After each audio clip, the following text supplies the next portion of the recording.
My name is Aajonus Vonderplanitz, and I'm here to talk about health. For people who need credentials, I just got my PhD in August in nutrition from the University of London because I didn't want anything to do with the American medical profession. They can't say, well, you've got to do it our way. This is the way we teach it. And I say, well, I didn't learn it here. I didn't learn it there either. What they did was they gave me an honorary doctorate for my books. And they and then I had to do some testing, and they said that with extraordinary research. So they were very delighted. They interviewed 20 of my patients. Can you imagine interviewing patients to get your doctorate? So anyway, I'm now a doctor, and I can't say that means a lot to me. Thank you. Anyway, I got into health because I was a very sick individual. I was born very unhealthy into a very violent household. I had a brother who was 18 months older than I, and he was still in diapers when I came home from the hospital, and he was very unhappy that I took all of Mom's attention away. So he made sure that I suffered on a daily basis. And he used to push me on anything that was rusty, because my mom's a nurse, and of course, rusty anything makes her think of lockjaw, made her think of lockjaw. So off to the doctor I would go, or the hospital I would go, and get an injection of tetanus. Now in those days, tetanus was supposed to last a year. Now they say it lasts even longer, but my mother was, if 3 months had gone by without a tetanus shot, I'd get one if I'd come close to anything rusty. So my brother made sure that I got lots of tetanus shots. And they would always make me very sick for weeks at a time afterwards. And my mother would never know whether I was getting lockjaw or having a reaction from the vaccine. It was always a vaccine. The third one that I got when I was 18 months old, and it shut off the communication center, so I became developmentally autistic. So I was not able to understand language, never put it into a context of comprehension. So by the time I was 8, I learned to parrot sounds. So if somebody said something to me enough, I got the gist of it. Like something I heard very frequently from my parents was, "Be quiet." Not to me because I never said anything, but to my brothers. I have 3 brothers, and pay attention. And because I was autistic, I'd have that tendency, because I didn't understand anything, to not listen and pay attention to people anyway. So I just drift off, and then it was slap on the head, pay attention. So I was not allowed to have the behavior of your normal autistic child. So it forced me to be borderline autistic. In other words, I had the attention span of a normal person, but I had the inability to communicate with language nor understand it. Emotionally, and I guess intuitively, I could definitely understand the emotionality where somebody was coming from. Whether they were angry, they were hostile, or whatever it was. So I basically knew what people were saying to me. But if I had to respond to something that was addressed to me, some question, and I would always pitch out some kind of response that I had heard, like, I am, I understand, and totally without understanding. And then, of course, the conversation would go on. I couldn't respond, or I responded with the same remarks, and I'd get slapped around, beaten by the nuns and the priests because I wasn't paying attention and I wasn't obeying them.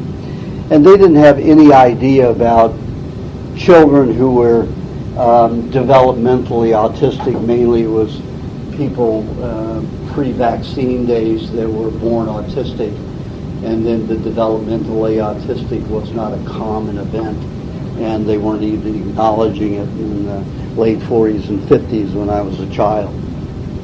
So it was very difficult for me when I got into school. When I was 8 years old, I had developed enough repertoire to keep from being hit too much.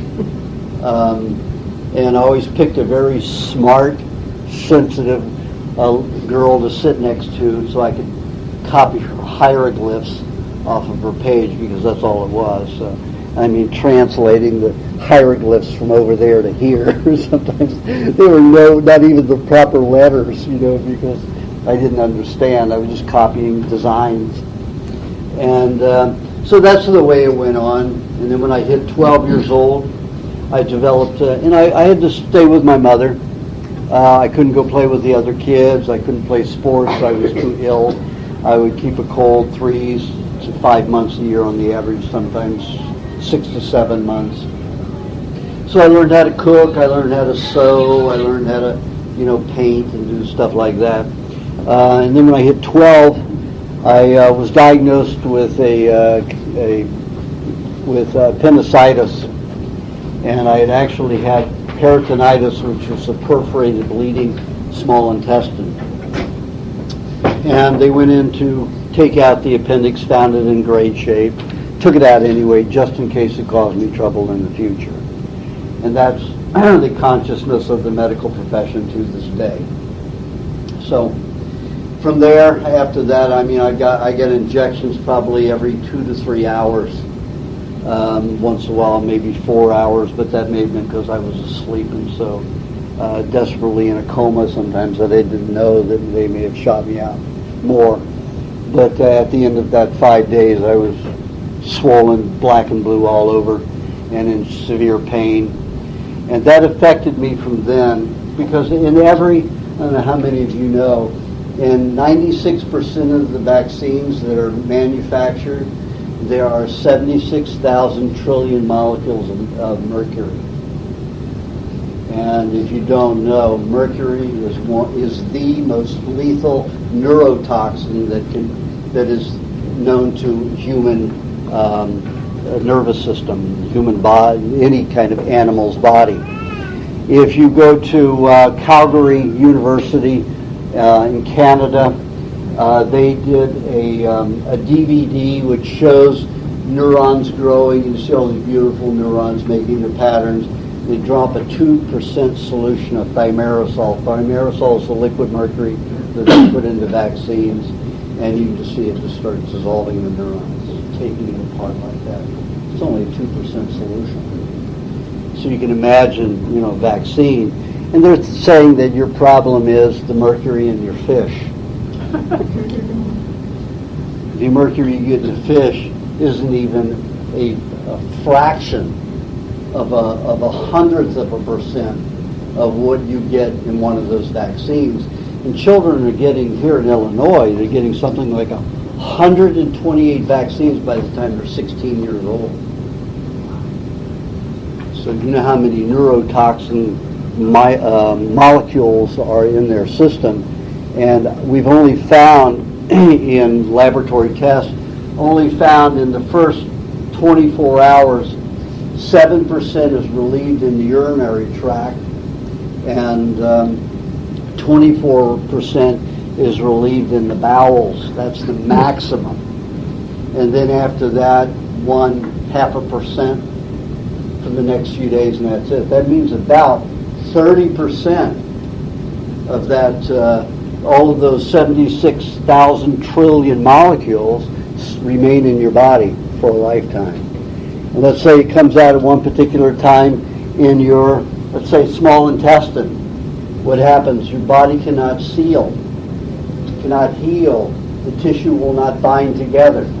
So it leaves an ulceration, which is what I got at 12 years old. And it caused a lot of other problems elsewhere in my body. So by the time I hit 15, I got angina pectoris, which is a heart disease of octogenarians. And that means muscle spasms in and around the heart.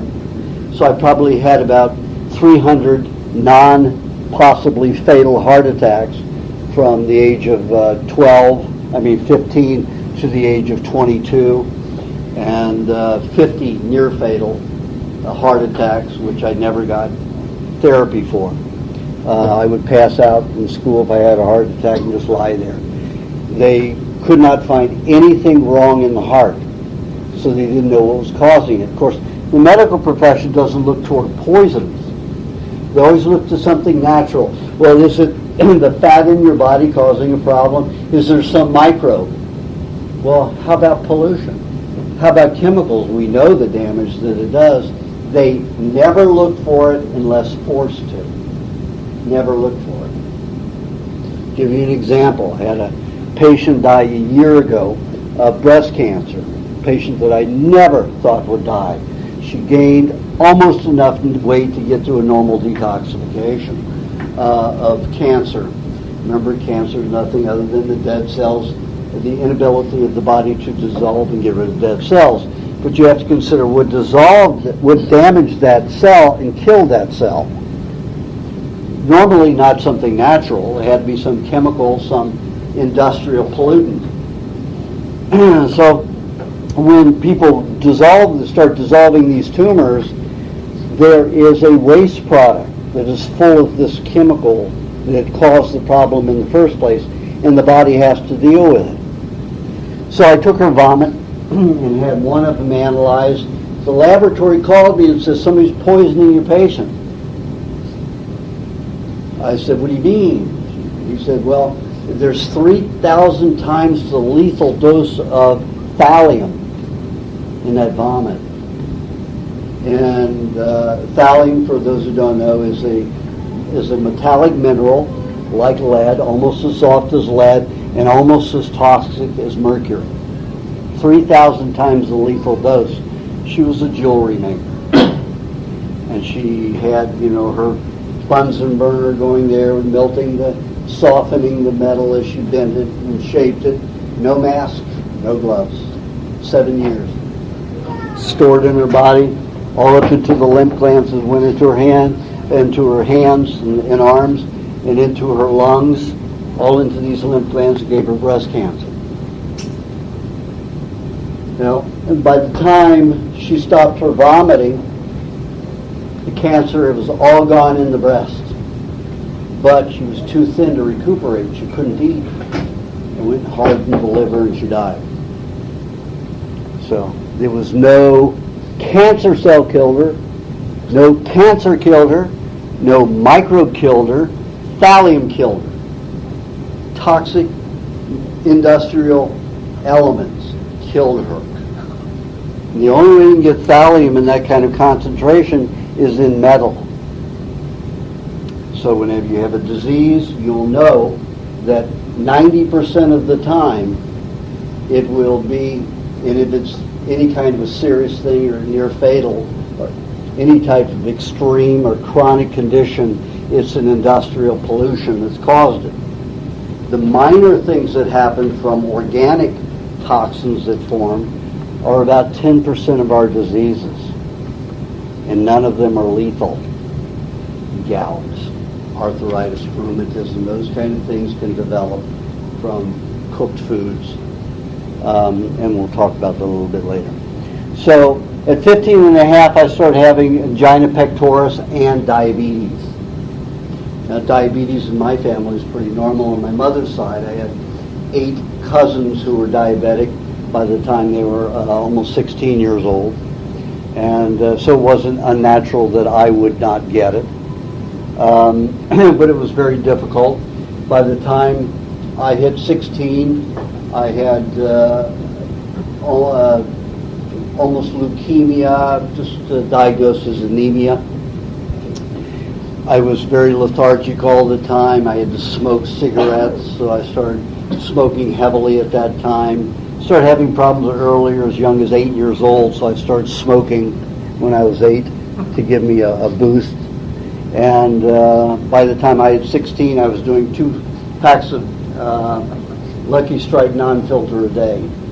And I loved smoking, and I would smoke today if it weren't unhealthy. My mother, she would look at me and say, "Stop smoking like that. You look like a fiend." Because I would take that thing and I would draw. I mean, that end of that would just get an inch hot and long, and I just felt the burn, because I was so numb from all the drugs and all the pain and all the illness. That was a nice sensation. So I was heavily into it, and it also gave me a pickup. But I had to keep doing it, like every hour, or every half hour almost, just to stay awake. And then I would have to drink alcohol at night to be able to calm down enough to go to sleep, and I drank 11 cups of coffee a day. So that's the state I was in. Coffee and cigarettes in the day to keep me awake and somewhat alert, and then the alcohol at night to help me sleep. So by the time I was 19, I don't want to leave out this. I found a girl who was very, very smart, got top grades in school. She got an award for one of being the best students in the school. I was autistic, I was an idiot, and she loved me. So I wondered who was the idiot. Why she loved me, of course I had a good heart, but I was raised in a very violent household. Everything was dealt with on a violent level. Yelling, screaming, accusations. That is the way everything transpired in my family. Everything. There wasn't a tender moment unless somebody was having a heart attack or diarrhea or vomit.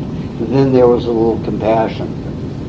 Or if my father put us in the hospital, and he put me in the hospital quite a few times, put a 9-iron 3 inches in my skull one time. My mother's a nurse, so she knew she was going to have to, he fell down the stairs in that shape, a 9-iron to the skull. And people are pretty gullible when you want them to be. So, and my father, he put me in the hospital a few other times. He broke both my eardrums because I didn't listen. Not that I wasn't autistic, because he didn't understand that. He just thought because I didn't do what he said, that I just didn't do what he said because I was being belligerent or problem. And the priests did that to me too. They beat me all the time because I didn't do what they said. So when I got expelled the first day of my sophomore year from a Catholic high school, it was the biggest blessing in the whole world. And I went to public high school, and the first thing, this man who was interviewing me, and I'd learned enough by then. Here I was a sophomore in high school, got enough dialogue going on. I just flipped something back and people would go, okay. But he said, "What do you want to do?" Nobody had ever asked me what I wanted to do, ever, in my whole life. And this man asked me, and this was a public school, and I thought, oh my gosh, this is impressive. I don't want to go to school. So you have to go to school. So I knew what all that meant. To break it down to words, of course, I still couldn't spell it. I couldn't comprehend verbs or adjectives or nouns or any of that. It was just completely beyond my mind's ability to grasp it. So in this public school, I met this wonderful lady, and she loved me. She was a year older than I. We wanted to get married. Of course, nobody would let us get married. So we got her pregnant, purposely, so we could get married. So we got married. Because we couldn't do anything about it then, especially my parents being Catholic, And of course, you can't go out and have an abortion or anything like that. So it was pretty cut and dry. So by the time I was 16, I was married, had a child at 17, divorced at 19. I had to go to school. I had to take care of the baby in the afternoons while she went to work. She came home and I'd go to work. So school, take care of the baby, go to work. I was not happy. I was sick all the time. I had to, even smoke more. I was smoking sometimes 3 packs a day just to keep my energy level up. Same about 10 to 11 cups of coffee a day. Heavy alcohol. I was up to a fifth of gin at night to be able to sleep. So, of course, the marriage didn't last. She wasn't going to stay with a complete loser, and I was a complete loser. So I moved to California, where an uncle said, that he would help me out. So I heard that California was the promised land, and those are little keywords that I understood. The promise of something big, even though literal sense I didn't understand what that was. So went out to California, and I was very blessed, and I had, like most autistic children, I had an idiot savant side. So when I graduated from high school, my mother took me to a brand new school that taught computer programming. And computer programming didn't mean anything to me when I heard the sounds. And my mother took me and one of my brothers, and they tested us. It was unlike any test that I'd ever had before.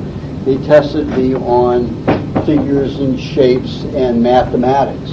There's a few chairs scattered around. Well, here are two right here, if you like. Okay. They gave me a mathematical problem, which I knew the answer to. And I got this a lot in school. I didn't have to cheat on mathematics. I would look at the problem, not understand a thing about it, but I had the answer. So the only thing I didn't cheat on was math. And that was the thing I always got accused of cheating on, was math. Because I couldn't give them a how of deriving the answer, how I came to that answer. I could only give them the answer, and it was always right. So I had that ability with computer programming. They give me a program to write. I didn't have a clue to this day how I would do it, and I just wrote the program. It'd take me an hour, maybe a few hours to write a program that would take them months or a year to write and debug, and I do it without any bugs to it. So they took me into the school, and they tutored me through it. But what they really did was they were just teaching me the symbols where they belong, and I was good with patterns. I guess it goes along with taking the sounds and using them back, patterns of sounds. So I made a lot of money. They put me in big companies, and they always had somebody with me to write everything in the English language. And when I moved out to California, I was placed with Time DC, the third largest trucking company in the world, and Carte Blanche Corporation. So here I was, an idiot, making all of this money, but a very sickly person at the same time. And I developed an ulcer at 19. All the alcohol and the smoking and everything was drying out the mucous membranes, and then they became ulcerated. So I was vomiting blood, tremendous amount of it. So the doctor gave me lots of Maalox, so I drank lots of Maalox, sometimes a couple of bottles a day, sometimes 2 bottles a week. It turned me into a chalk factory. And I decided that that wasn't working very well, but by the time I decided that, a tumor had developed next to the ulcer. So the doctor said, well, we're going to have to remedy that by giving you a vagotomy pyeloplasty, which means they're going to go in and sever the vagus nerves to the stomach. So I would no longer have vagus nerves to the stomach and never again secrete hydrochloric acid, which means they put me in the category of octogenarians, 80-year-olds, who don't secrete hydrochloric acid and can't digest much of anything. So they rendered me that at 20 years old with that surgery. And they told me, which I didn't really comprehend at the time, which is you'll never be allowed to eat even an apple. You have to steam or cook anything. You have no hydrochloric acid, bacteria or parasites will go in and kill you. So I understand no cooking, raw. I understood that everything had to be cooked. And I hated cooked vegetables. My parents used to force me to sit at the dinner table until I finished my vegetables. But I could projectile vomit with certain vegetables. I mean, I could hit that wall over there with cooked broccoli or Brussels sprouts. Peas, maybe I could hit you, and carrots, I could probably hit you. And that's the way it went. Different vegetables, cooked vegetables, would make me projectile vomit. And it was every one. It wasn't just some that I could get by with. I couldn't even cooked corn would cause a problem. Corn on the cob was great. I could do that as long as it wasn't cooked and fresh and sweet. But that's not a vegetable, it's fruit. So I had a very difficult time in eating at all. I just like meat and potatoes. After the surgery, I couldn't digest meat anymore, no hydrochloric acid. So when the cooked meat would go into my system, the next morning I'd wake up with pustules. Anybody see Liar Liar with Jim Carrey? You know, he's got that scene where this guy's got this zit on the end of his nose, and you know it's about ready to pop in your face. You know, well, I had those all over from head to the knees, back, shoulders, thighs, stomach, face, everywhere. So when I realized that, every time that I ate meat, that occurred within overnight. It would happen. So I realized that I couldn't eat meat, so I stopped eating meat. So I lived on donuts, and I loved powdered donuts, and RC colas, and that's just about what I ate. Soda pop, alcohol, cigarettes, and donuts, pancakes, stuff like that. That's what I lived on. So I wasn't getting any better. I was getting sicker and sicker and sicker.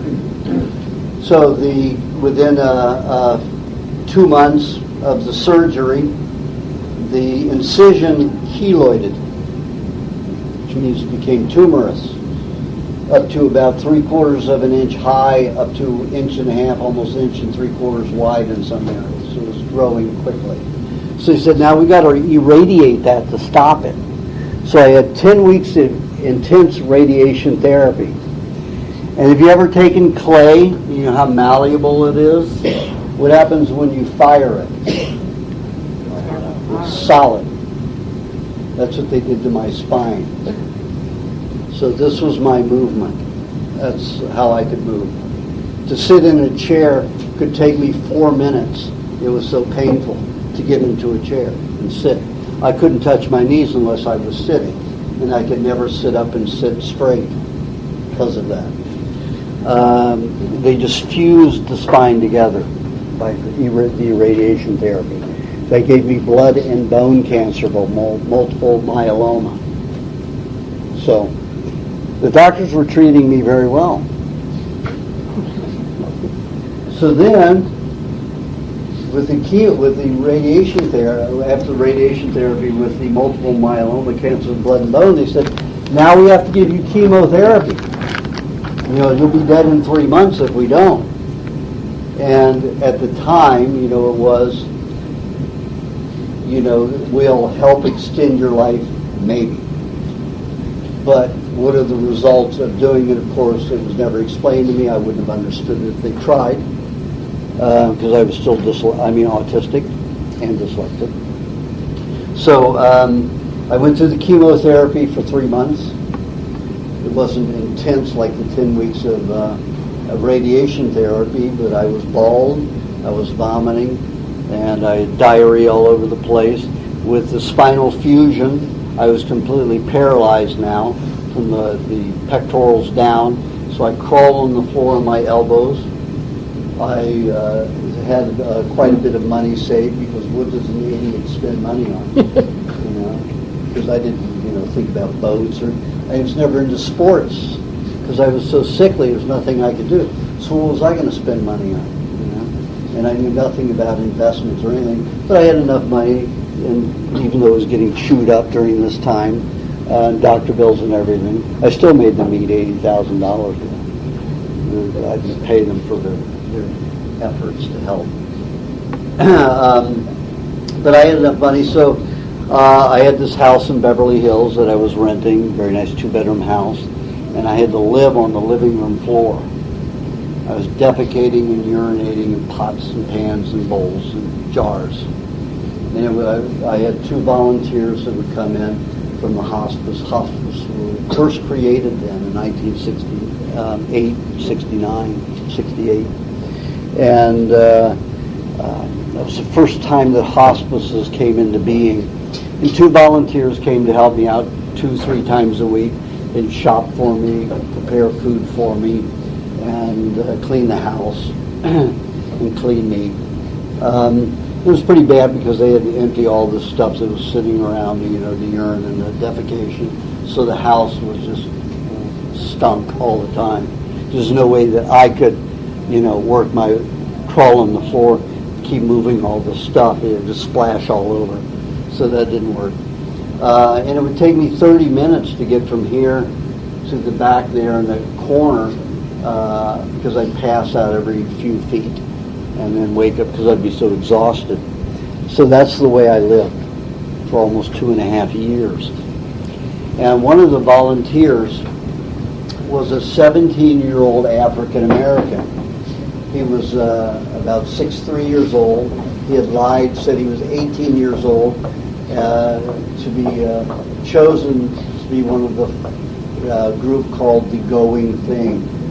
And it was a musical group. And they worked for Ford Motor Company and they toured all over the United States, singing. And he was he was this young, tallest, African-American kid. And he was one of the volunteers that was helping me. Great-hearted person. And he kept throwing carrot juice in my face and said this would help. He said something, as I remember back then, said something. This woman reversed her uterine cancer, cured herself of uterine cancer by drinking a gallon of carrot juice a day. And thought of carrots. I knew carrots were vomit carrots, because I never had raw carrots nor carrot juice, so it turned me off when I heard the word carrot. I didn't want anything to do with that stuff. But after a while, he just kept on me, tried to sip it. So finally I sipped it. It was the best tasting stuff I had. So I thought, this is good. So I stopped drinking the RC Cola. So I had donuts and carrot juice, cigarettes, my alcohol. And but I was drinking a lot of the carrot juice, probably about a half a gallon a day. And within 10 days, I woke up one morning and I understood language. I understood each letter of the alphabet. I understood how it all worked. I understood that, there were nouns and there were adjectives and verbs. And I thought, what are they? I realized that they were, how I could construct and put all that together.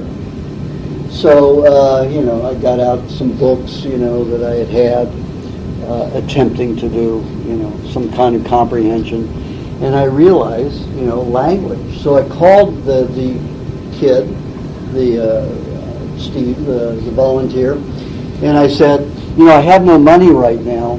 I said, but would you take me to a bookstore? I like to get a lot of books on nutrition and health. And he said, sure. So he put me in a wheelchair, and he put me in this Mach 1. They gave me this really spicy Mach 1 from Ford Motor Company.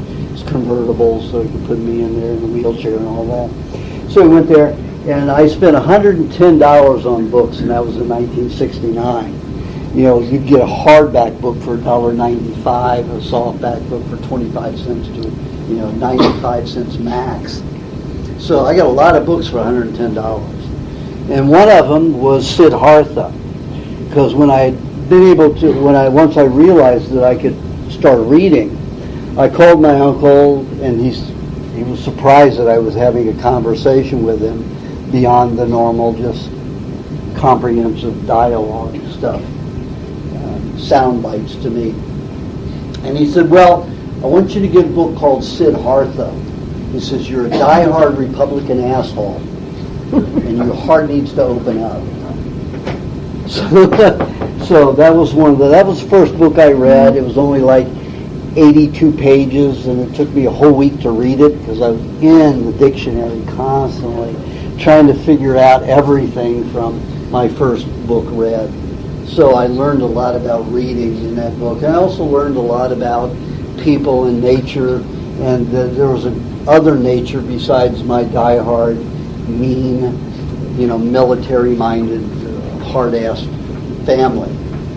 So it did change me in a big way, emotionally, physically, mentally. After about, one of the other books I got in there, even though it was about diet and nutrition, talked a lot about mind over matter. And I thought, that's appealing. I can go back to my donut, my waffles, alcohol, cigarettes, and I don't have to think about them anymore, because everything I read kept taking me more and more away from all those things I had been doing habitually. And I was doing them habitually to function. And here, there was a lot of withdrawals, there was a lot of pain, there was a lot of anxiety, because I still wanted all of that stuff, although I was trying to stop. And of course the cigarettes, that was alcohol, that was pretty easy after the surgery, but the cigarettes was painful. I mean, I loved smoking. So I thought, mind over matter, I'm there. I now, I was an idiot all my life, and here I was able to all of a sudden read. I must be genius if I can read, So I thought, I'm ready for mind over matter. So I stopped drinking the carrot juice, went back to my donuts, cigarettes, everything heavily again. In about 9-10 days, I was back in autism. I thought, oh God, it's like being blind. You're looking for the light switch. Where did it go? I knew that I had light here. I knew I could see images, and that's what it was like looking for languages again. I couldn't put my finger on it anymore, so it was devastating. So of course I went back to drinking carrot juice and eating, more of the so-called health foods at the time, 1969, and probably is another 10 days to 2 weeks. Autism shut off again. I was able to read and comprehend again. So I thought, well, there'll be another day when I'm evolved, and I'll get to that, but right now I have to follow some kind of a diet. So a year went by, and I came to that place again. I said, now I'm Superman. Now I can do that stuff. I don't have to follow a diet, like these weak people do. I'm much more spirited. I'm much more spiritually involved now. So I went back to eating garbage food again, and within about a week, 10 days, I was back into autism again. I said, okay, I may be ignorant, but I'm not stupid.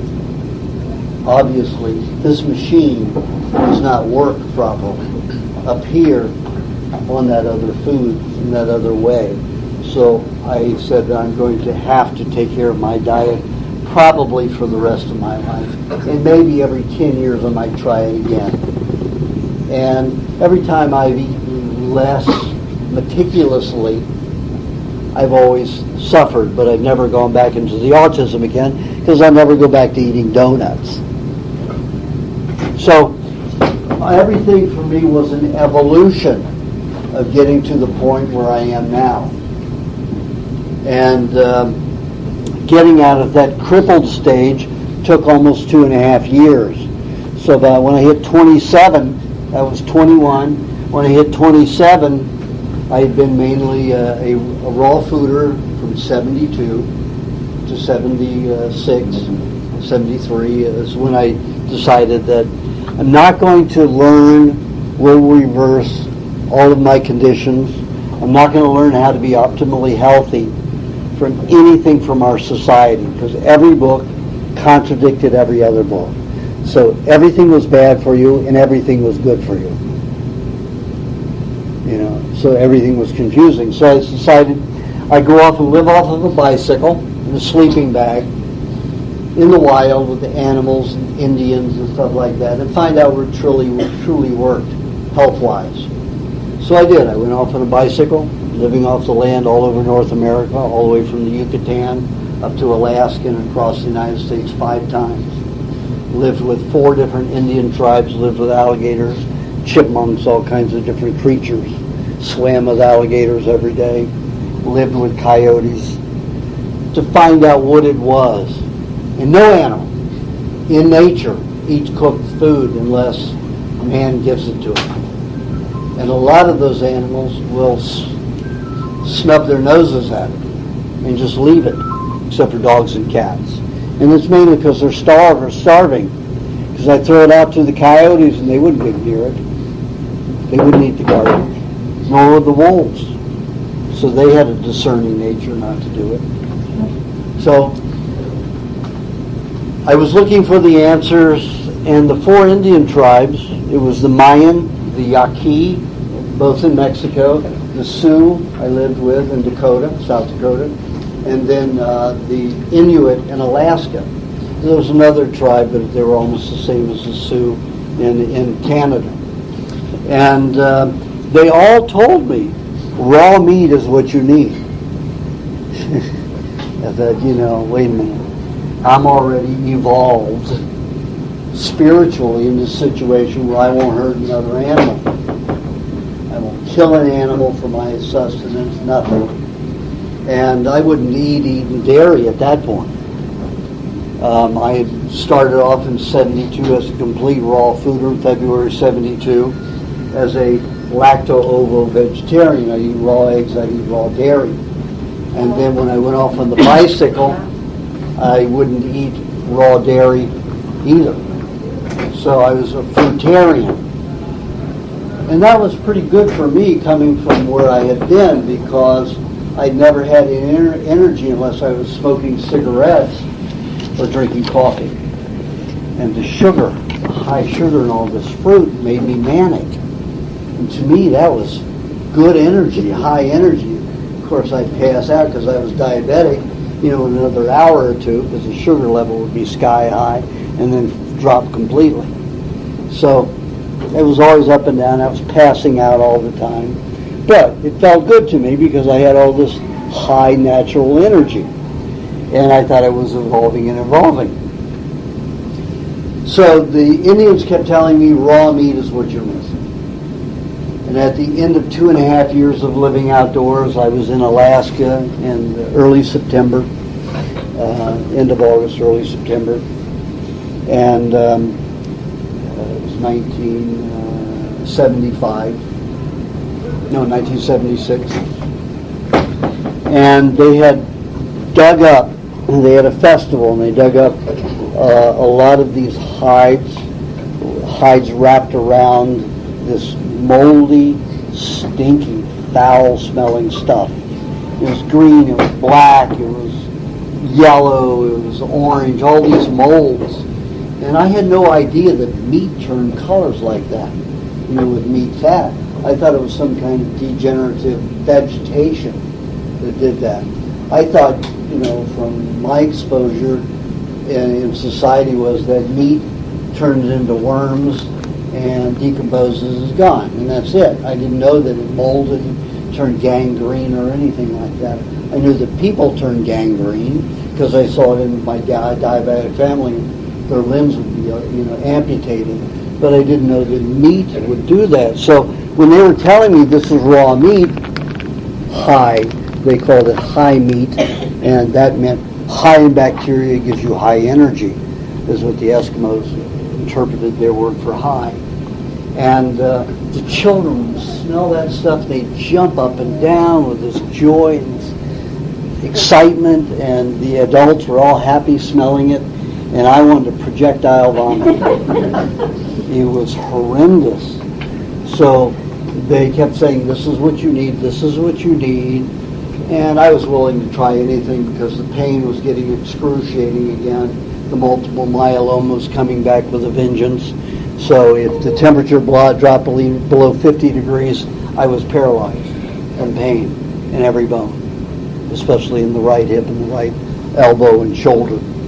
And I mean excruciating pain. I could barely breathe in the pain if the temperature dropped below 50. And it was September in Alaska, and it was getting that cold. So during the day, and of course I would bundle up with several plastic sleeves inside my sleeping bag to completely contain the heat. but I would still have to wait for the sun to beat on my sleeping bag 2 hours before I'd be able to be non-painful enough to get out of the sleeping bag and go get some food. So I decided that I'd have, it was about a large marble or ping pong ball size amount of this horrific stuff. So what they did was they took 2 cotton balls with musk oil and put them up my nostrils so I couldn't smell it. And I ate this stuff. And for 3 days, I was able to get out of the sleeping bag in 45 minutes instead of 2 hours. I said, oh, this is impressive. So I kept on them about what was this herbal mixture? And they kept saying, no, it's raw meat and fat.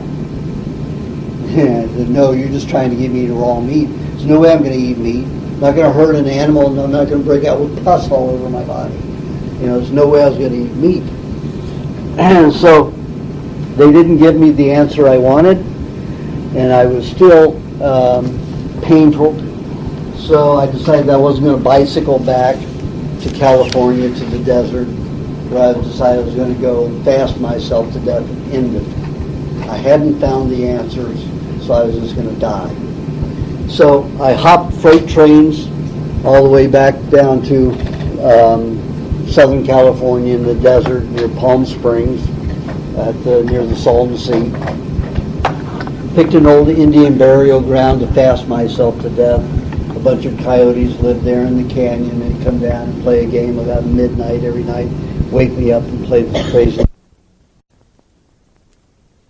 I need a little levity, so that was helpful.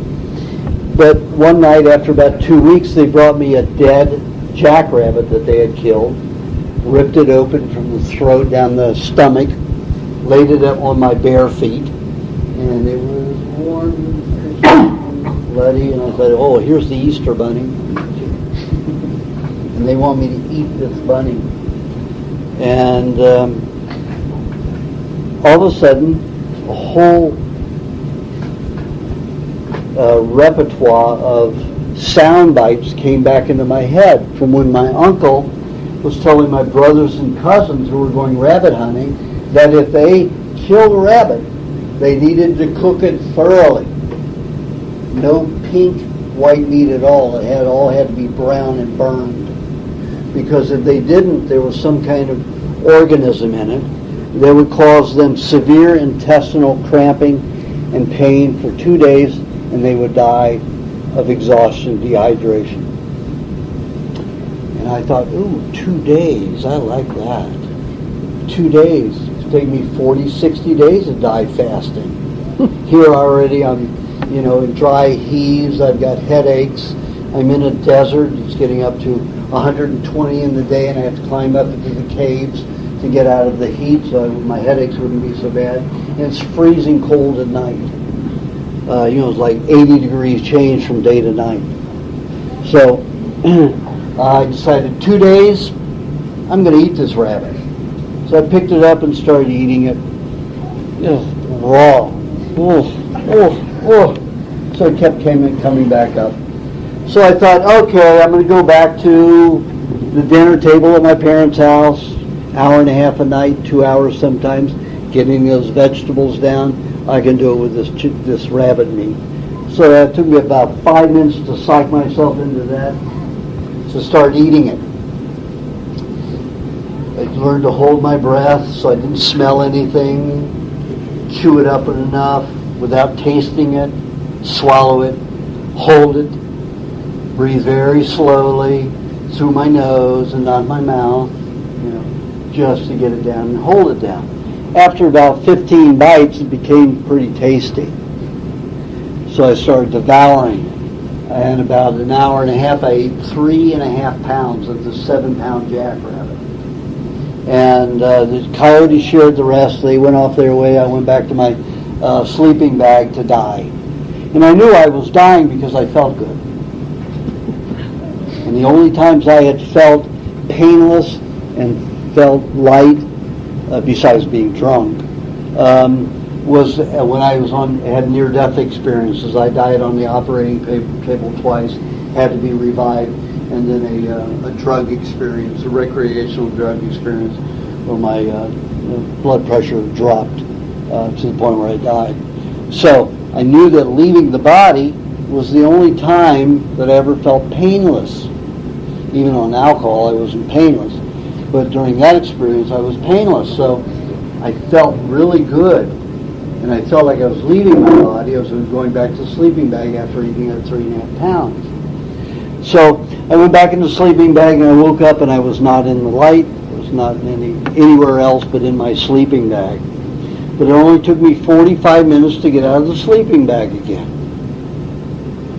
And it's lasted for about 3 days. And I said, raw meat, I'm not broken out, not one pustulation, no nausea, not one cramp, as I was promised from that running that old tape that my uncle had said to my cousins.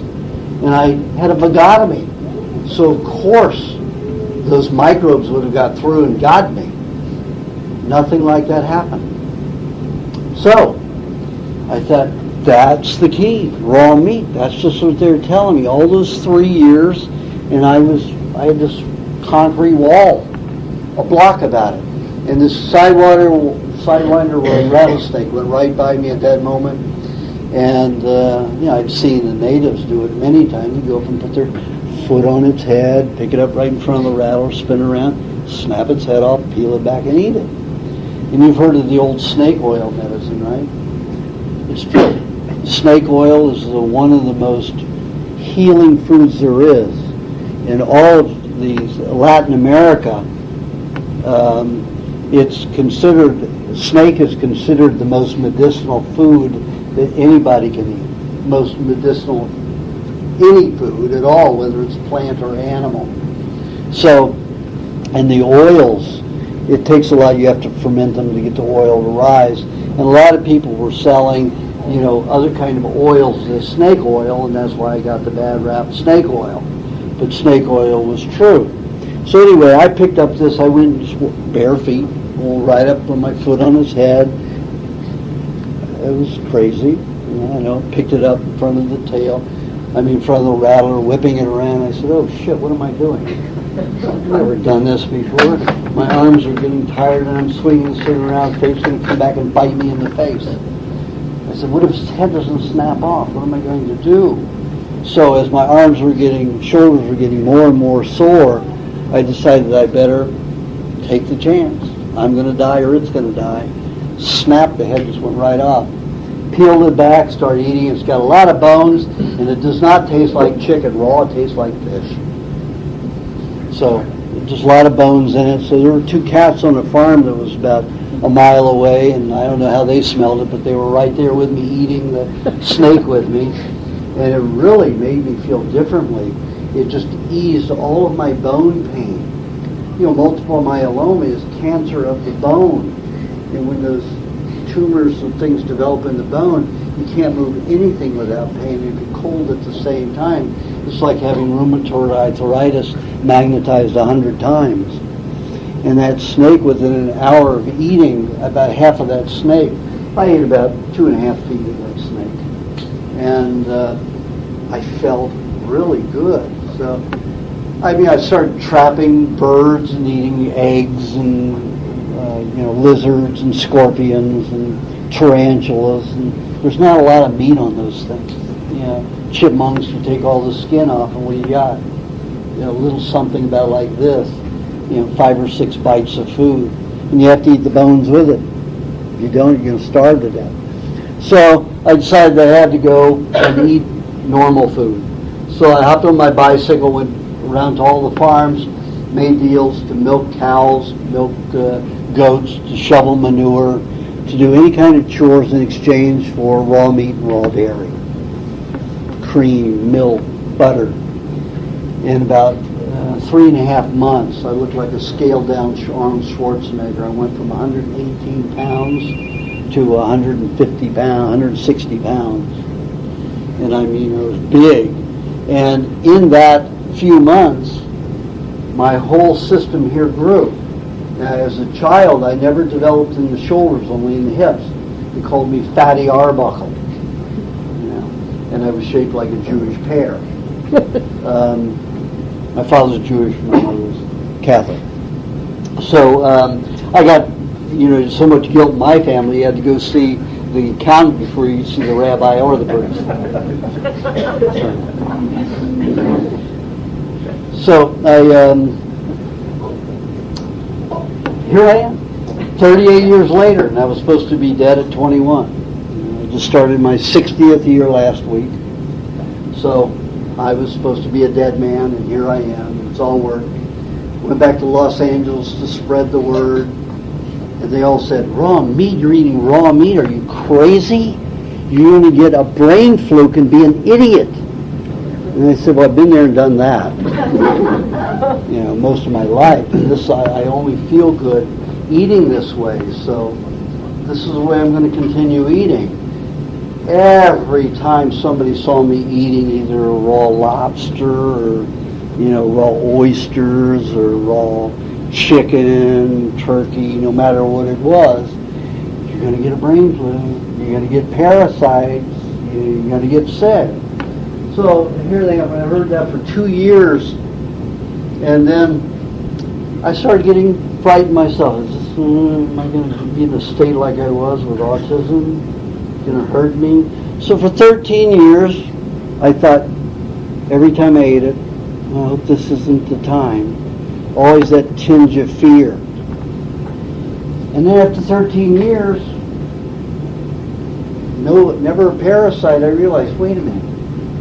I've got a vagotomy, no hydrochloric acid in the stomach. I've eaten raw meat. Even one time I came off of a 45-day fast, 42.5, I can't remember after fasting that long the brain goes. And I stopped the fast on a Sunday night, and there were no stores open. So I hit the garbage cans in the supermarkets. No food, I couldn't find any food. They'd all been dumped or something. So I remembered this fish market. So I went to the fish market, and there was lots of fish there in the garbage can. Pulled it out, took it home. I get it home, unwrap it. I got salmon undulating with pinworms. Undulating with pinworms. In and out. They're just weaving in and out of it. I thought, I'm hungry. I've got a headache. I just can't think. I had to eat this. So I pulled out the real long ones, about 5 of them, and all the rest of them were no longer than that. So I ate them, and because it was just all worms and meat. Couldn't get all the worms out of it. So I probably ate about maybe 100,000 pinworm eggs and probably a couple hundred worms, along with 2 pounds of salmon. And, then the next day when I woke after feeling good, I thought, oh, Jesus, what did I do? I said, now I've done it. So I went to a friend of mine who was an MD, and I said, hey, here's what I did.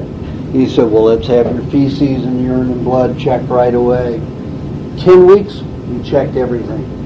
Not one parasite. Not one. I thought, wait a minute. Then after a few years later, it was probably like 7 years later when it dawned on me, this is 13 years of worrying. I said I was just lucky that time. He said I was just lucky. And after 13 years of never getting a parasite, I realized that it was probably fiction. Another fabrication of the medical industry and scientific industry. And it's an industry. And they think because they're very high on the intellectual plane, that whatever they think is probably true. And if they think that you get parasites from eating raw meat, probably what happens. And that's just that mentality. So I decided I went to UCLA, I went to USC, I went to Stanford, where I have alumni there. I did go to Stanford and got very good grades there later on in my life. And I went to Dartmouth, I went to Yale and Harvard. And guess how many tests that I found on raw meat produces parasites in animals? Zero. Absolutely zero. Zero. Zip. Nil. Noon. None. So, say the least, I was angry.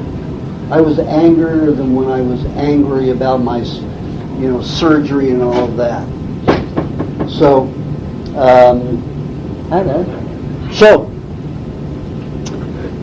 I started, anytime a doctor would say anything to me about, parasites, meat will create parasites, I said, where do you have that information? Show me the test. Nobody could do that. And I said, you need to think about that. I've done it for so many years and never got one parasite. Not one. Here I am 38 years later from my death sentence. I'm the only person who's had multiple myeloma, that's cancer of the blood and bone, and lymphoma, and lived over 3 months. It's been 38 years. It's pretty special, isn't it? And I've never gotten a parasite from eating raw meat. And I don't know anybody on this diet who has. And I know that 11,000 people are eating raw meat on at least a weekly basis. And a lot of them are eating it on a daily basis like I do. So you have to get rid of all the myth. You have to get rid of everything you've ever heard about what is right and what is wrong health-wise, because it is all a bunch of crap. Crap is better for you than the stuff that you're getting, because there's animals that thrive on eating crap. But the stuff that you are living on, thinking it's going to get you healthy, is likely not to do it if you have a health problem. I'm not saying that people out there aren't thriving on a vegetarian diet, and there are people who aren't thriving on McDonald's. But how many? How many people don't have some kind of suffering, don't have some kind of pain, don't have some kind of disorder? If you have a disorder, there's something wrong in your system that could be corrected by my diet, or it could be corrected by another diet. But none of those other diets worked for me, and most of those diets don't work for most of the people out there. I've only met 8 people out of over 3,000 now in the last, since I was a vegetarian, that could live healthfully eating a vegan diet. 8. And one of them hit 74 2 years ago, and all of a sudden his bones started disintegrating overnight. Guess what he went to? Started eating raw meat and raw dairy. Stopped the disintegration. Okay, this is the end of the lecture period, the free lecture period. What I'm going to do after this, I'm going to take a break, and then we're going to have a workshop. Now, the workshop will be where I help everybody understand how the human body works, how it functions, so that you all know how food affects you. Then we're going to get into the various foods and food types, how combining them works, different times of the day to make sure that your body is the most functional, why it's more functional if you eat certain foods at different times of the day. So when you leave here in about 6 hours, and the workshop will take about 6 hours, that you will know how to pretty much help yourself. And if you have my books along with it, if you get the first book, which is We Want to Live the Primal Diet, it has over 230 diseases in it. And all the foods, all raw foods, that can help you reverse those conditions. And it's worked in at least 80% of the cases, in all cases. And I worked with 3,200 people before I finished this book and wrote it. So it covers a lot of people. So it's not just, hey, I did 10 people and 8 out of 10 people it worked for. We're talking about it working for thousands of people. So that book in company with this one, which makes the foods very appetizing. There are 82 sauces in here. It can be made, meat sauces. It can be made in 3 to 5 different ways each. So that's 400 sauces. So to make your raw meat appetizing if you want. So when you leave this workshop today, you'll be equipped with what you need to take care of yourself. Of course, if you have a severe health problem, then you can come to me. But I'm not after your money. I'll help you if I can. Most of the time I can. And at the end of the workshop, I'll do mini readings for people.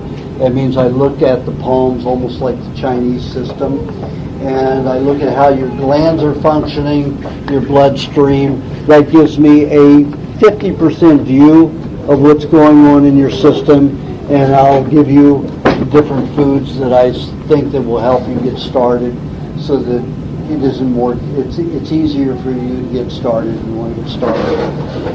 For those who want something more complex, a very thorough view of what's going on in your body, I do private consults where I take a photograph of your irises, both of them, blow them up on a screen this big, so we can pinpoint any spot in the eye, and it tells me where toxins are in your body, where you're healthy, where you're unhealthy, and we know what to pinpoint to make your diet more structured to reverse that condition and strengthen your body. Most of the time I can tell the problems you're going to have with different foods, so I know that the foods for you to avoid and to have even in a raw form, so that it'll make it easier for you.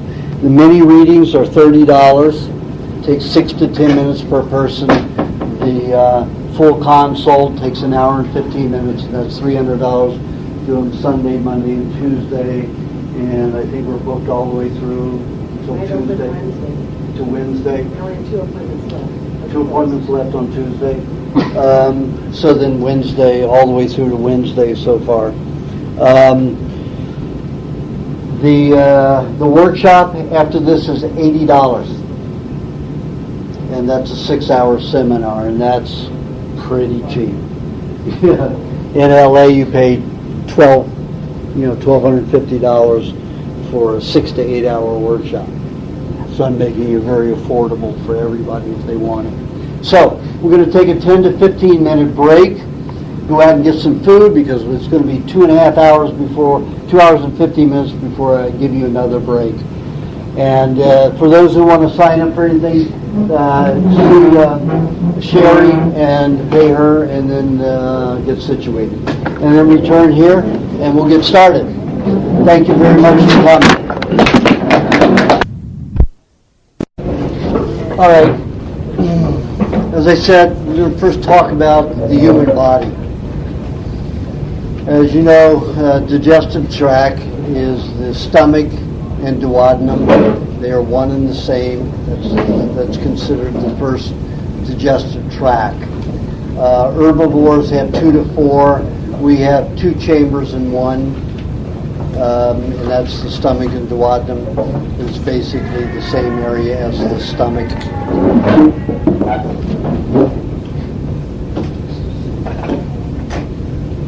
So what happens? A certain amount of enzymes are dumped into the food in the mouth when we chew. There's only one enzyme that's related to carbohydrate activity, and that's the ptyalin enzyme, and only the horse carries that. So we're part horse. But that's mainly, we have bacteria in the mouth. The human has more bacteria than any carnivore, dog or cat. We have the greatest amount of bacteria. Again, that is best for digesting meats, all dairy products, animal products. There are something like 2,300 bacteria per million parts in our saliva, and in a dog and cat, it's less than a third of that. So it's very prolific. We don't have the amount of hydrochloric acid they do in their mouth, nor in the stomach. They have 15 times more than we do.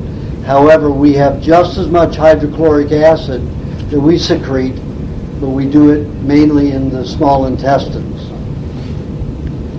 So a lot of people will say, "Hey, we're vegetarian. We have these, molars here for chewing vegetables." And that's not really true. Most of our teeth are cutting and tearing. Our bicuspids are for tearing, and all the other teeth are cutting. We only have a few grinding teeth, and that's to crush the meat so we can swallow it.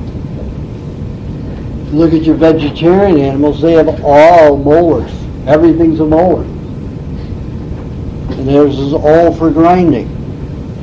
And they will swallow their food, they'll regurgitate, chew it some more, swallow. They'll do that 7 times. We swallow 1 time, unless we're infants. We regurgitate and re-swallow. But basically, our system is built and made for animal products. Our digestive tract is 2.5 times smaller than any herbivore. They have one 30 times the length of their torso. We have one only 12. They have 60,000 times more enzyme to disassemble the cellulose molecule to get the fat and the protein. We're lucky if we digest 3% of that protein and fat from vegetables. Also, what happens if you put whole vegetables in the digestive tract? It over-alkalinizes and neutralizes the acids in the digestive tract. So any dairy products, meat products that come into there, the digestibility is neutralized. So it interferes with digestion. We get into the bowel, we have E. coli. It's the prominent bacteria there, and it's prolific. Hopefully it's prolific, because E. coli is the final stage of protein digestion. It breaks the protein down into the finest amino acids and combinations, a myriad of combinations to do many things. And the consequence of that is that the E. coli synthesizes a mass amount of B vitamins to soothe the nervous system and strengthen the body. If that E. coli is damaged with colonics or enemas or eating whole vegetables, you compromise the health of your nervous system. You're going to be more anxious. You're going to be more unhappy. 99% of the people that I work with who have psychological problems have low bacterial levels in their body, especially E. coli. That's why I said in my recipe book that if people eat high meat and high eggs, they get instantly happy, because it provides that bacteria and those pre-digested amino acids. Now, it isn't necessarily the bacteria that's in the meat that influences your own bacteria or helps live in your body. It does not. The bacteria that lives in your body is very different from the meat bacteria that is pre-digesting that meat. It does help, though, because the meat is further broken down and more liquid, so that the bacteria in your intestines can eat more easily. And then if they thrive, then they can reproduce better. But the direct transfusion of the bacteria in meat does not live in your intestines. It's a different kind of bacteria. It's an aerobic bacteria. The bacteria that's in our intestines is non-aerobic. The amino acids that are broken down, and the whole myriad, like I said, of various ones, help all kinds of functions. Growth, hormonal, anything that you do, eating and breathing, it helps all of the functions, every minute to large function that can occur. Keeping that environment happy is an important situation, keeping it thriving. The things that damage that are chemicals. You can breathe something. You can go in for a hair do and get the aerosol hairspray, and that can disrupt your bacterial, your E. coli for 3 months. It is that toxic. Hairspray is deathly. And all of a sudden, let's say you're in that shop and they do nails in that shop. The hair nail polish and the polish remover is considered the most toxic available substance that isn't in an industrial situation. It is illegal to open a bottle of nail polish in an airplane or any closed environment. It is that toxic. If an airline stewardess or a flight attendant sees, or smells some nail polish being opened, she will descend on you instantly. It is toxic.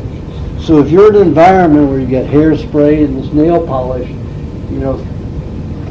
permeating the atmosphere and you're inhaling it, you're going to damage a lot of things in your system. So you have to be careful. The food you eat, pesticides, antibiotics fed to animals, industrial fertilizers, herbicides, all of those, if they get into the body, will damage that intestinal flora environment. If you get depressed, if you feel anxious about anything, you can better believe that you've got a low bacterial environment in that moment. Something could be stored in your body for a long time and be dumping into the colon at that time. And it will cause destruction of those bacteria. All of a sudden your vitamin B production is lowered. Your amino acid absorption is compromised. And you end up in that state. Best thing to do, suck an egg. Suck an egg every half an hour. You'll start absorbing those poisons. Egg is the most absorbable food there is, but I'll get into that when we get into foods. So, we've gone through the digestive tract. Let's take a look next at the bloodstream. Now, what is the bloodstream supposed to do? We're told that it feeds every cell in the body, right? It's not its job. The bloodstream is responsible for transporting oxygen into the system and transporting carbon dioxide out of the system. That is its exclusive job, and all of the air, the gases that are in the body is responsible for that. If it has to take on the job of transporting nutrients, guess what's going to happen? You're not going to be able to run 55 miles an hour like the Indians do. You're not even going to be able to run 12 miles an hour unless you're an athlete. That's what happens to the system. It gets weaker and weaker and weaker. Wouldn't it be nice to be able to run 55 miles an hour barefoot? It'd be pretty tremendous, wouldn't it? Who do you know can do that? I've only seen one Indian ever do it. But I saw him do it. He was running probably 45 to 50 miles an hour. But he was keeping right up with a horse that was on full gallop. We can't do that. We're taxing our systems and putting them to work in a wrong way. Who's responsible for feeding every cell in the body? The blood takes the gases, oxygen and gases out. The lymph system takes waste out. The lymph system is also connected to the lacteal system in the digestive tract, through all the intestines. That feeds the lymph system. It's called the lacteal system because at that point it's all milky. It looks like milk. It's a milky white. When the lymph get it, they take a lot of the nutrients out of it right away, and then it becomes more of a translucent substance. But that lymph system, if it's getting the nutrients from the digestive tract more than the blood is, then it's pretty obvious to me that the lymph system is responsible for feeding every cell in the body. We know that it's responsible for eliminating all the waste. It's responsible for neutralizing the waste and eliminating it out of any part of your body that you can. And if I were to compare the human body to any discharged organism, I'd have to say we're all assholes. Because the whole body is used to detoxify. The tear ducts, the earwax, the mucous membranes, the skin, the hair, the nails. Everything has a high relationship of toxins in it. Body's constantly trying to eliminate. The vaginal cavity, the urinary tract, the bowel. Everywhere the body will eliminate. And the lymph system delivers that toxicity. If it can't, it may throw it into your connective tissue, hoping someday that you'll sweat or get into some kind of a situation where you perspire it out of the body. If it doesn't, it could collect and you create a myriad of diseases of skin disorders, eczema, psoriasis, God forbid lupus, which is disintegration of all the connective tissue. So all these parts are important functions to keep you well, to keep toxins and everything out of the system. What can we do to make them function properly? That's what we're going to talk about today. So, or I'm going to talk about today, and you're going to listen today. Now the nervous system, we know that's pretty general. It's just taking information, whether it's light, sound, or impulses, or electricity, and converting it into receptive areas where, we receive it as different information, qualify it as different information, and then interpret it in whatever way that we do. And of course, that's all that it does. It just takes in electricity, conducts electricity, and exchanges light. And how does it do that? Mainly through metallic minerals. Metallic minerals, aluminum, cadmium, lead, mercury, arsenic, thallium, very tiny trace amounts is all it takes. Trace amounts. I can have a huge silver screen here and bounce a lot of light from many feet, so it doesn't take a lot. That's why there's only trace amounts of those metals in all our food. Keep that nervous system where it needs to be.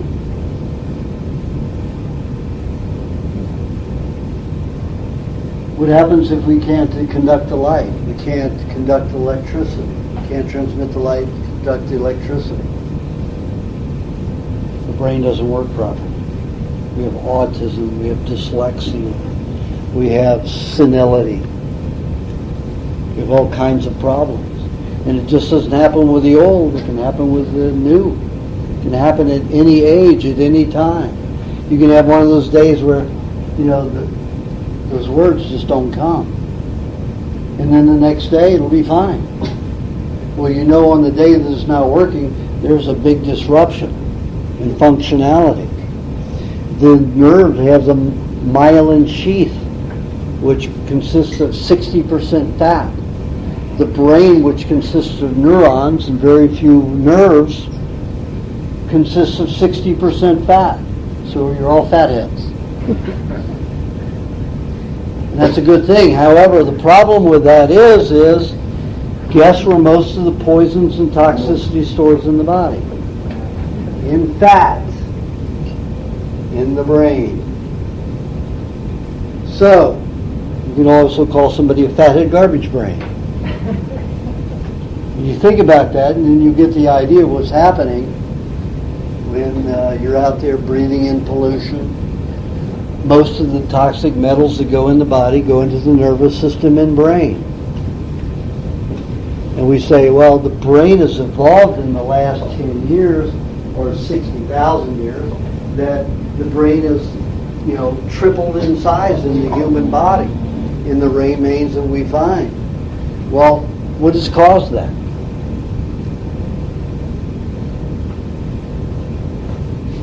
Cooking,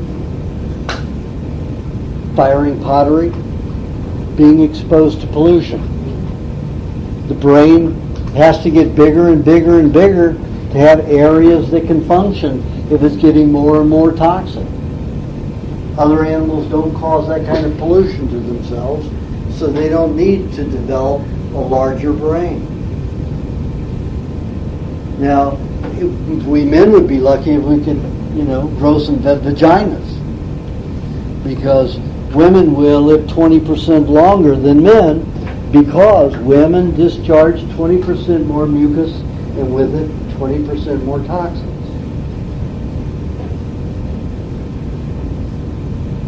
So you've heard of penis envy? Well, we men have vaginal envy.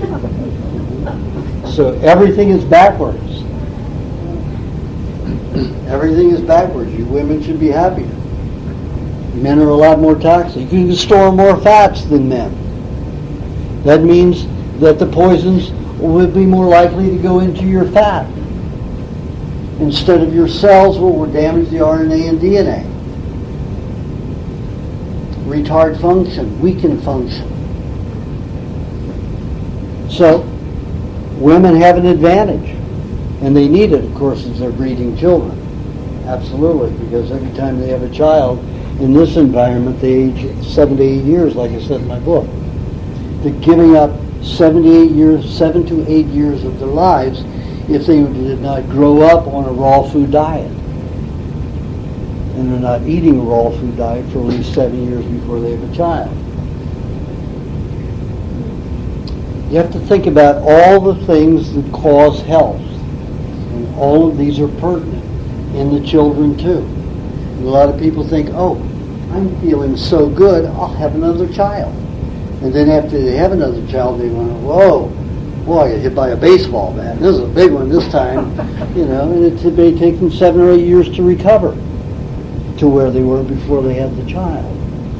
And that's the way it is. You have to be conscious of limitations. You weren't raised like these tribes were on a completely raw diet. Now you say, raw diet, okay, I've heard this before, heard this idea that, enzymes are destroyed at about 118 degrees.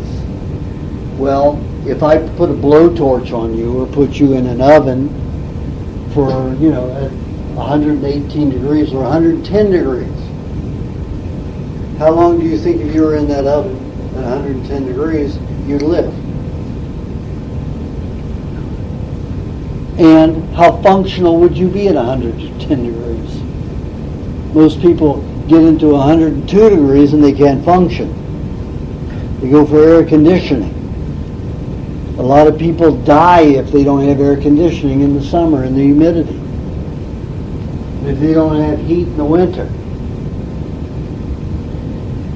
Say, yeah, but we must be getting healthier. We're living longer. How so?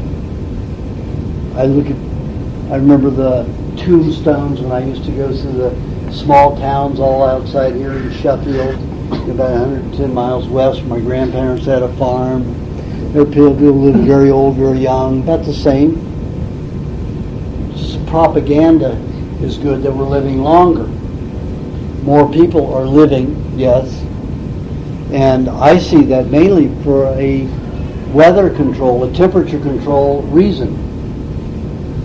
How many people die without air conditioning in the summer and humidity? Remember those 3-day blackout in New York City? 230 people died in 3 days? That was of the heat prostration that they died. It wasn't a heart attack. That wasn't any other kind of death. That was heat prostration. 236, something like that, died of heat prostration in 3 days. Imagine it had gone a week. How many people die when there's an outing and they don't have heat? Massive amount of people would die. How do you think you would live if you were stuck in Alaska, butt naked in an igloo? Would you let your infants run around butt naked, crawling around on an ice floor? Do you think they're healthy enough to handle it? Be okay? You think they'd shiver to death? Shrivel up? Think about how these tribes, how these people do that.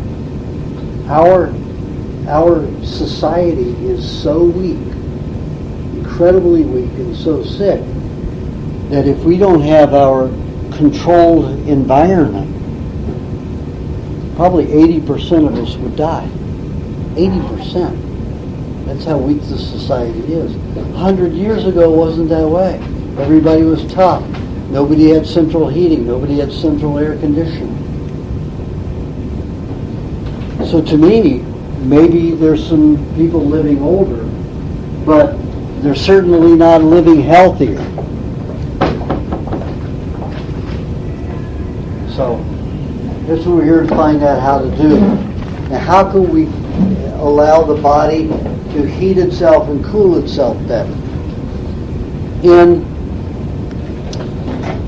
the blood, the body heats itself by thickening. So we have a spleen, and the spleen holds excess blood. A lot of people think that the spleen manufactures red blood cells. Red blood cells are born in the bone marrow. In the fetus, it's different. It goes into the kidney, and then the bone marrow, and finally in the bone marrow, and then it's forever for the rest of life. You know, after about 46 months, it's in the bone marrow always. For us, it's in the bone marrow. Bone marrow breeds red and white blood cells. It's an environment that allows cells to divide. And that's how it's like there's me and all of a sudden there's two of me. Same size and everything. And that's how we have more and more cells. Cells divide. And they do it in the bone marrow. And then they get into the blood. They transport to the blood.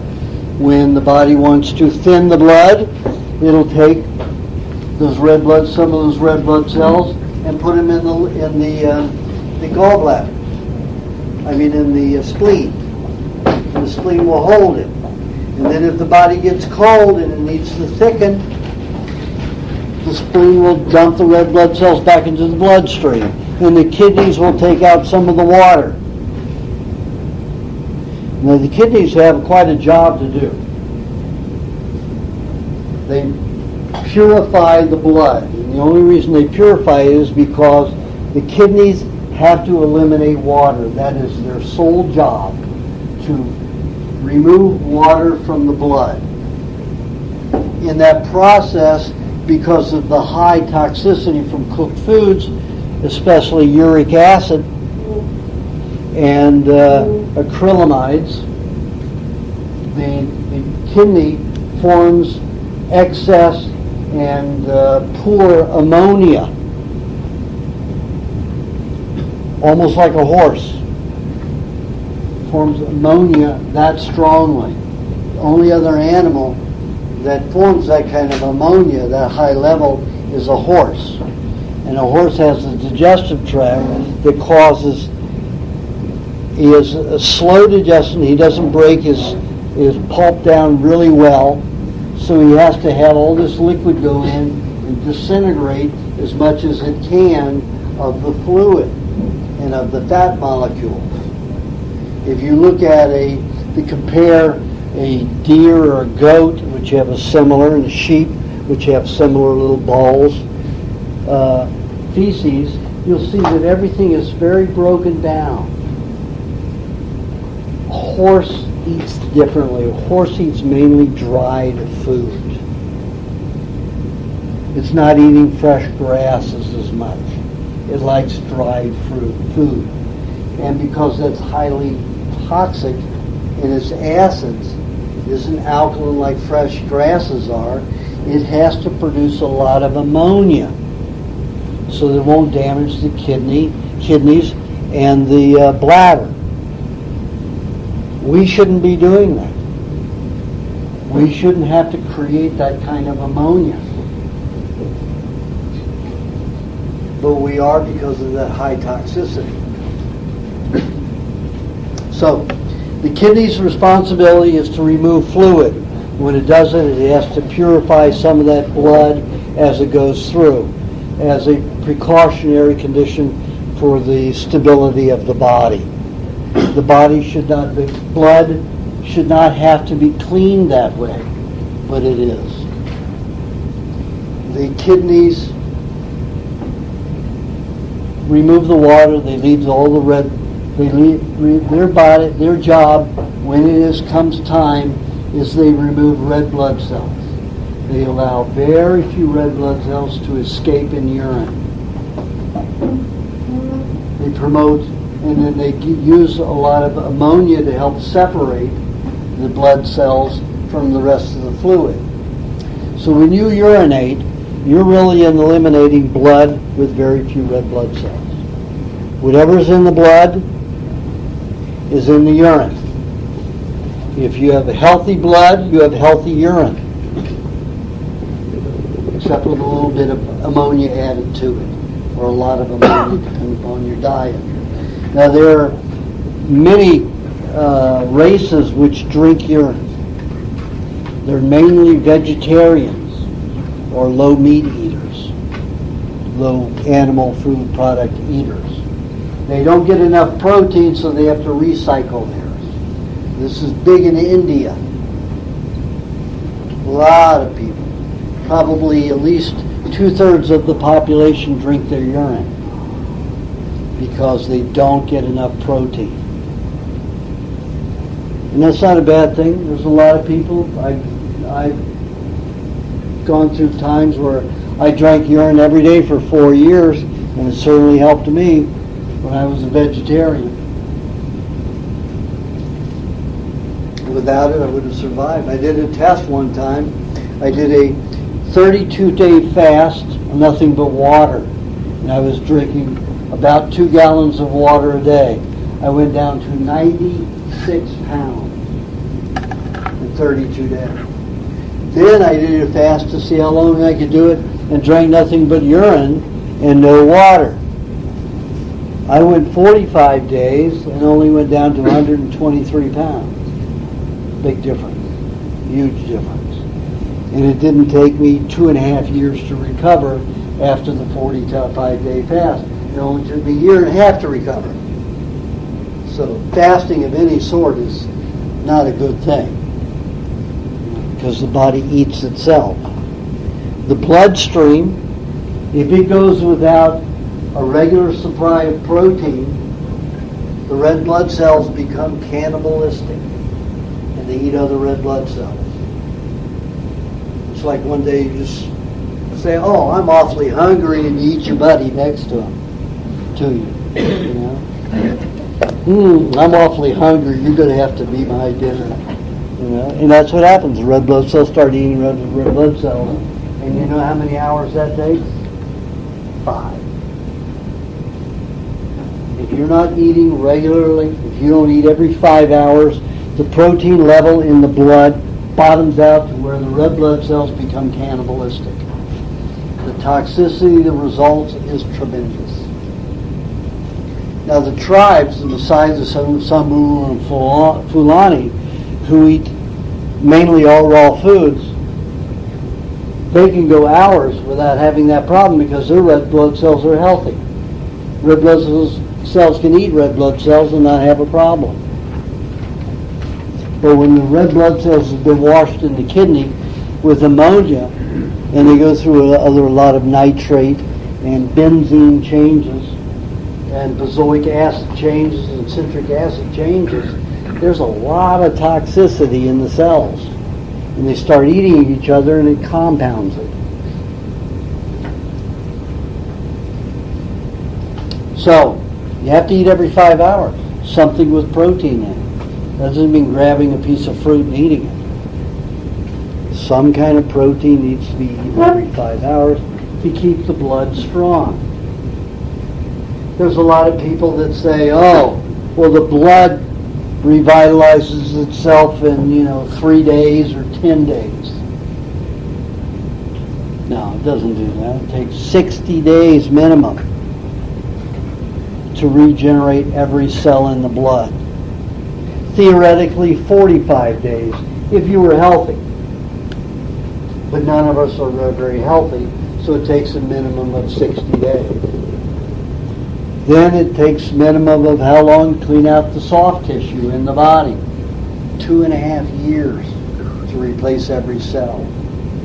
Then we have the cartilage, the more tougher tissues, the cartilage, the tendons. How long does that take? About 4.5 years.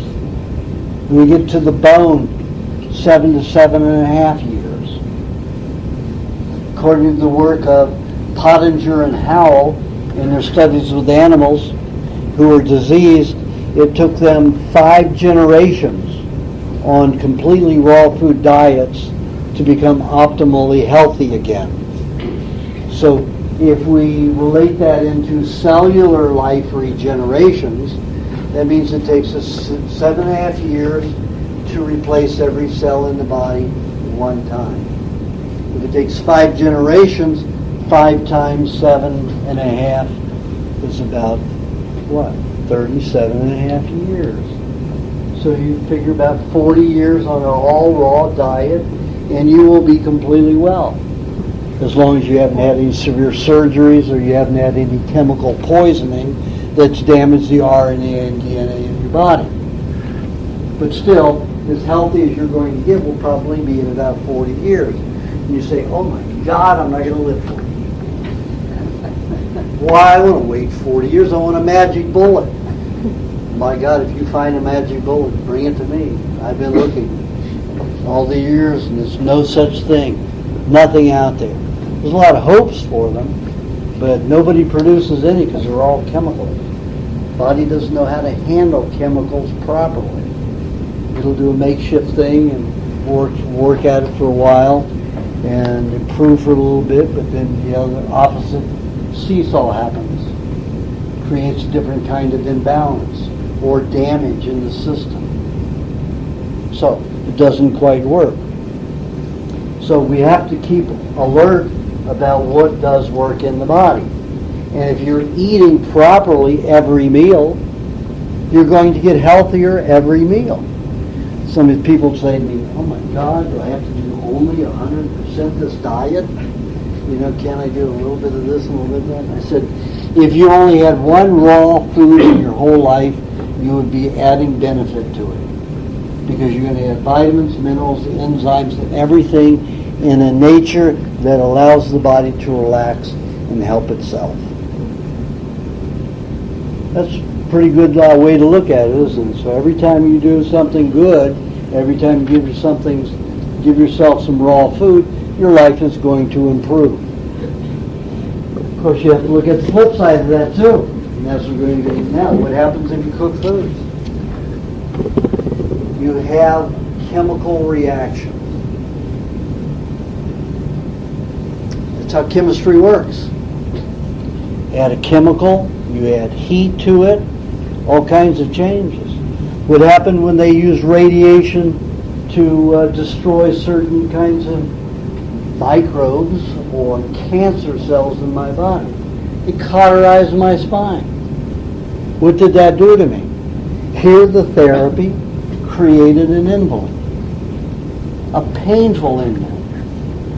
So the cure was not better than the disease. I would have preferred to die.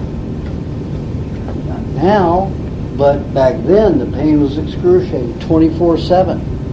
I had to live in a bathtub with milk and Epsom salts in it, or sea salt, to levitate enough to give me enough buoyancy so I had very little pain and I could sleep. If I tried to sleep outside the bathtub, I'd sleep no more than 10 minutes at a time because the pain was excruciating. And I'd wake up with a jolt. The pain was so bad. But when I lied in a hot tub with the buoyancy, just kind of relaxed the body so there wasn't much pressure on it. And I would sleep for an hour and a half, it was an old big claw tub. So if I got it hot enough before I got in it, you know, the cast iron used to stay hot for a while. And what I would do is fill the water with scalding hot, the tub with scalding hot water, and let it sit for about 10 minutes, and then put chillier water in to keep it to a temperature that I could withstand, which is about 101, 102 degrees. And then I could fall asleep for an hour and a half, 2 hours max, wake up before easing water, you know, and then I let a few inches of the water out and reheat it again, and then go to sleep for another hour and a half to 2 hours, or maybe only an hour, and wake up cold again. But the cold, you know, would only last for a few minutes until I heated the water again. So let's say I was cold for 5 minutes. That was better than being in constant pain. So I had to play, you know, with my disease to live with it. And it's not easy living with disease.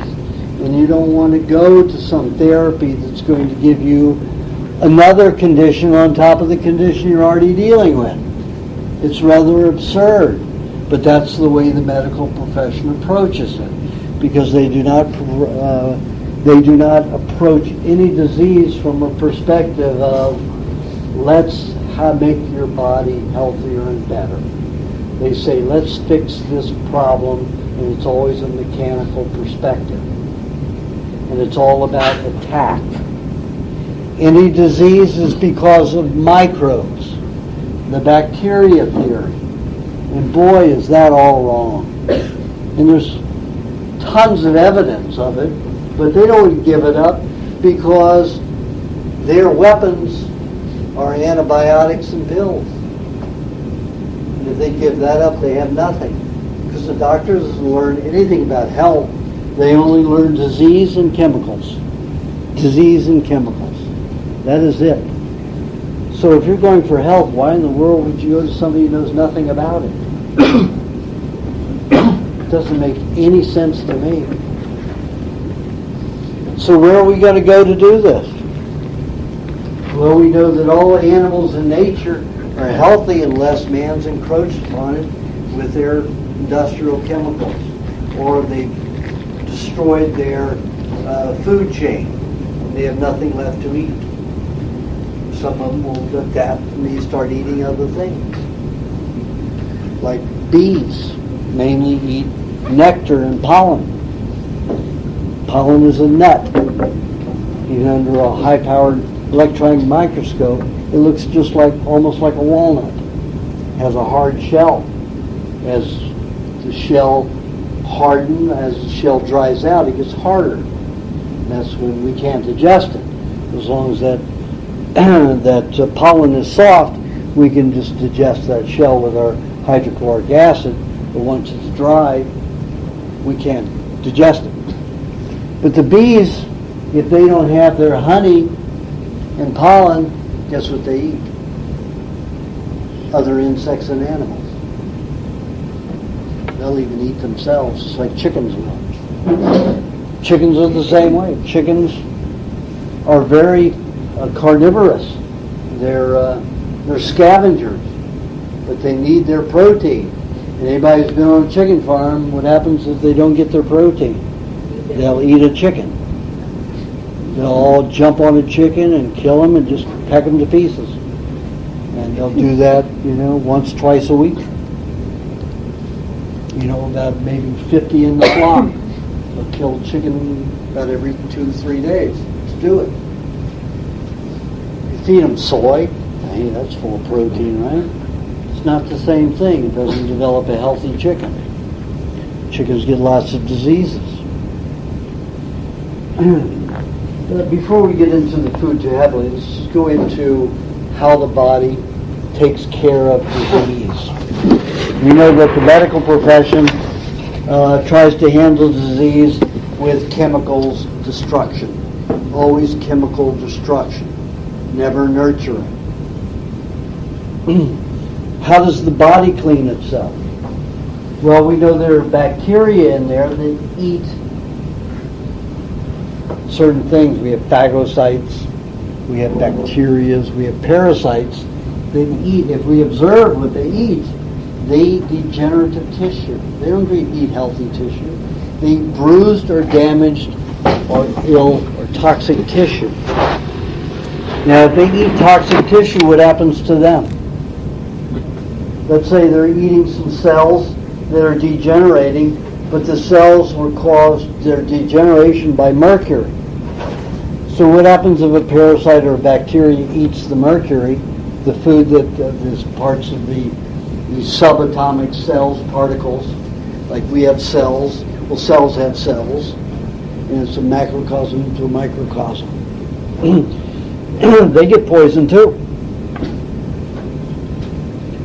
What happens if the body has bacteria and parasites? How do they eat? How much can they eat? What happens in their process? They go and eat up this toxic matter. They can eat, parasites can eat 100 times their weight in a day and discard 1%, as little as 1% in excrement. That's like eating 100 pounds of food a day and having a 1 pound excrement the next day. We eat about anywhere from 7 to 14 pounds and have a half a pound or a quarter of a pound feces the next day. That's pretty good too, isn't it?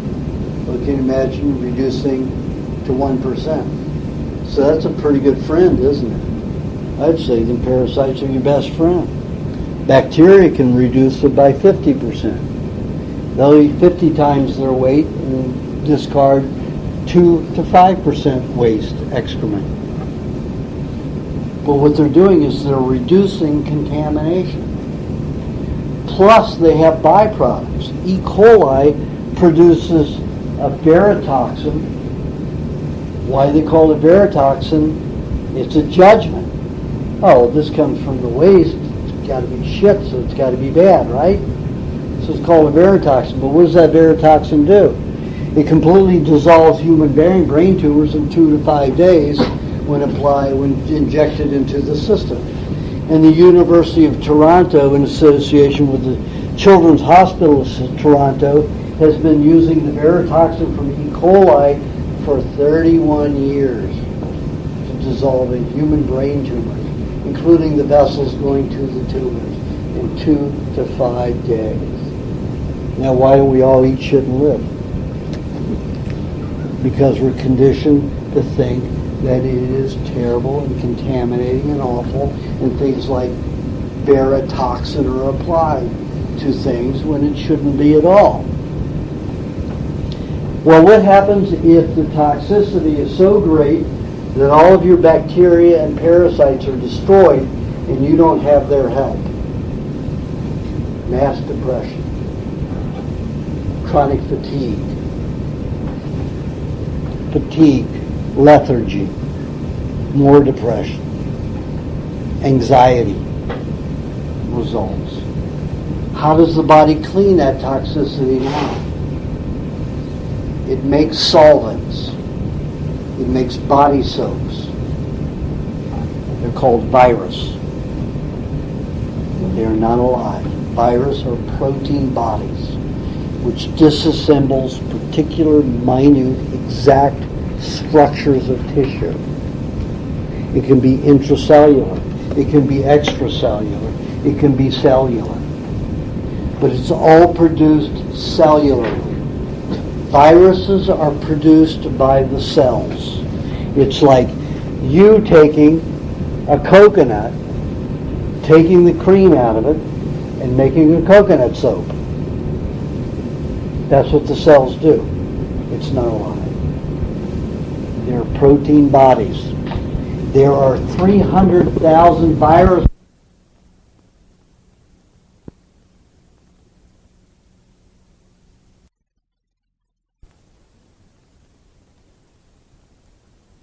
tissue and work on an area for more than 72 hours, 3 days. So they're rotavirus. They are retrovirus. So that means that a virus that is created today is extinct in 3 days. You'll never see that virus again in that form, in that shape, ever. So what does that say about vaccines? that are made to counter viruses. They're pretty insane, aren't they? What they could create is already extinct 72 hours before they make it. And it takes 6 months for them to manufacture and develop a virus to the point where they can give it to the public. It's inane. It is strictly greed. It is nothing poison.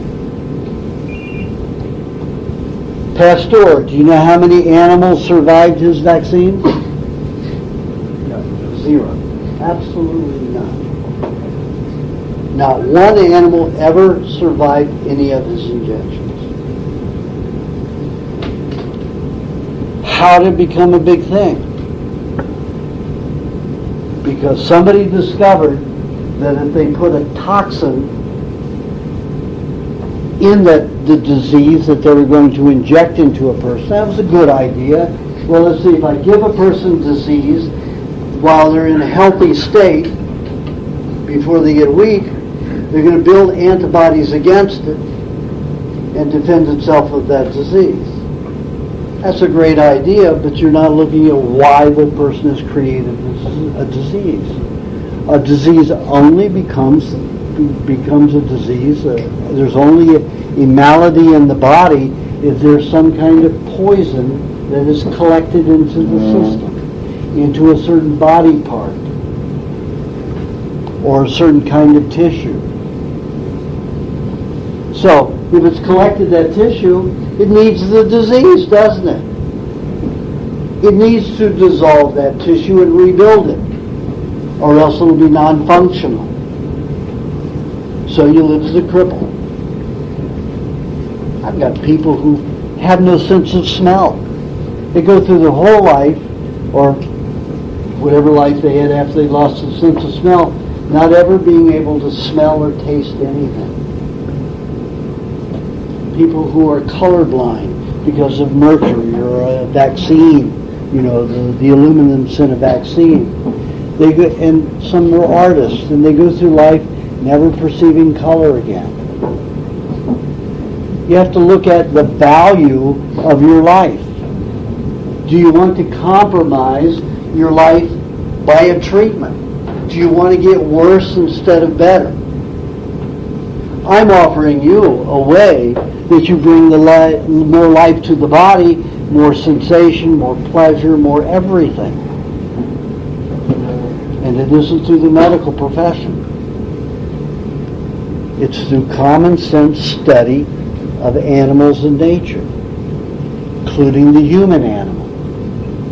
And the human animals that have no disease are very few. The Maasai tribe, Inuit, the Fulani, the Samburu, all of them. The only ones getting close to disease right now is the Fulani. Now the Fulani lives 90% on raw dairy products, 10% on cooked meats. Well, I should say about 5% on cooked meats and about 5% on fruits. They are becoming diseased because they've allowed man to come in and give them tools for agriculture. Now they've got gasoline and they got oil, and they weren't trained how to use these. They're breathing in all these things. They're getting disease, even though they have good diets. They're getting irritable. Fulani has a very amazing practice. In their culture, you have an adult, and it was rare in the tribe, maybe it happened, once a month or once every 2 months, some adult would get irate with another adult. The children that evening, the children get together and do a play based on that event. And they make it a farce, an irony. And the adults get to see it and they laugh at it. And that's the way the culture ran. They don't even do that anymore. They've been, by a particular British scientist who regrets it to this day, did a documentary on it. He says, my influence was the worst thing that I could have ever brought to them. agriculture and industry was the worst thing I could have brought to them. Before they had no disease and they lived harmoniously. Now they're fighting, they're having problems, they're getting diseases. Where are they located? Africa. I forgot what part of Africa. The Fulani, the Maasai, they started, when Shirley MacLaine and all those people were going to visit him, they were bringing them cakes and candies and stuff like that. And after about 18 years of this, the Maasai tribe says, wait a minute, these guys are poisoning us and killing us. So they went to their government and they said, we don't want any more of the white man within 20 miles of our villages, of our children, of anybody. And they got that. They got it. So they agreed to go to hike 20 miles out to a agreed upon area, and they'll do dances, rituals, and sell them their goods to the white man. But the white man doesn't get near the Maasai tribe anymore. And they're considered the smartest, tallest, fiercest, most intelligent tribe of the world. And we take a look at the Eskimo, the ones that are still living primitively. 99% of their diet is meat. 100% 9 months out of the year. 3 months out of the year, when they can eat berries and some other things, they will do it. But it's like 1% of their diet. That's it. So it's 99% animal fat and meat. The problem with that is as soon as they dig a hole and catch a fish, it's a popsicle that by the time it reaches the mouth. So it's all frozen. And you have to have incredible teeth for that. That's why I would have never stayed there even if I didn't have the bone problem, because the teeth. How many people can eat bones with their teeth here? Eskimos can. They can chew on a human that can chew on bones. Not like a dog or a cat. But humans can chew on bones. How healthy can your teeth have to be for that? If I even thought about trying to chew a bone, I'd have a toothache. I'd have some gum ache. When after chemotherapy and radiation, especially after radiation, it dissolved all the bone around my teeth. My teeth dangled in my gums. If I went like that, I lost a half a cup of blood. My gums are bleeding. So in my last 3 months of my life, they told me, which they said it would be, they wanted to pull all my teeth. I said, I'm going to live 3 months and you want me to suffer trying to heal all my teeth extractions in a 3-month period? Probably take me 2 years to recover from that surgery, and you want me to spend my last 3 months suffering a complete mouth extraction? What are you, stupid? Of course they are. They're not ignorant, they are stupid. And they're trained to be stupid. Do you know who writes the manuals for the doctors? Pharmaceutical houses. Merck's is that thick. Tells doctors their whole procedures, what to do. And you better believe 85% of it's right at their medications, dosages, everything. And they lump it into all so general. It's always the highest. And you work backwards instead of working upwards. You work backwards from the highest dose to a lower dose. If you get a symptom, you back off. If you don't get a symptom, you may raise it. But most of the time people have ill reactions from it and they have to cut back. And that's just the way that they treat it. So, the Maasai, the Samburu, the Eskimo didn't suffer any degenerative diseases. The first case of cancer among the Eskimo was in 1936. And that was an Eskimo who had been eating. He was living in, the German colony, German and British colony was developed. eating cakes and sugar, breads, cakes, and sugar. The first dental carie was in 1886. Can you imagine your whole race, which is hundreds of thousands of humans, no cavities? No cavities. Can you imagine that? And you can chew bone with your teeth. Your gums and everything can be so strong. That's a dream in our society. That's, it's almost a non-sequitur. It's a myth. Nobody can do that. You're right. Nobody in our society can, because we don't have that kind of stability in our bodies. So how do we get there? It's going to be a journey. I'm still not there. I do have my teeth. There's only one right here that's a bridge, so I don't have that tooth, but everything else are my teeth still. They're not all my teeth. There are lots of fillings within all those teeth, but they're still my teeth and rooted into my system. I've got a few root canals, but I let them canal on their own. When the tooth died, I let the nerve die on its own and just pulled the nerve out of it, dry and hard. So I didn't have it done, with a drill, so that I could still use the tooth until the tooth decided to eliminate it on its own and hopefully regrow a new one. That's my fantasy. But is it a fantasy? 6 years ago in Thailand, a man 90 years old, who had lost all of his teeth by the time he was 60 years old, grew a whole new set of teeth. 90 years old. I mean, it was a whole new world to him. He could chew again. He could eat again. And he was interviewed, and it was quite interesting. And I got little tidbits of other people who've done it. Not that I've witnessed, but I've read about them in interviews in newspapers. So I'm hoping for that someday. Maybe a fantasy. I don't know, but I'm working. So I try to take care of myself in the best way I can. So pollution is the main cause of disease. And we have to look at cooking itself causes disease.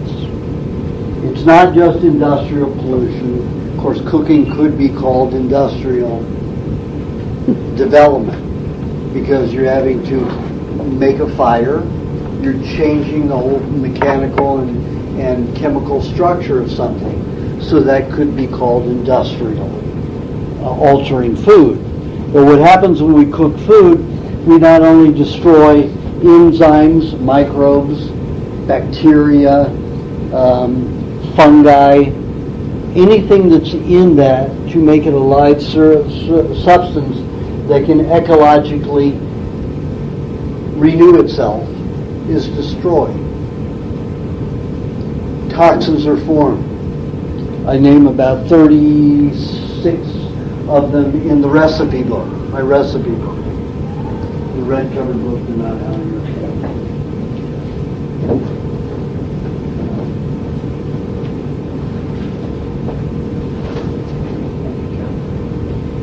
last 50 pages, the science is in this book. Talks about 36 that we know of, identifiable toxins, but those are the only ones we looked for and studied. It could be an entire, myriad of toxins that we haven't studied yet. One of the worst is acrylamides. And in Sweden, about 5 or 6 years ago, there was a team of full professors who did laboratory tests and chemical analysis of acrylamides.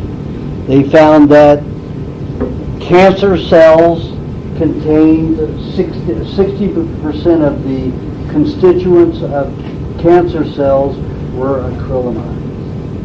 tumors were acrylamides, not cancer. Tumors were acrylamides.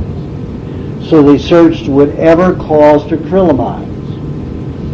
Any kind of cooked food causes acrylamides. Any type of cooking causes acrylamides. The worse the cooking, the greater the acrylamides. Fried foods are out of this world. Chips, French fries,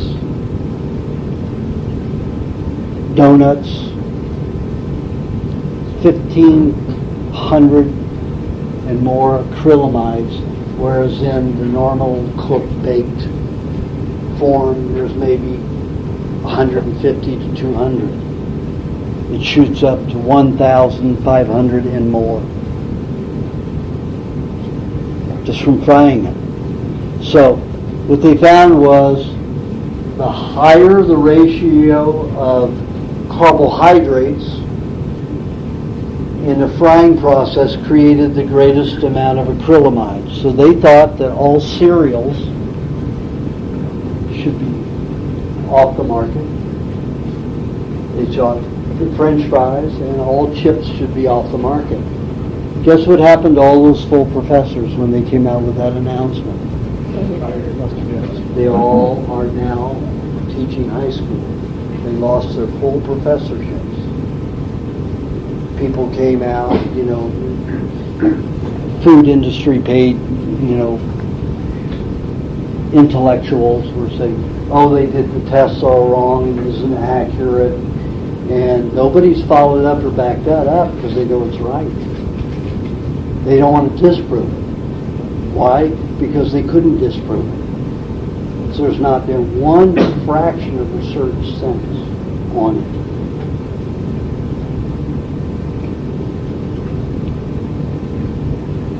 So these poisons that collect, they can create diseases. Now we take a look at the tribes who are eating just cooked meats, cooked animal products. They have gout, they have arthritis, they have a little rheumatism, they have some skeletal problems,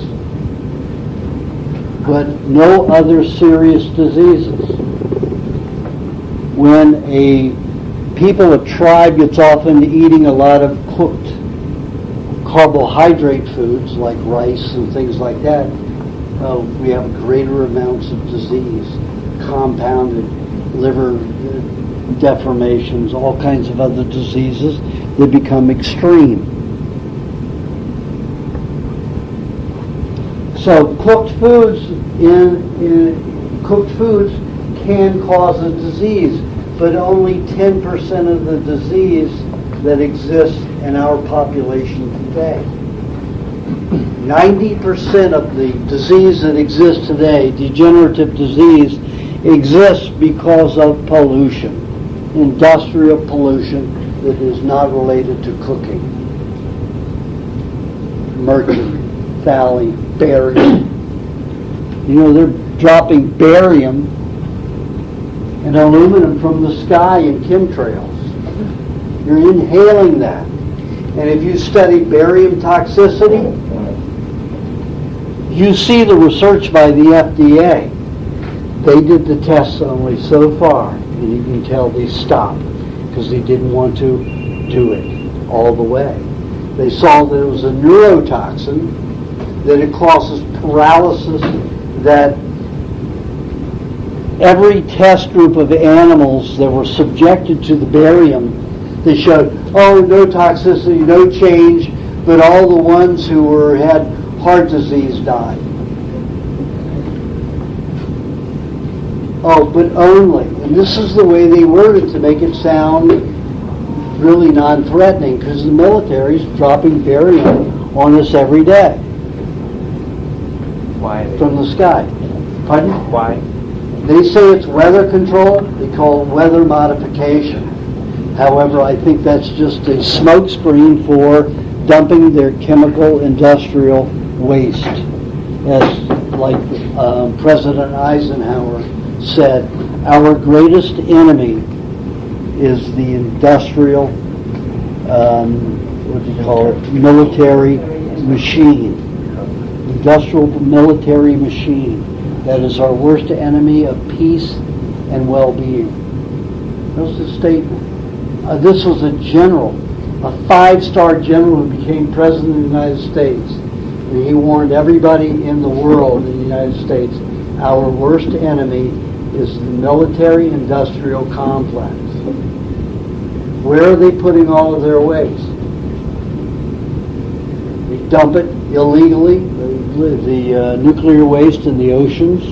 They're dropping barium and aluminum, which there's a lot of byproduct from making military machines and weaponry. And they're dumping it on our heads and calling it, it's saying barium reflects radiation, so it can affect precipitation.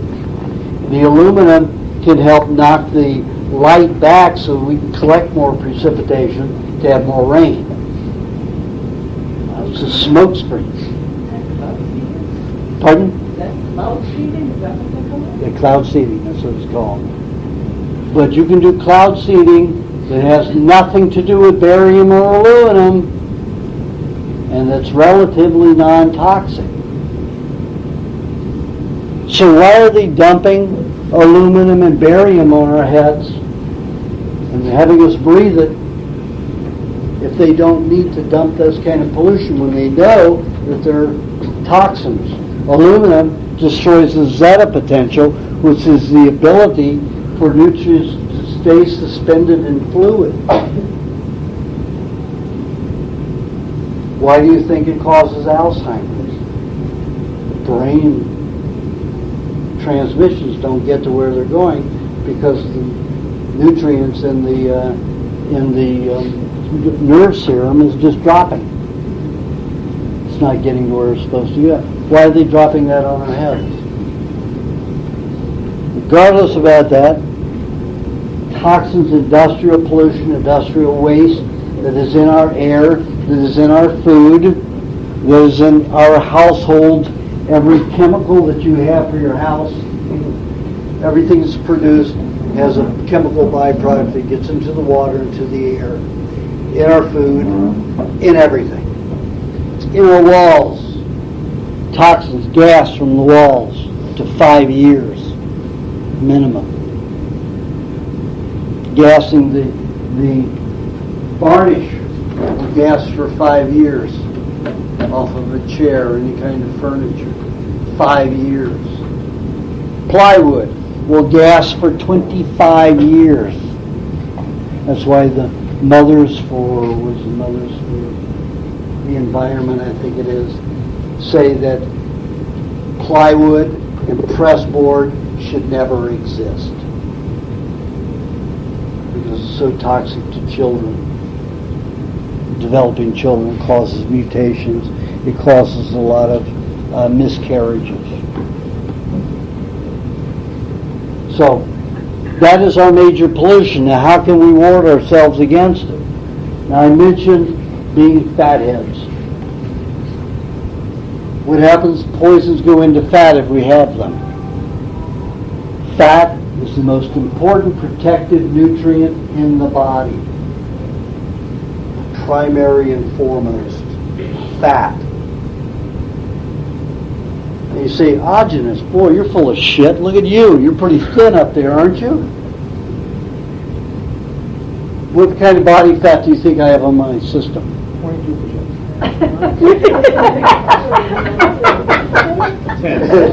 22%. This guy's right. Normally for somebody my shape and size, solid, everywhere solid, 7 to 13% max. So the athlete's dream is 7%. Why? Because they're brainwashed into a myth. My body fat is 22%. I'm really fatter than anybody else in here except for that man back there. He's probably about 32% fat. And I like that. He's very protected. When molecules of fat are cooked, they enlarge, swell 10 to 50 times their normal size. I've been eating only raw foods, raw fats, since February of 72. My molecules of fat are very small, and I've gotten rid of most of the big fat ones. 30 some years, 34 years of eating raw fats. So my fat molecules are very small, but I'm dense with fat, 22% fat. Most of you are not. Oh, here's this man's weight up there. I'm as fat as this man. He's probably 25% fat. I'm just about as fat as he is. But I don't look it, because my fat molecules are small. But I like people to be his size, ideally, or his size. Get fat. Absorb those toxins. Because when you detox, where will those toxins go? If they can't find the fat, they'll go into the cells. Because there's always fat inside of a cell. Just think, if you had all this fat around here, how much fat do you think would go to, how many toxins do you think would go into the brain? If you had a lot of extra fat around here. A lot less would go to the brain. A lot less would go to the liver, or the pancreas, or the gallbladder, or the lungs. It would go into the extra fat tissue that you had. Now, I used to keep myself this size.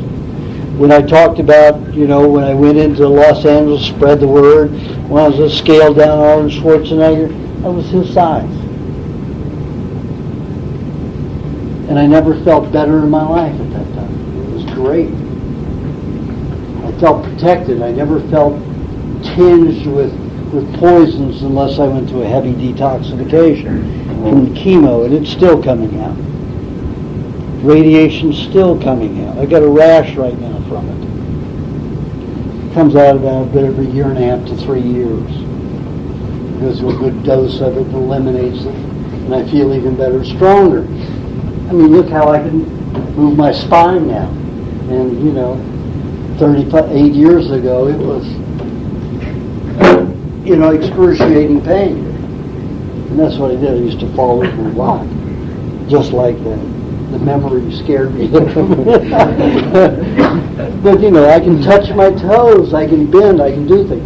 I can't go very far back. That's always been that way. My hamstrings are very short, probably from all the disastrous chemicals that I had. And my mother cooked everything till it was leather. She had no culinary skills at all. The worst food in the world. I didn't know that food existed until I left home. And then people cook things differently, and it was a great adventure. Cheese burrito. I couldn't think of anything better. And I only had 2 years of that before I got so sick I became a raw fooder. That was a great item. I love cheese burritos. Burritos are made with beans, refried beans, with lots of cheese in it. Oh, loved it. So, foods, poisons can cause disease. How do we reverse it? How do we contain it? Fat. Get fat. Get fat. You've heard the saying, fat and happy. It's a truth. Most babies are irritable and unhappy unless they're fat. Most adults are unhappy if they're fat because society says they're unattractive and they feel badly about themselves. Left alone, it wouldn't be that way. 100 years ago, if you were fat, you were a prize. Because we knew you could get through a winter, freezing cold winter, and you could have children without having to worry about being so disintegrated by it. And breastfeeding that you could maintain. You may lose a lot of weight in that process, but then you could fatten after that to have the next child. A skinny person, a thin person, would be considered undesirable as a mother and as a housewife. 100 years ago, that's the way it was. It should still be that way. But it isn't. Fat and happy, get fat. You'll be happy about it. You'll be protected. Now, where do we get fats? What are the good fats for the human? Well, we've got vegetable oils. Is that ideal? Vegetable oils, the most important. Got short, trans fatty acids, unsaturated. Isn't that the ideal? Low cholesterol. Isn't that the ideal? That's what we're told. What happens with those? They harden in the human body. An herbivore can eat vegetable oils. And their body temperature is 101 to 103 degrees. Average is about 102. If they go into a fever, it goes up to 105. So when they eat the vegetable fats, and it's made a part of their cells, it stays fluid for their entire lives. Ours, it crystallizes in our body at 98.2, 98.6. Our bodies even gets cooler than that. So it dries out, it crystallizes in the system, causing hardening of the arteries, MS, muscular dystrophy, all kinds of problems. Hardening of the heart disease. Vegetable oils. But wait a minute. Animal fats cause hardening of the arteries and heart, doesn't it? That's what we're told every day. Look at the tribes that eat only cooked meat. No heart disease, no arteriosclerosis. None. Zero. Hundreds of thousands of years.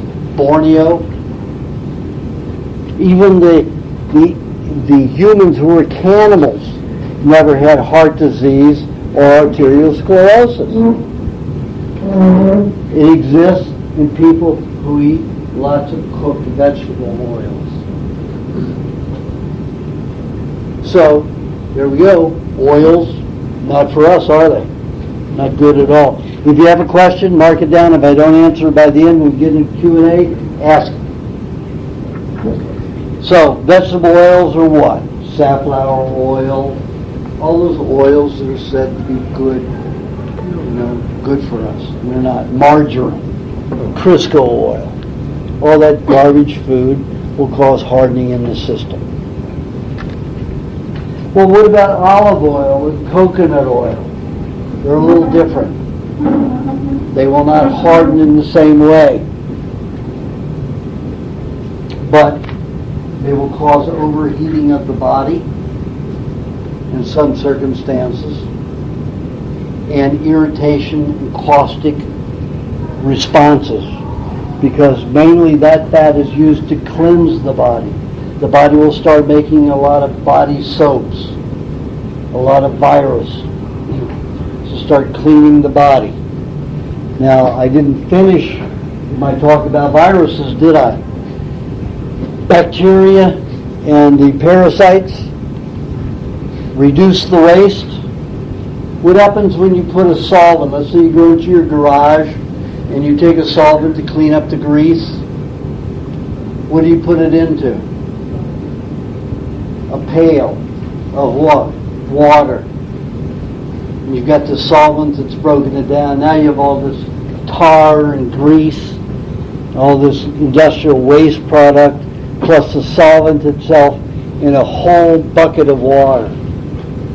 Nothing's been reduced, has it?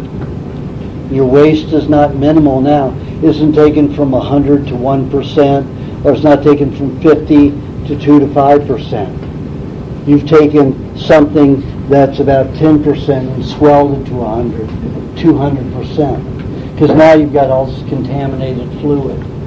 The same thing happens in an animal's body. If viruses are being used, you've got a huge contamination systemic that carries on in the system. How does that relate to actual life? take a look at how the doctors perceive viral meningitis or cerebral meningitis, either one, to bacterial meningitis. They fear viral because of the mass swelling involved. Bacterial doesn't have all that swelling. Why? Because the bacteria is reducing the tissue and the discarded waste to a small fraction. When the virus is doing it, you have an expansion of toxic fluid and not enough health in the body to eliminate that waste safely. So, got to feed the body those fats to absorb all those poisons. Going through detoxification, you got to load up on the fats. Okay, what are the good fats? What are the fats that we digest best? Who likes to have ice cream here? Who likes ice cream? Everybody. Why do you like ice cream? Because your body knows that that is really the best food for it. Butter, cream. Who doesn't like butter? There should be only a few people who don't like butter. There's one child back there who doesn't like butter. Butter is delicious, incredible. Cream is delicious, incredible. A lot of people like meat fat. I mean, that's my favorite. Sirloin fat. And I've taken my meat, cut it up, put it in a 2-cup canning jar with a wide mouth, stuck it in a bowl of hot water, not hot enough to burn my hand, and then do that for several hours. And I've got the juicy, savory sirloin fat. So tasty. And it tenderizes the meat. The warmth tenderizes the meat. So if you want to have it more delectable, you just have to take the time to do those things. And that's no different than it takes time to cook. It may take a little bit longer if you want to warm it longer and get it more tenderized, but at least you're not using constant heat and you won't have to scour a pan or a pot. When you're finished, you just rinse with lukewarm water the jar, so you have all that waste product from cooking. Those fats are the most important for the system because they are digestible. Now, is there any difference between the butter and the cream and the animal fat? In my experiments, yes. Animal fat has a tendency to clean out toxic tissue in the body and drugs galore. Avocado will do that too, but not in the same way. If you've had radiation therapy or chemo, the quickest way to clean that out is to eat lots of animal fat. Cream is the only fat that I know of that soothes the nervous system. What happens in the summer? Why do people crave and eat so much ice cream in the summer? You've got the sun's radiation beating down on people who don't have the proper fats in the tissue in their skin.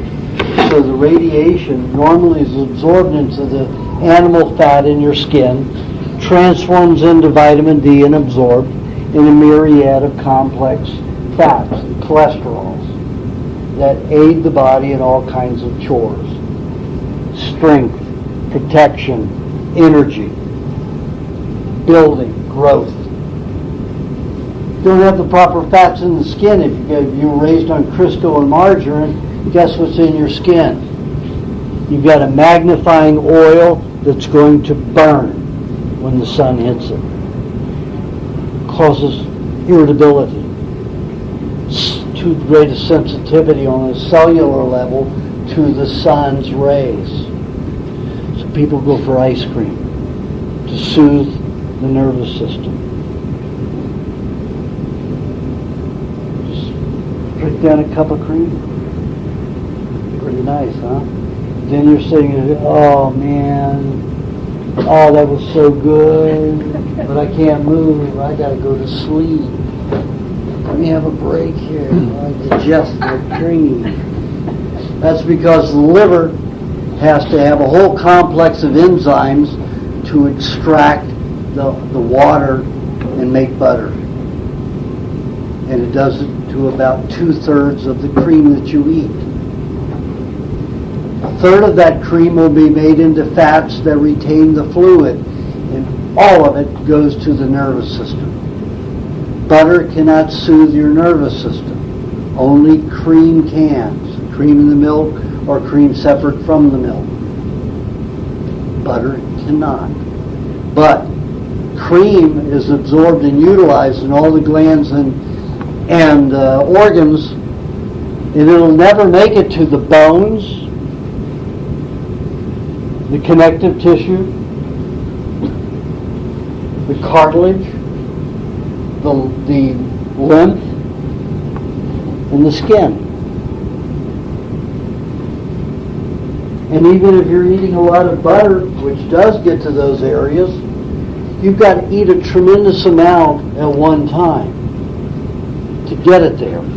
And then again, how are you going to digest all that fat? You've got a gallbladder. Gallbladder doesn't make bile. The liver makes bile and stores it in the gallbladder. Just the way the bone marrow breeds the blood cells and stores it in the spleen. When we were out hunting and we caught an animal, guess what we ate right away? All of the fat. You ate so much fat it would take your liver a week to generate that much bile to digest it. So the human body in nature had the gallbladder to hold this enormous amount of bile to be able to digest eating an enormous amount of fat at one time. So we should be equipped to do it, shouldn't we? But if the bile is made incorrectly from toxic foods, it's not going to do its job properly. So then eating that butter and that cream is going to weigh you down. And you got to go take a nap to digest it. Then the pancreas is going to spend a lot of time putting some enzymes together or leaching them out of the body and converting them into substances which can help create a better bile to break the fat down so you can utilize it a lot. I can go through, it used to be, when I first got onto the raw meat, I was eating a quart of raw cream a day with a quart of carrot juice. And I would pass out after an hour. But boy, I'd wake up digested and ready to go. And I was able to keep my weight like this, maintain it like that. And I loved it. But I always had the nap.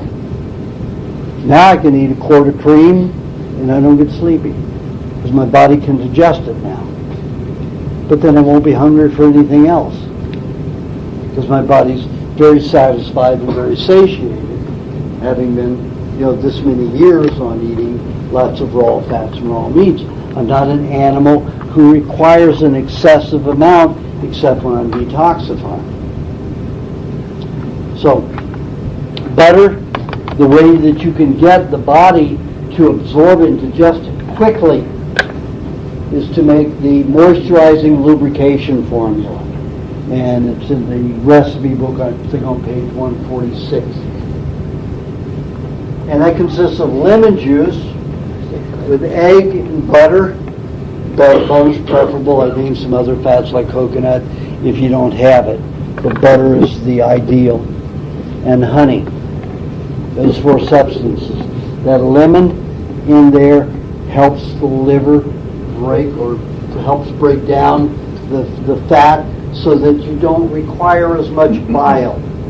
It isn't as complex. So you can digest that formula.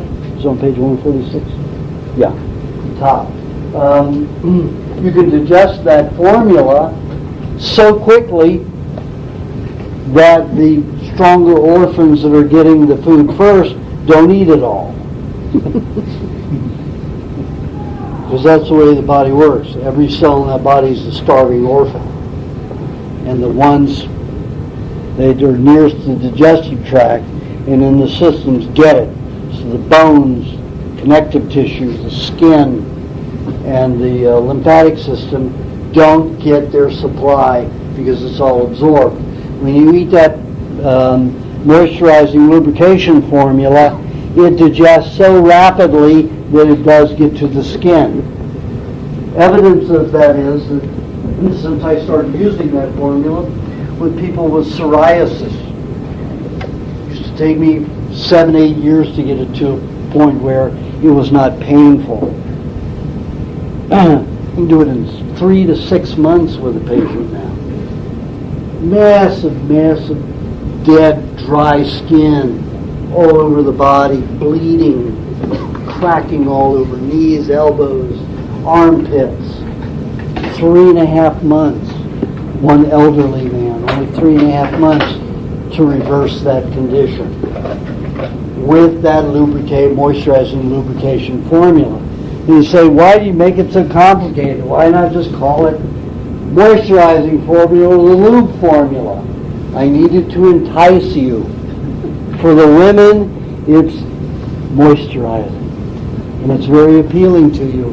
And for men, lubrication. And it works. So for the men, I say, hey, do you have your lube formula? Doesn't sound good, lube formula. I like that. Moisturizing formula. Do you have your moisturizing formula? And it works. Psychologically, it works. And think about it. It does just that. It gets to the outer parts of the body, so it will moisturize you. For men, it gets into the joints. It does it to the women, too. But the men like to think of the lube. The joints lubed and stronger.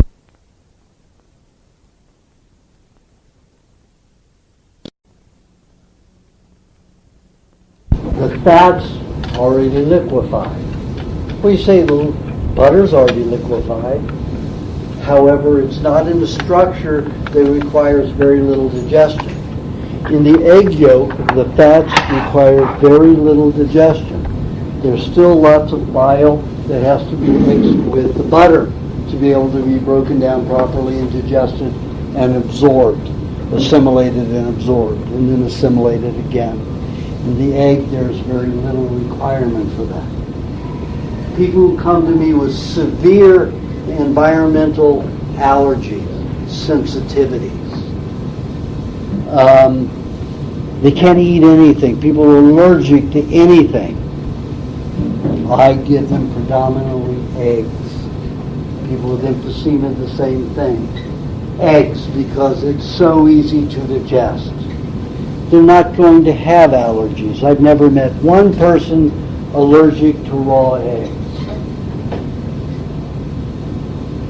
And let me tell you, it makes the world of difference. People who have complications. I have another client that was, I put them on the egg thing, they did well, and then put it back on a raw, complete raw primal diet. Within a few weeks, they were back to having problems. So, to me, that was simple. 5 days on the egg diet only, eating an egg every half an hour, 45 minutes. 5 days on primal diet. 5 days this, 5 days that.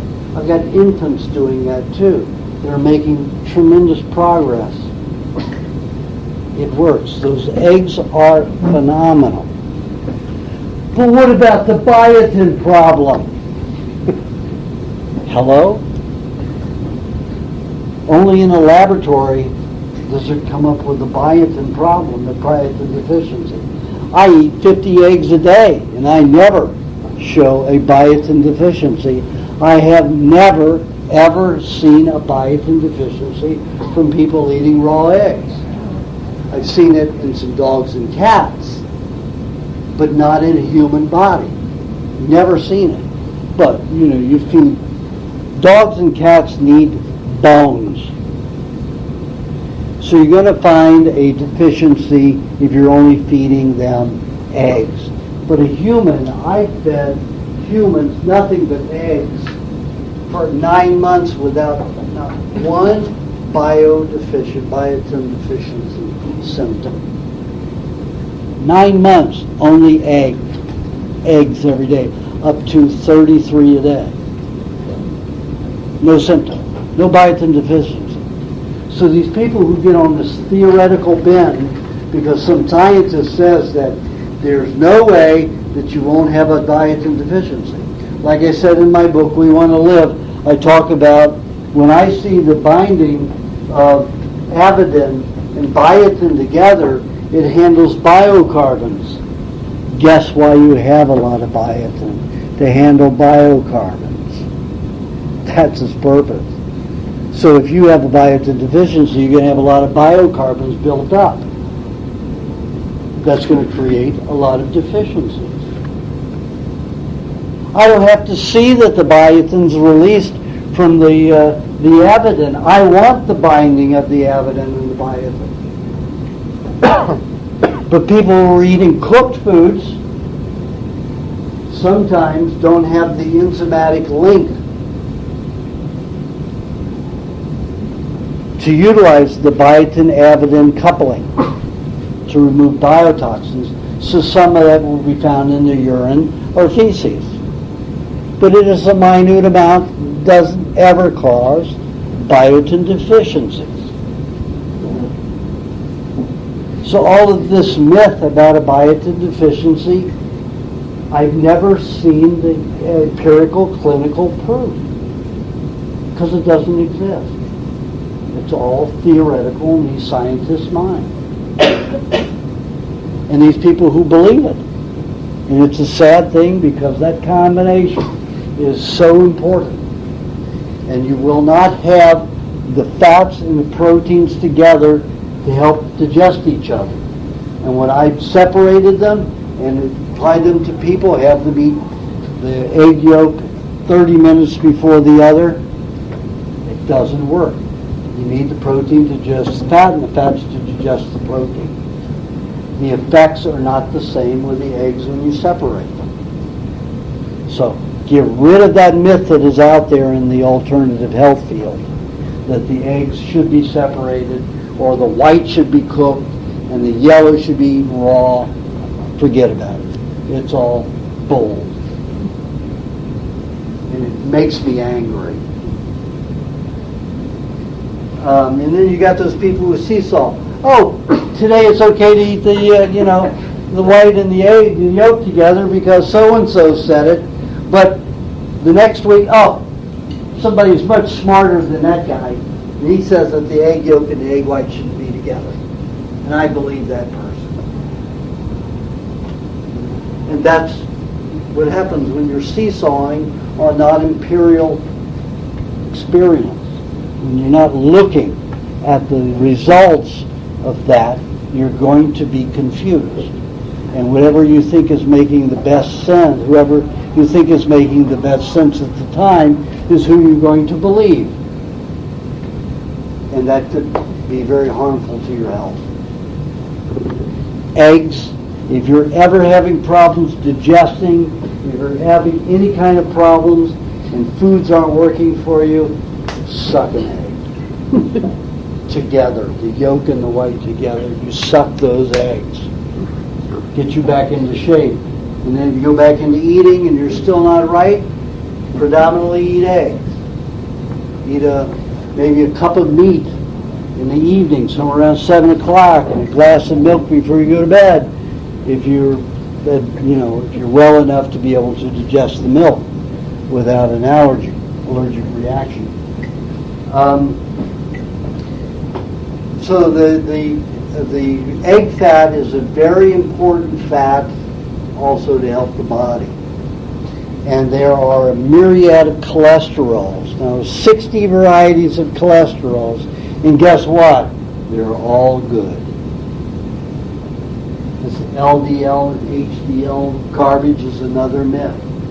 What was it, 20 years ago? All of the cholesterol was bad. There was no HDL or LDL or anything like that. They were all bad. You know how the pharmaceutical industry and the medical industry backed out of that one? Oh, well, we found that these are bad and these are good. So we made a little mistake. But we didn't make a total mistake. They are a mistake. completely. The LDL and the HDL are all good. And if I have my blood checked and I'm eating the right way, I want to see a lot of contaminated fat in that blood, because I want to make sure that I'm detoxing those old fat cholesterols that are in my body from when my mother fed me Crisco, fried Crisco. I mean, she fried her French fries in Crisco, the same way that you know Ben and Jerry's and everybody else, and Henry's and McDonald's, everybody else is boiling their. If you go to Mexico, they do it in lard, in pig lard. That's better than the vegetable oil because it won't crystallize in your system and cause hardening of the arteries in the heart. But I want to get rid of those, so I want a high cholesterol level. I like the cholesterol level to get up to 700 sometimes. It's over 160, 150, man, you're in danger of what? Of their fantasy. They should write, you should move all of the all of the doctors out to Hollywood and let them write for the horror stories. Because they have no base in reality. There's no sense of reality anywhere in their consciousness. And the pharmaceutical industry trains them that way. Pharmaceutical industry took care of all the universities, took them over in the early 1900s when Carnegie and Rockefeller were offering all these huge subsidies for tests that would create chemicals that they could sell. It had nothing to do because everybody was using foods. Hippocrates, let food be your medicine and medicine be your food. You know how you handle childhood diabetes type 1? One that never gets cured? A raw milk diet. That's all. That's all they got to eat was raw milk for 6 months. And they would be completely rid of their diabetes. Type 1 diabetes. I had type 1 diabetes. Said I'd be on insulin all my life. When I started eating raw foods, I stopped. I was eating a lot of fruit, and I was passing out all the time, but I didn't go into a coma or a shock like I did when I was eating cooked food and taking insulin. And I went to Washington Medical School in St. Louis 3 years ago, and they did a test on me, lots of tests on me. They were looking for congestive heart failure because of all the fat I eat. They were expecting to find lots of cholesterol in my carotid arteries and all in my heart.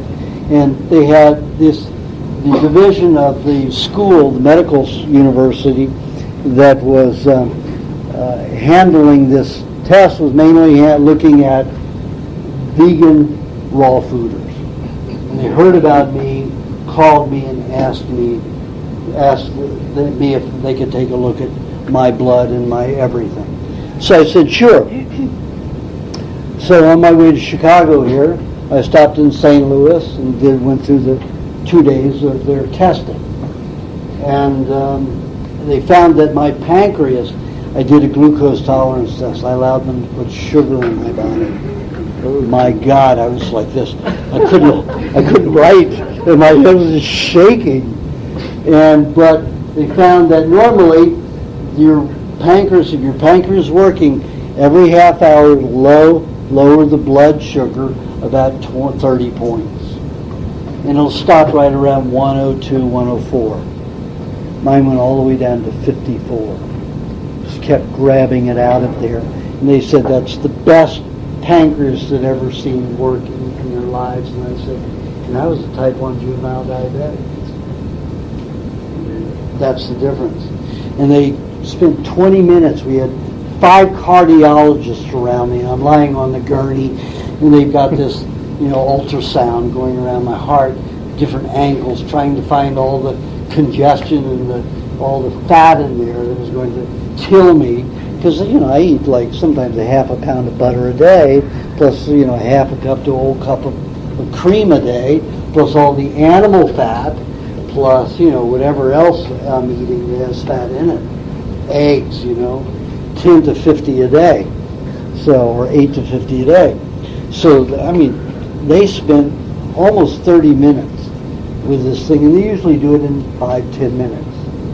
They were searching hard, and they couldn't find any congestion there. They found a little in my carotid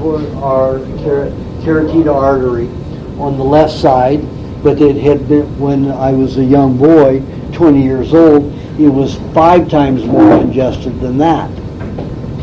So it's gotten better. So in another, I've still got, 16 years to go on a raw diet, to where I've been on a raw food diet of eating meat on a daily basis. Like I said, it takes about 40 years to completely rebuild my system. So I'm getting better every day. So fats are very important. Eggs are very important. All of those things are the utmost important. Now we're going to take a break before everybody pulls their hair out. Okay? So we'll take a 10 to 15 minute break, eat, do whatever you need to do, and then we'll... Meats, in my experiments with animals, are the only... Raw meat is the only thing that increased cellular reproduction, sped up healing of wounds, of bruises, and of growth.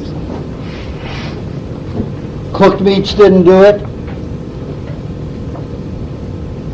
Other forms of proteins didn't do it. The science diet, I don't know whose science that is. Every dog that I'd known that was on a science diet had kidney stones or some other problem.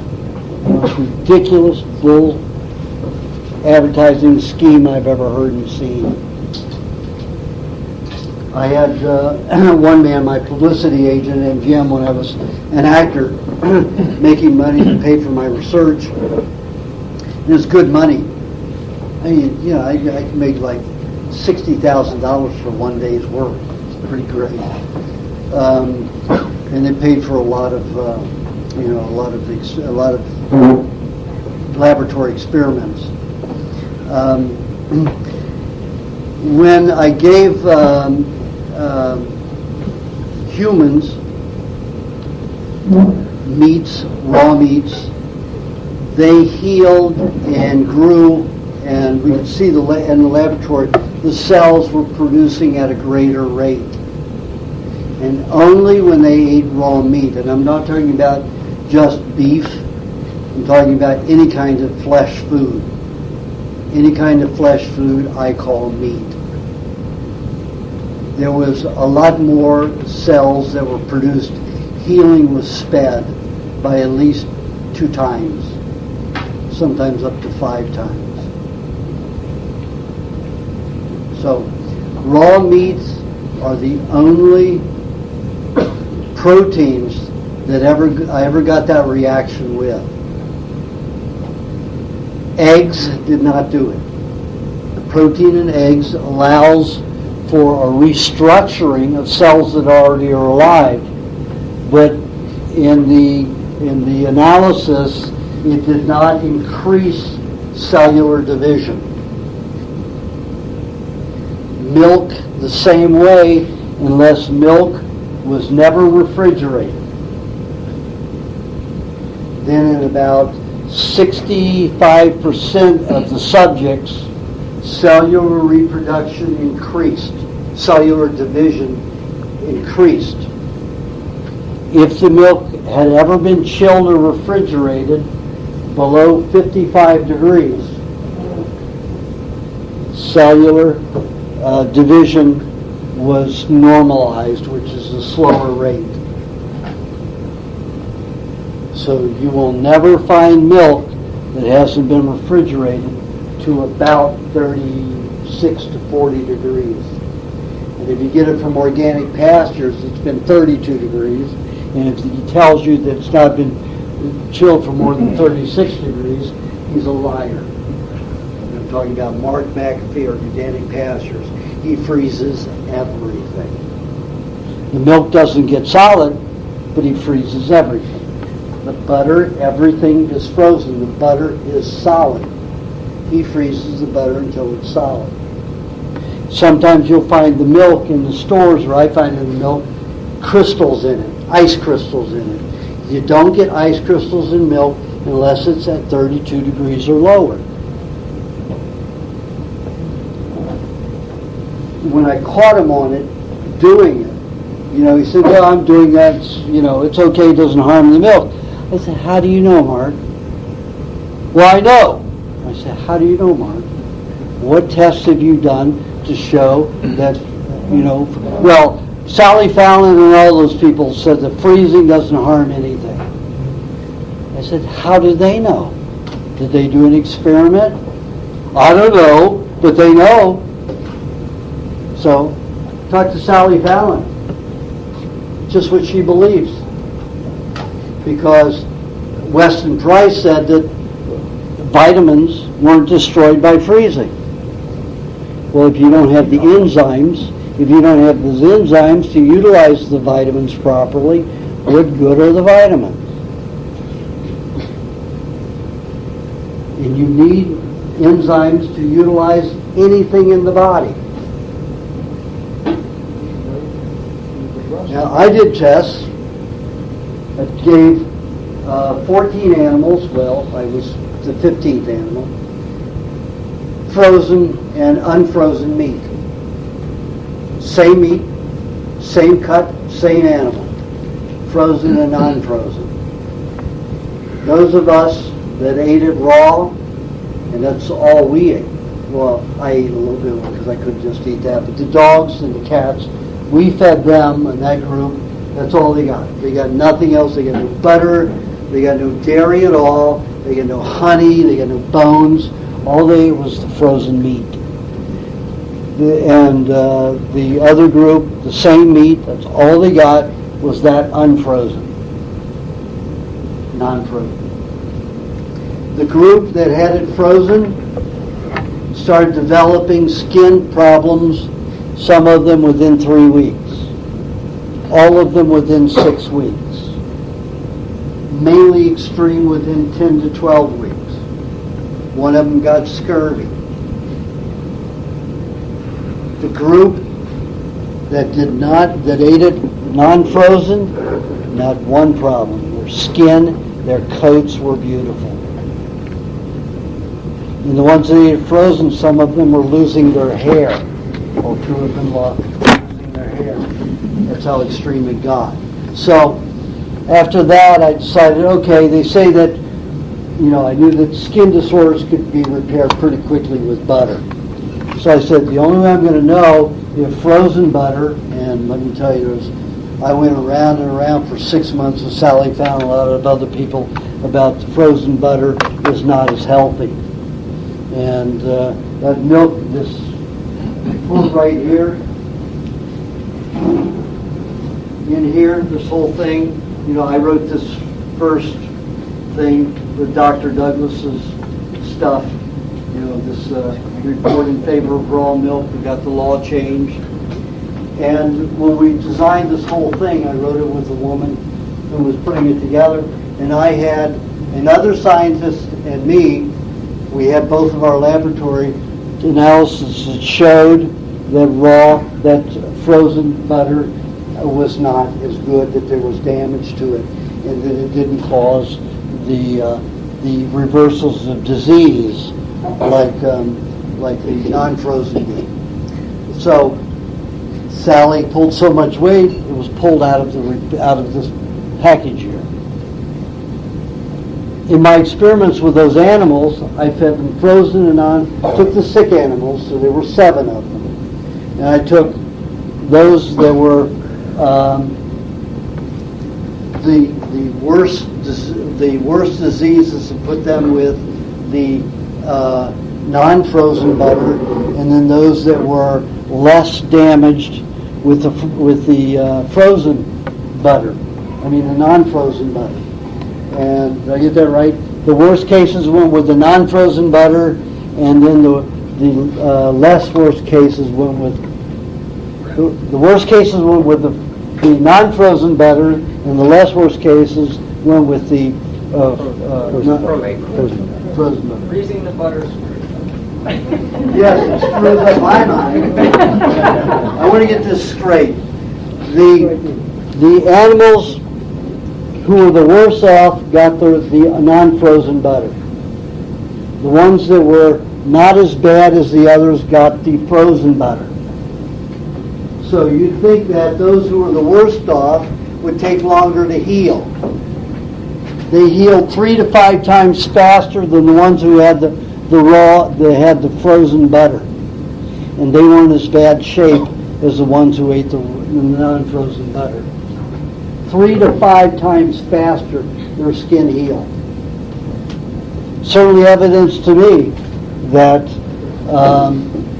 the frozen butter is less healing than the raw butter. I'm not saying that the frozen butter is damaging, but it certainly is less healing.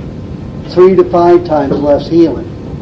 So freezing anything is not a good idea. I mean, any protein or fats. McAfee. Where does she make raw milk? Yeah, he's the organic pastures dairy man. Raw milk? Raw milk. Yeah. Yeah, he's from California. So, meats in a frozen form are disease-producing because those animals got diseases. Now, Sally Fallon in her book says, freeze meat for 14 hours. I say don't. She says, get rid of it because of the parasites and bacteria. You want them. You know? You have to understand that these people who are making all of those claims have no empirical experience. They just have their belief. And whatever has been brainwashed into them is what they believe. None of them have gotten paid for the laboratories like I have and done the experiments. They just have this belief. And it doesn't have anything to do with logic or rationale. Now, Sally Fallon and all those people are very kind-hearted, wonderful people. But when it comes to the science, let's get it right. And that means let's do the experiments to prove it. Not just go along with what makes sense or rational, or what seems rational for today. Okay, so you can eat nuts. Nuts are a good form of protein, right? Well, all nuts have phytic acid. What is phytic acid? Phytic acid is a substance which binds with certain minerals. And those particular minerals allow for protein absorption and proper digestion. So it destroys your ability to digest the protein that you're eating. So are you going to digest and assimilate the protein in the nuts? When I was vegan, I was eating 7 pounds of nuts a day, waking up a few grams lighter every day. So nuts don't do it. And I know so many vegetarians and vegans who are eating massive amounts of nuts and not getting strong and healthy. A few of them, like I said, I know 8 out of about 3,000 that seem to do okay. But basically, no. Nuts are not a place for humans to derive. If you're a squirrel, anybody a squirrel?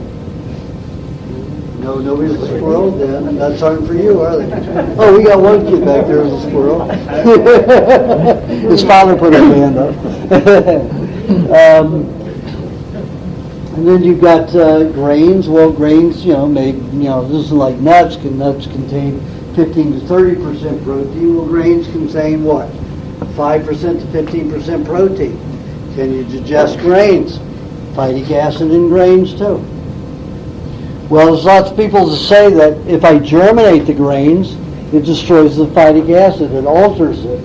So I don't have to worry about that. But what happens when you germinate a grain? It becomes a vegetable. It changes its kingdom. And what do vegetables have? They have 3 enzymes in the sprouts and in the germinating that react just like the phytic acid. So you're dealing with 3 instead of 1. And it does the same thing. So if you want to digest it, you have to ferment it. And what happens if you get too much alcohol in the system? It means a lot of gas and a lot of carbohydrates, so you get a lot of advanced carbohydrates that collect in the body, because when the body uses a carbohydrate, either from, carbohydrate is a sugar, any food. It could be carrot juice, it could be a carrot, it could be a potato, it can be anything. There's carbohydrates in it. When the body uses that carbohydrate as glycogen, there's an advanced glycation end product that is a byproduct. And Columbia University found that it's stored 70 to 90% for a lifetime in the human body. It means every donut you ate, 70 to 90% of the advanced glycation end product that resulted in your body would still be in your body. 70 to 90% of that waste product is still part of your body today. For a lifetime. That's it. So as these keep collecting and collecting, what do you have at the end of 50, 60 years? A body full of sugar wastes. What does cancer thrive in? Sugar waste. Why? Because sugar breaks down healthy tissue. It dissolves it. It's an acid. Dissolves a lot of tissue. So what happens is you are an old person with a lot of dead cells in your body. You can't dissolve those. They're accumulating into the glands. Your body has to start building them into tumors. So they're like little way stations or prisons to hold them. And if those start impeding on functionality, you've got a problem. Or if the body starts dissolving that tumor and you can't get rid of that acrid waste, it starts dissolving live tissue all around in the area, and you're dead. So, maybe rice and all those high-carb foods aren't good for us. Even in the raw form, we form advanced glycation end products. So what happens when we have a lot of advanced glycation end products in the body? It gets sticky. It causes the blood, neurological fluid, and lymph system to get sticky. Now, stickiness in the lymph system isn't a big thing. It's okay. There's enough fat in there to keep it from causing that tacky reaction. But in the blood and in the neurological fluids, that tackiness causes a slowing and a sticking and a clumping. And if the oxygen gets higher in the blood, they clump together and stick like magnets from that sugar. It's like gum. So is your brain going to function well? If your neurological fluid is sticky? No. Most people, most children, they go to school on cereals and donuts and pancakes and stuff like that, and they're falling asleep in class. 80% of them. 80% of the children react that way to those sugars, and only 20% don't. And that's a good class. According to what I've been reading lately, 5% of a class is ever awake and alert. Nowadays, 5%. It's pretty amazing. Pretty bad. That shows that we're declining even more and more. So, fruits really aren't a good thing for us, are they? Any high carbohydrate food. What else happens if we eat a lot of fruit? It looks for the fat in the blood and rips the fat out of the blood. To burn it as fuel. To utilize it as fuel. What happens when you have that combination of high sugars and fats? Minerals start magnetizing to that coupling. So you lose tremendous amounts of calcium. It starts fragmenting the bones. That's why your fruitarians have such thinning bones, deteriorating bones, because it just goes in and starts ripping out the body minerals. So not a good thing. So we have to limit the amount of carbs that we eat. So what's a safe amount? Well, according to some scientists, the body uses 80% fat. 80% of the diet should be fat. 15% should be protein, 5% should be carb. That is the most rational and reasonable that they came up with for functionality, especially in the citric acid cycle of utilizing fat as energy. 80% fat, 15% protein, 5% carbs. That's just to utilize for energy. How about for maintaining strength and health of the body? Then we get into a different ratio, and nobody has analyzed that but me, as far as I know. And you look at the diets of the tribes, and it's 60% fat by calorie count, about 35 to 40% by meat count, and 5 to 10% by carbs. And that's about what I go with, and that's what I found works the best.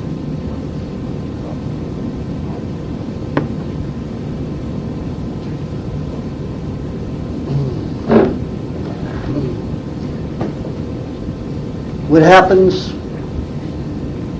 if we try to time the body responses in a day? If we follow the natural progression of the system, we see that whatever the body forms into blood sugar will be confined to that by noon. So if the body eats a lot of high carbohydrate food before noon, the body will make its main glycogen, blood sugar, and blood sugar and neurological blood sugar. The sugar that will feed the nerves and the blood will be very high in sticky substances. So if we feed it protein in the morning, lots of meat, it makes the sugar, the glycogen, from pyruvate, which is a protein sugar, in association with glucagon, not sticky. Pyruvate, which is sugar made from protein, only has 7 to 8% advanced glycation byproduct. Only forms that much of the waste, whereas carbs, 70 to 90%. And it stores that much in the body. So 70 to 90% of that stores is made is 70-90% of that 70-90% is stored in the body. With the meat, 7 to 8% is produced. None of it stored. No advanced glycation end product is stored, and the glycogen is made from pyruvate in association with glucagon. So there is no sticky substance when we eat meat. So time-wise, when we get up in the morning, the blood has a tendency to be over-acidic. So how do we get an alkaline substance in the body? We know we can't eat vegetables because they'll over-alkalize the digestive tract, And we won't digest animal foods. Talked about that earlier. Well, if we have fruit, it's going to cause all this sticky stuff in there. Well, how about if we have it green? We eat green fruit. There's not a lot of sugar in it, and it's still alkalinizing. Lots of enzymes. Good idea, but there's still too much sugar in it. And are you going to get one that's acid enough to balance the system? Difficult call to make. Well, how about we just juice the vegetables? That's what we get out of them anyway, is juice. We get vitamins, enzymes, and minerals. That's about all we get. We get 3% of the fat or protein. That's nothing. That's the total, 3% of the fat and protein total together. So if we take vegetable juice, mainly celery, maybe 80% celery, 90% celery, 10% parsley,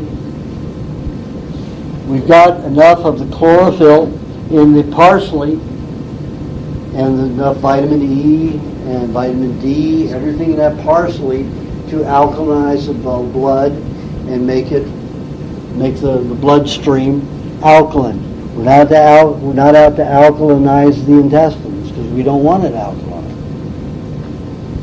Why? Because it takes an acid environment in the intestines always to digest the raw animal products. Now, if you're eating cooked meat, what do you have a condition in there? Over-acidity. Lots of products that don't digest. The meat will putrefy and peristalsis is ceased. So if you eat a vegetable salad with a cooked meat meal, perfect combination. But when you eat meat raw, it has to be an acid environment, and you cannot put alkaline foods in it, put maybe more than a tablespoon to 2 tablespoons at a meal as part of a spice or a sauce, some kind of flavoring, and that's it. And it won't cause an alkalinity that interferes with digestion. But vegetable juice, and mainly the celery, has the same environment, mineral balance as blood does. There is so little carbohydrate in celery, you don't have enough to digest the celery. Juicing it eliminates that problem.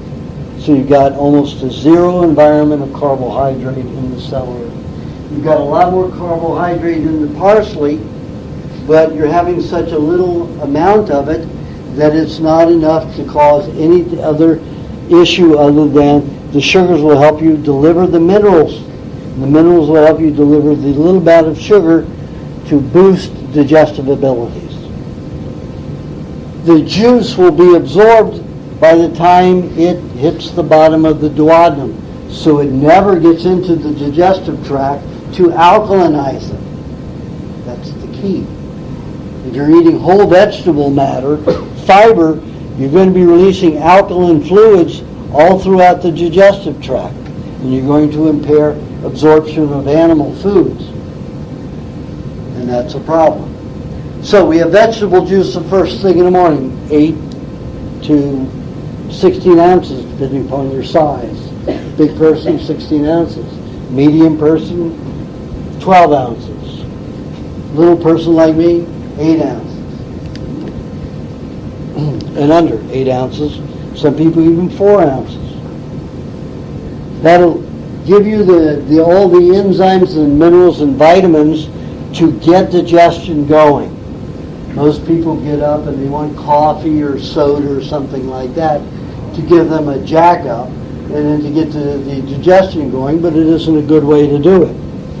Vegetable juice will do it. Don't wait. You get out of bed and you have the vegetable juice. That'll get your digestion going. Now it'll also waken you. It'll act like a coffee or a tea. It'll wake you because it makes you hungry. It incites hunger. Hour later, you have a meat meal. Remember, you don't want something high in carbohydrates. You want to go right to meat. You want to get the body the power to do it. So you have meat and fat together. Why the fat with it? Butter, some other kind of fat, but mainly butter. Because if you eat the meat alone, I found that 80 to 90% of it will be made into pyruvate, a protein sugar. Even though it won't cause a lot of advanced glycation end products to be manufactured, it still is a very expensive fuel. It's like having Bush in office. He's going to pay a lot of money for very little energy.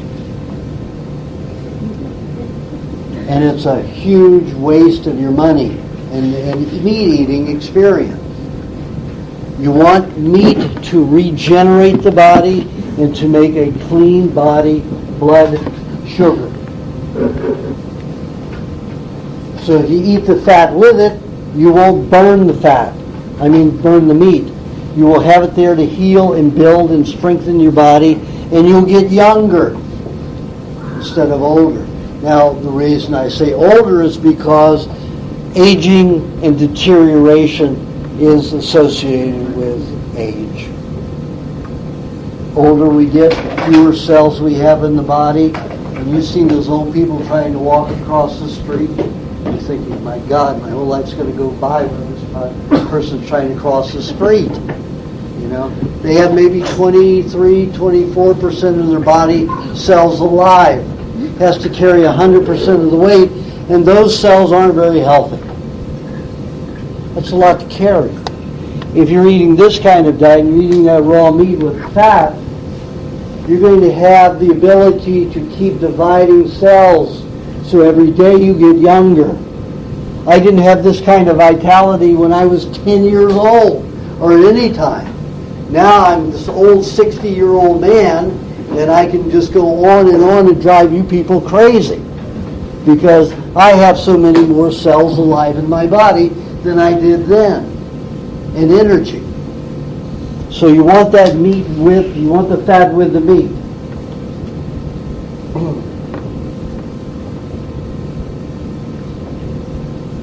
Also, a little honey helps digestion. When the bee collects the nectar, it swallows it. It produces an enzyme-like substance which converts 90% of the carbohydrate activity into enzyme activity for digesting fats and protein, mainly protein. So, it'll help you digest everything that's on the diet. Honey is very helpful. The bees will not eat the honey unless they're starving if it goes over 92.8 degrees, 93 degrees. That is the level which starts destroying that insulin-like substance that's produced in their stomach. Oh, did you know that honey is bee vomit? Because they eat the nectar, they swallow it, they create this insulin-like substance, they get back to the hive and they vomit. That's honey. Bee vomit. I like it. I don't mind. So that creature is a symbiotic relationship with me. It's making my food better. Because now I can digest a lot more with it and I can get healthier faster. It increases healing up to 5 times. It increases digestion up to 5 times.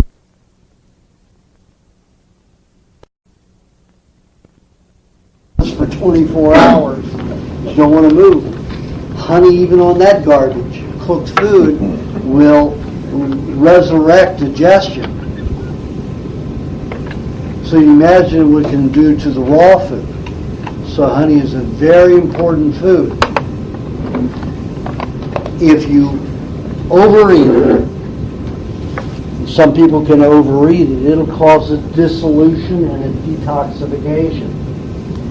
Let's say that you had cancer, you're too thin and you have enough body fat.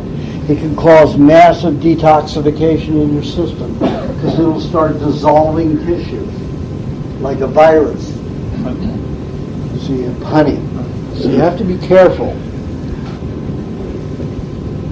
Most of the people, if you're eating all those fats and you're eating enough protein, there's no limit to the honey. But if you're not, you need to keep it around, 6 tablespoons a day. 3 ounces. So be careful. If you're overweight, hey, enjoy your honey much as you want. Not a problem. Pardon? You have a honey packer in your house in the middle of the night. The honey disappears. Even with the butter combination, the honey butter. No, you're eating a fat with it, so it's fine. So honey is a very good thing to especially have after a meat meal to help you digest it. Then let's say we wait 2 or 3 hours later and we need something to just relax and calm the system in general. Milkshake is great for that. So, with milk, let's say anywhere from 4 to 6 ounces of milk and anywhere from an ounce to 3 ounces or even 4 ounces of raw cream, a couple tablespoons of honey, maybe just 1 or even 3, and 1 to 5 eggs. If you're a big guy, 10 eggs. So there's no regulation on the ratio of that. Just enjoy it. It'll help relax the nervous system and soothe you for the day. And also it keeps up the protein level because of the eggs. And it's liquid. It keeps the body moving good and well. It keeps the sugar level down. Then next, you're about noon. Hey, we're to the time where we can start getting maybe a little crazy. Eat some fruit or something like that. The system's slightly acidic, so it'd be good rather than to give the alkalinize the blood at the same time we're inundating it with sugar. It's best just to alkalinize it first.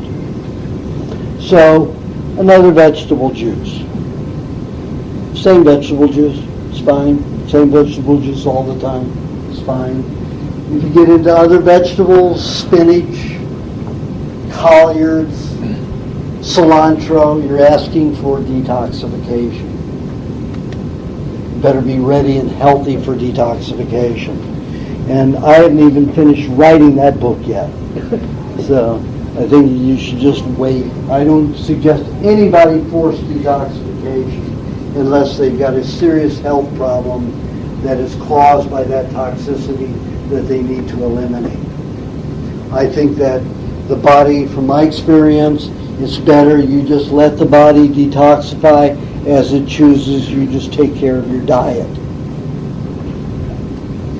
And then maybe after you've been on the diet 15 years, then you might want to start playing with, thinking that you can help the body out faster. I'm telling you, from my experience, and I've done a lot of forced detoxifications, it ain't worth it. The body will always clean on its own in its own time.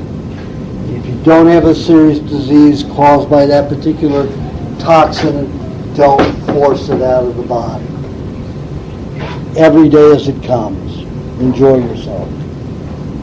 Sometimes if you want to just get rid of a little extra toxicity, I've got some juices in there that can give you a little bit of a head start.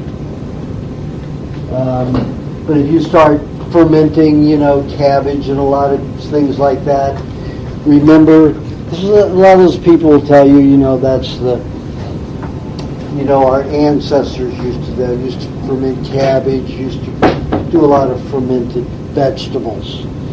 So remember that fermented bacteria, that alcohol, is to digest vegetables, not meat, not dairy. If you want something to digest meat and dairy, you get the bacteria growing in the meat, and you get the bacteria growing in the fermentation in the dairy products. That's what's fit for it, not sauerkraut or any other. Some old heavy tars from the vegetable oils that you ate cooked as a child, because when you ate the cooked vegetables, you had no bacteria, you have no fermentation bacteria, you have no molds that normally recycle it, to break it down. So you've got hardened elements, especially the fat that's hardened and crystallized in your system, that you cannot naturally eliminate.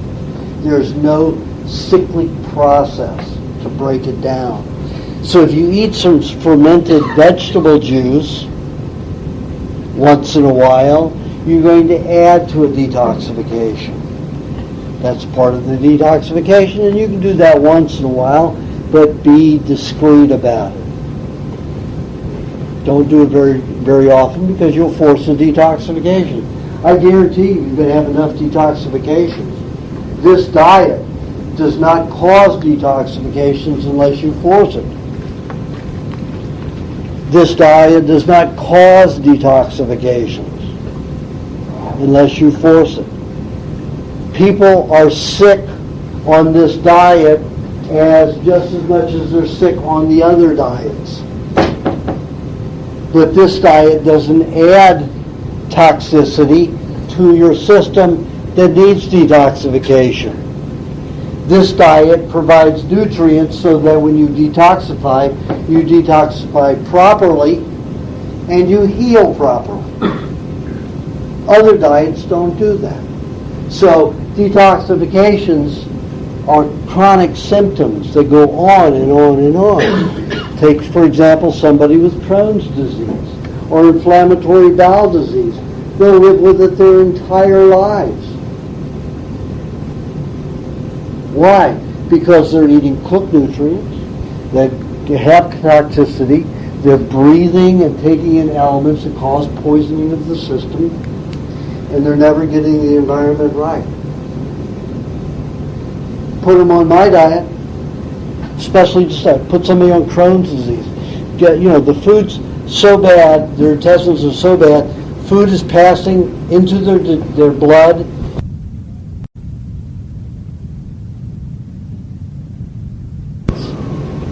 It's amazing. No butter. No, but can't digest it yet. You need to close that perforated intestine. You need to make sure that food isn't passing through. So nothing that is a complex digested matter is to be avoided. That anything that's complex matter to be digested is avoided. The liquid protein and the liquid fats in the egg, if they pass into the blood, the body can handle it. Can still digest and utilize it in the system. But mostly it's all digested before it even gets very far in the digestive tract. So it's getting the lymph system, instead of taking the nutrients from all over and delivering to the rest of the body, the lymph system takes it from the beginning and then throws it back into the small digestive tract and the large digestive tract to heal it. So instead of the lymph system taking its nutrients to heal and take care of the whole body, it'll take it to take care of itself, the digestive tract. And it works marvelously. So next, so you don't want to play with detoxification too much. You just want to let the body heal on its own by feeding it properly. You're going to go through enough detoxification. I'm going through a detoxification right now. I've got a rash all over my body right now, but I haven't had signs like this in probably 15 years. And when I took a scraping of it, guess what I found? Chemotherapy. Radiation particles. I found irradiated iodine. And it's irradiated here. And when they took the contrast x-rays, they gave me iodine to contrast. So when I got the x-ray, I had radioactive iodine. You know how wrong radioactive? They say it has a half-life of 62 hours. In whose reality? 58,000 years is a full life. 58,000 years. And you know what they say that half-life is? oh, it takes that long for the body to discard it. Not that it won't be radioactive that long, but you know what they're doing. I've looked at the examinations and the test. They take 1 day and they check the feces and urine. 7% goes out the urine, 24% went out this was on an average, out the feces. They assume that for the next 5 days, they think you're going to assume that for the next 4 or 5 days, that much is going to come out, so it'll all be out and gone. They don't tell you that if they do the test for the next 4 days, they're going to see no more than 10-15% in those whole next few days. That means that 50 to 70% of that toxic matter they put in your body to make the pictures better, so they don't have to spend as much time reading them. You know, maybe it takes them 5-10 minutes longer, but it's better for you to have the radioactive material in your body forever, for your life. If you live 58,000 years, you'll be able to heal from it. Or you have to get it out of the body, and it's not easy to get it out of the body. I'm still dumping it, and I haven't had any of that in 38 years, 39 years. 39 years. I'm still dumping it. I only do it about once every, the last time that I had a detoxification here that didn't affect the elbows was about 4 years ago. And the same elements were coming out, but they weren't coming out here. Also, some fragments of a mold that's very similar to tetracycline, which I took as a child, and penicillin, also in this tissue here. It's hardened tissue in the elbows, which resulted, when I took tetracycline when I was a teenager, that started my psoriasis. When I had the chemotherapy, well, it started eczema. I got the chemotherapy, psoriasis was every day.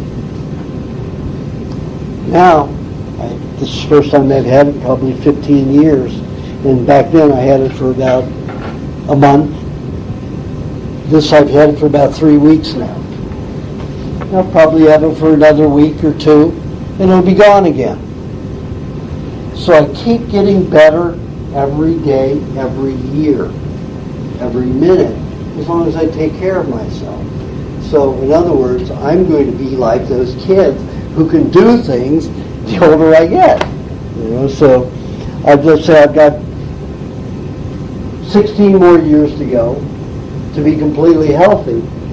You know, I'll be 74 and I'll be newly born. I like that. I like that idea. If we look at all other animals and creatures in nature, they live 7 times the time it takes them to finish maturation. If we finish maturation at 21 years old, we should be living to 147 years old. If we die at 70 years old, we're living half of our lives, less than half of our lives. No other creature does that, unless they're living in captivity with bad foods, or unless they get eaten. But naturally, death is 7 times the time it takes them to finish maturation. So, 74, I'll just be half life.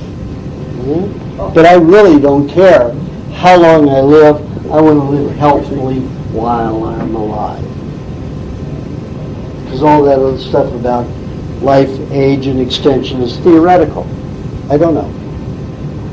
I met one person who lived to be 105, so I know that's possible. So 74, if I'm healthiest I can be at 74, then if I make it to 105, I'm going to be a healthy person, because I'm going to continue taking care of myself for that whole time. And all of you have that option. You know, some people will say, listen, like my parents, my mother, 5 years ago, got breast cancer. Take it back further. 1982, she was living on Jekyll Island, Georgia, which is an island off the coast of Georgia, about 60 miles north of Jacksonville, Florida. A lot of rich people live there. My parents aren't really rich. They're in between.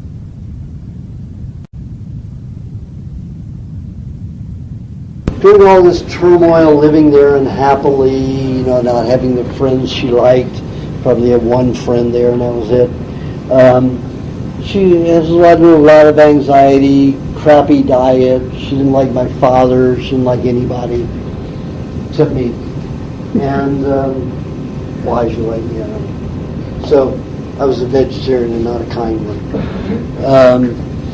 She started getting very sick, and then a few years went by, and I talked her into, eating more raw food. So she'd eat the raw eggs with the orange juice, and she'd have olive oil with her cooked meat, the raw stone-pressed olive oil. You'd eat the raw cheeses. So about 50% of her diet. So she started reversing her diseases pretty quickly doing that. She grew up on raw milk at the time, 1916 when she was born, so there was nothing but raw milk in those days. There was no such thing as pasteurization until 1928, for milk in the United States. In England, it was earlier. And in France, it was earlier, but not here. So she had a good start. So for her, a little bit of raw goes a long way, and the same with my father. So my father started doing it too. Then after about 9 years of that, they felt like they were super people again, so they went back to all their shit foods. All of it no good food. Except for maybe a banana or an apple once a day. Or an orange or something. But it was Minute Maid orange juice, back to that stuff instead of fresh squeezed. All the garbage food. So 5 years ago, my mother came down with breast cancer. She called me and said, I'm going to have a lumpectomy, and you don't have anything to say about it. I said, well, then why are you calling me? Because I'm going to give you my 2 cents worth. So I said, that's all you're going to have is a lumpectomy. She said, no, I'm going to have the radiation too. And I said, Mom, what's behind your lung? What's behind your breast? She says, lungs. And I said, what do you think is going to happen to your lungs? Think what happened to my spine. What's going to happen to your lungs? She says, oh, it'll be mild. They don't do it like they used to do back then. I said, Mom, you're not a young girl. You're 75 years old. 73 years old. This isn't, you're not a young woman. Well, it'll be okay. They know what they're doing. I'm a nurse. Okay, Mom. She lived on oxygen for 5 years. She's only been off the oxygen for 2 months. 2 months. For 5 years to heal her lungs from the radiation. 5 years. And she was supposed to die in December. She got so weak, she got so skinny, went down to 92 pounds, just wasting away, wouldn't eat. So I flew there several times, and I fed her papaya. Trying to feed her custard. Too rich for her, she ate it once, but that doesn't increase appetite anyway. But plain papaya does. So I fed her about a half a cup of papaya. Every day that I fed her a half a cup of papaya, she ate 4 meals. I think damn if they were cooked or what. She ate, and I put a couple of raw tablespoons of butter here and there to the food to get that in there. And miraculously, they had the hospital, the hospice people taking care of her today, giving her a month to live. A month turned into 2 months. Here it is, end of April. And she's back to preparing food for her and my father. She still can't bathe herself, without, she can't stand that long without support and help. So the people are, hospice people are still bathing her, but they tell her in a few weeks they're going to have to drop her from the hospice program because she's too healthy now.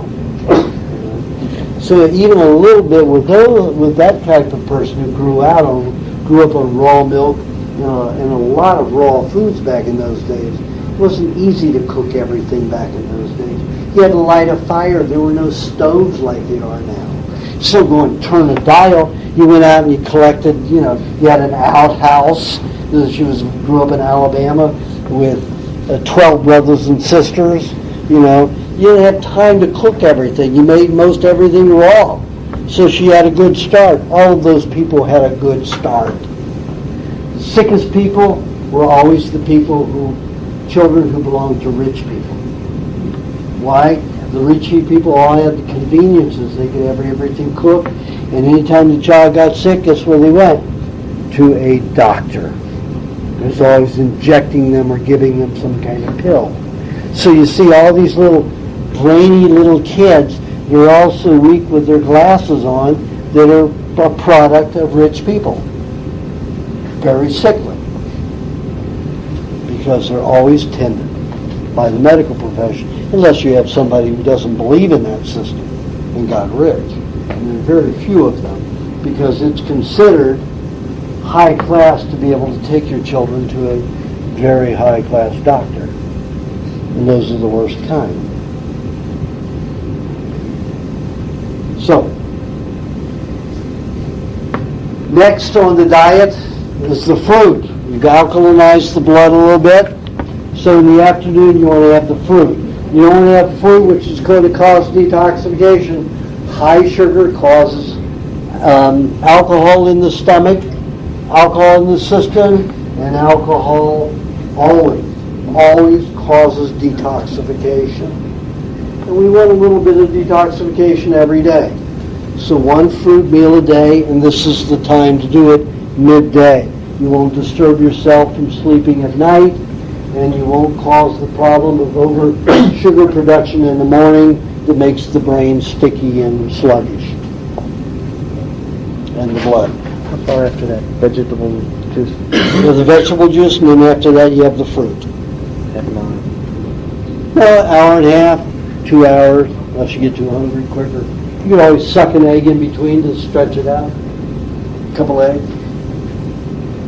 And then, if you get hungry. And then the best thing to have if you want a clean well is coconut cream. If I take coconut cream and I put it on this metal lid, it will turn gray in about an hour. It rips the metals out. If I put butter, cream, olive oil, coconut oil, any other kind of fat on here, it may take 24 hours to a week to start disintegrating that metal. But you put coconut cream on there, and it'll rip it up instantly. 50 years ago, 90% of all the soaps, whether it was shampoo, body or laundry, contained coconut because it was so cleansing. But that means growing the coconuts, picking the coconuts, stripping the coconuts, these big husks, down to this thing, breaking them open, dealing with all that fermented product. It is so man-hour intensive that they like now to make everything chemically, so that you have these rough industrial solvents going into your body instead of a food substance like coconut. They don't give a shit about your health at all. It is about profit strictly now, or else they'd still make everything from coconut. All the soaps would still be from coconut. Soaps were 98%, body soaps and shampoos were 98% coconut. Now, rarely ever find it. So, coconut cream is a wonderful substance to help cleanse the body. It helps dissolve lymphatic congestion. It helps dissolve anything. It makes your healthier, less aggressive viruses. Let's say you have 2 to 4 or 5 ounces of coconut cream. Let's say if you're under 5'6", 2 ounces. Under 5'10", 3 ounces. Under 6'5", 4 ounces. Under 7'10", 5 ounces. You know, up to that point, the next level that I mentioned previous to the higher level.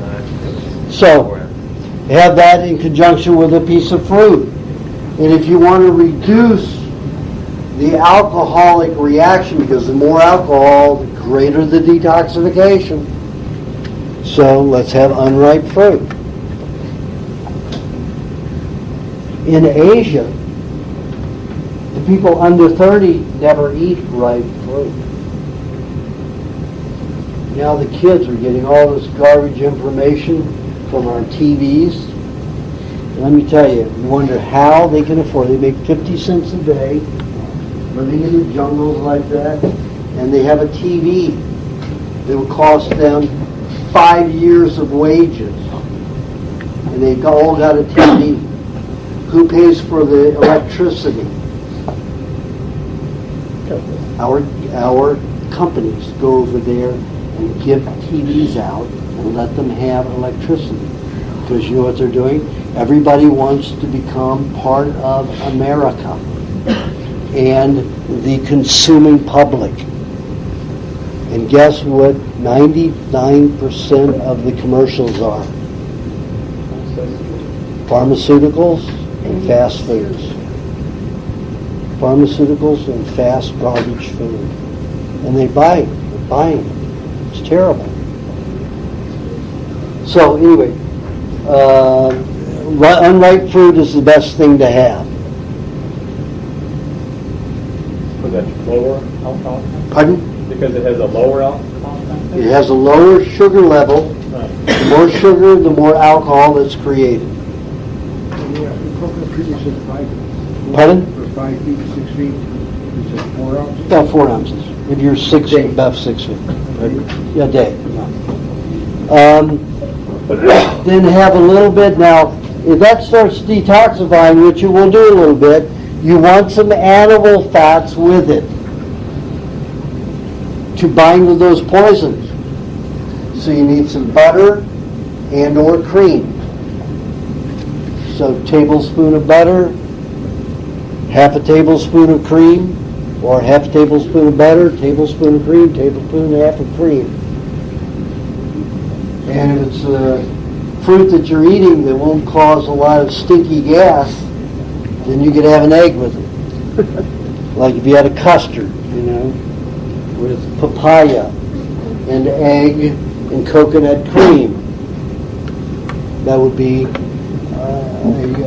food that you could put an animal fat of egg in there, and it wouldn't create this awful gas. Very stinky sulfur type gas that would make you not very desirable. So think about that too when you're choosing a fruit to eat. You're going to combine egg in it. Then also honey is optional with that meal. It will always help, maybe a teaspoon, a tablespoon. Then let 2 to 3 hours pass. It's going to take a while to digest and utilize all of that coconut cream. Now's a good time to have a small alkalinizing juice again. 4 to 8 ounces, depending upon you and your system.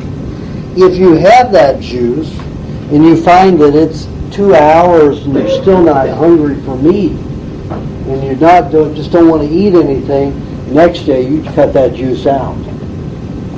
You go to a meat meal, or you have the juice and then go to your meat meal an hour and a half, 2 hours later after the juice. Same meat meal as the first one, with at least butter with it.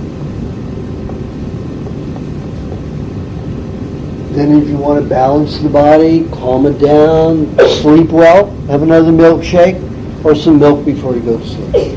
Warm milk. Now remember I said, if you go 5 hours without eating, the protein level in the blood drops, bottoms out, red blood cells start eating red blood cells. Wait 4 or 5 hours. Have an egg, have a half of a milkshake, have some milk, something with protein in it to prevent that. Now if you're a person who sets the alarm for 5 hours after you go to sleep, you wake, you eat, God, I'm not sleepy now, I can't go back to sleep and I want to get more sleep. Then you set the alarm for 3 hours. If you sleep 8 hours, if you sleep 7 hours, set it for 2 hours. Get up and have it, go back to sleep. You'll sleep all the way through. Work it out with your body so you're not going 5 hours without eating. It's that simple. All the time or when you're in bed? Every day. Every day. The body goes into a fasting mode. Starts eating itself. You're not healthy enough to be eating yourself, Michael.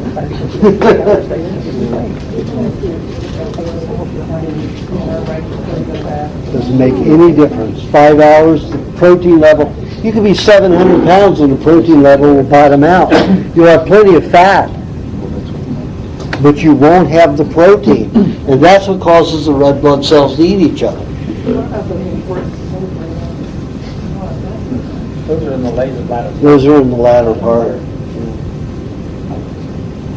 It comes after about 3.5 to 4 hours after you've been asleep. So if you wake up 2-3 hours after you go to sleep, have that go back to sleep, those rhythm patterns are going to be a lot better because they're not going to be disturbed by the red cells eating each other. So it's even going to be better. There's a lot of people who wake up after 8-10 hours sleep and they're running for the coffee or soda pop because the red blood cells are eating each other. A guy, let me give you a case in point. That's a fellow who was 49 when he came to me, and he's like an old man. He was a vegan for, I think, almost 13 years. And this is the way he walked. 47 or 48 years old. That's not old. Walking around like this, almost hunchback. So I put him on a diet, 3 years on the diet. So, looks like he's a foot taller because he's standing up straight. He's probably only about 5'3". But he looks like he's much taller and he's standing up straight and feeling good. And he said, Aajonus. But I still, noon, 11 o'clock noon before I have the energy. Just wake up and I'm so tired. It's hard to get going for the day. I said, John, how many seminars have you been to? How many workshops? 3. This will be the 4th this weekend. And I said, how many times have I said 5 hours without eating, what's going to happen? Are you waking during the night eating? No. Then I can't help you, can I? You don't listen. So, he said, imitating my monkey. So that night, he woke, had his drink, milkshake, went back to sleep. Guess what happened the next morning? He had energy. Changed his whole life. That's just one thing. You pay attention. Some things are very important.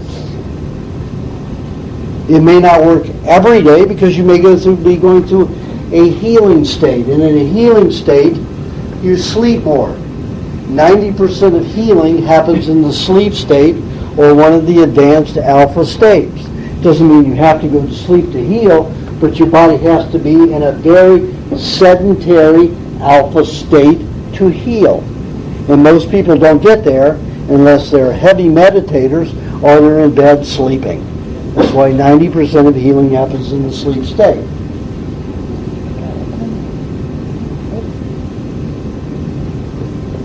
I want to give you another idea about fat. The difference between fat and protein as far as the energy goes. You remember Arnold Schwarzenegger, bodybuilder? What's the highest weight he can lift? 200 pounds less than the greatest weightlifter. 200 pounds less. Mr. Universe 7 times? Couldn't be the best weightlifter in the world?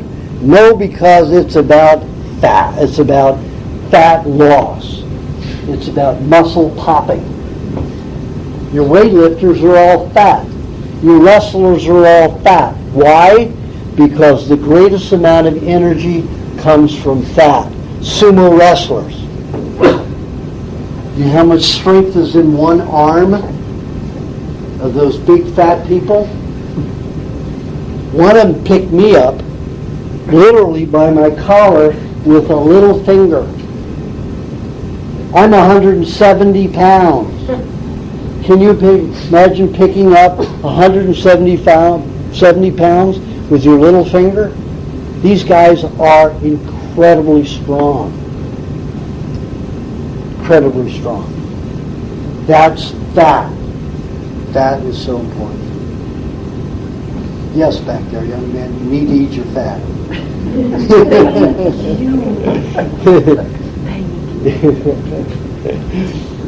Okay, so we got the patterns for eating. Now we're going to get into, we need to talk about salt. Everybody is addicted to salt. And the only time that I mention salt as a remedy in my book is if you have adrenal exhaustion. If you can't move, you may have a salt problem. Now, why do I say salt's bad under any other circumstance? Because salt clumps. Normally minerals in the body transport a myriad of substances. Vitamin A, vitamin D, E, carbohydrates, proteins, fats, a whole complex network of nutrients are absorbed into the cell by virtue of attraction by these minerals. The ions in the side, 1 to 2 ions per cell, it'll attract an ion as it transports all these nutrients. It could be a sodium ion, it could be potassium, could be a magnesium, could be any of them, calcium, any of them, carrying this network of nutrients. And it says, I want that grouping right there, and it takes it into the cell. When you eat salt, it causes a clumping of sodium molecules without a lot of other elements to go with it. Sometimes other elements will group. However, sodium molecules are very large. Carries a lot of H2O with it. Not cellularly absorbable H2O, it carries a lot of H2O with it. So this clump of matter cannot get into the cell. So what happens is the magnetism here is so great that it rips the ions out of the cell. So they shrivel like a raisin and die. One little bitty grain of salt will kill 2 million red blood cells. So what you want to do is eat things that have high sodium in them, which will disperse evenly. Tomatoes, watermelon, except for the heart, because there's too much sugar in it. Celery juice, avocados. There are lots of foods that are concentrated in sodium that you can eat to take care of that balance.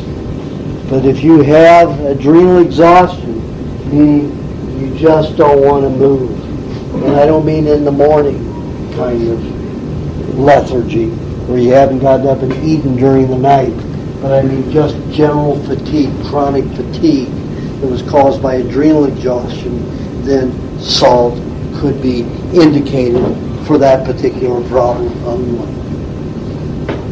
Water. Boy, we need 8 glasses a day, don't we? That's the advertisement out there. Do you know when that advertisement started? Bottled water. Bottled water came into existence. And it was 8 glasses a day. Do you remember as a kid at the water fountain, maybe you took 2 sips a day? You had milk, you had Coca-Cola and other soda pop, mainly milk. That was through the 50s, most of the 60s. And then all of a sudden bottled water hit the late 60s, early 70s. 8 glasses a day. Everybody needs 8 glasses a day. The water industry needed you to drink 8 glasses a day to pad its pocket.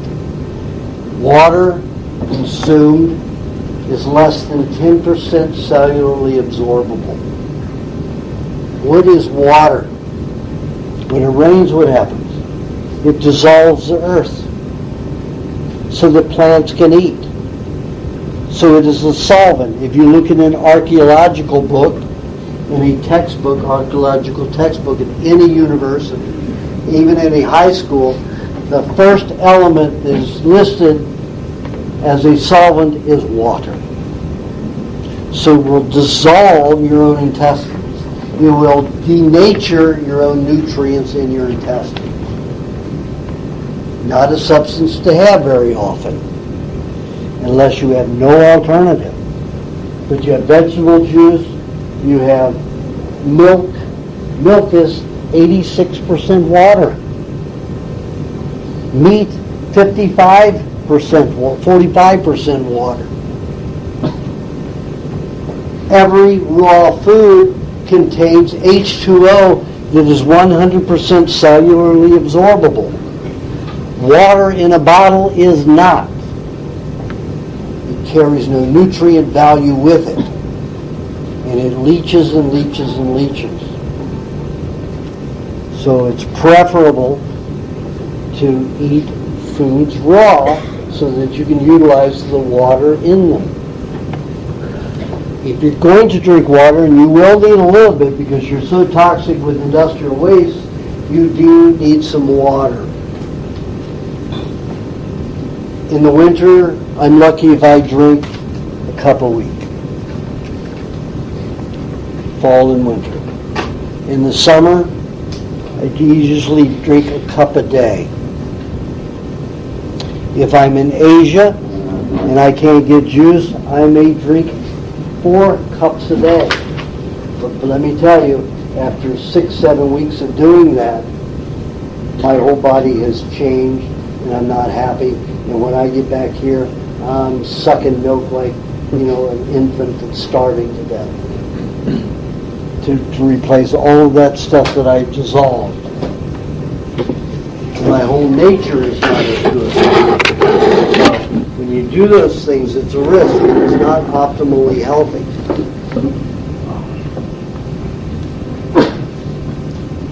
Okay, question and answer time. Anybody have any questions? Gee, you're not supposed to have any. I'm supposed to have answered everything. Yes? When they give you MRIs and they give you that contrast stuff, what is that? That's either barium or iodine. And it's radioactive for 58,000 years. Yes? With enzymes, the live enzymes and the live... Live enzymes is a misnomer. Enzymes are like virus. They're protein bodies. They are not alive. If the proper nutrient combination, the proteins and the other nutrient combination of the enzymes will either be active or inactive, but they're never truly alive. Just clear that. Okay, great. And, well, if I would think you'll answer the reason why I couldn't understand how they can go through the acid in the stomach. Oh, because they're not alive. No. Yes. You still recommend in your book, you have a recipe for curing the effects of vaccines by molding berries and drinking the juice? Yeah, I mentioned that in this book. Yeah. Okay, I was just very interested in that topic. And if he asked to help remove the mercury and other toxins. Well, the mutant antibodies is what I say helps remove, the moldy berries, drinking moldy berry juice and eating moldy berries, as I described in the We Want to Live, is for getting rid of the mutant antibodies, not the mercury from vaccines. And if you want to get rid of the mercury, you have to do cilantro and coconut cream, something like that together, or the dark berries to do that. Yes? So are you saying that I should get up when my office state of sleeping to go get myself a juice or something? Or put it by your bed before you go to sleep. So you waken down and go back to sleep.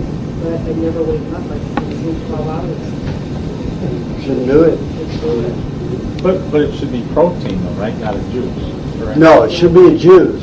It should be milk or egg or milkshake or meat. Because the issue is Any of protein. it. Yes. Not a juice. So Correct, yeah. milk. Not a vegetable juice. No. And the eating of your fat at your meal, is it okay to eat, let's say, the meat first and then the fat? Absolutely. It's Then fine. the In honey. fact, it works a little bit better.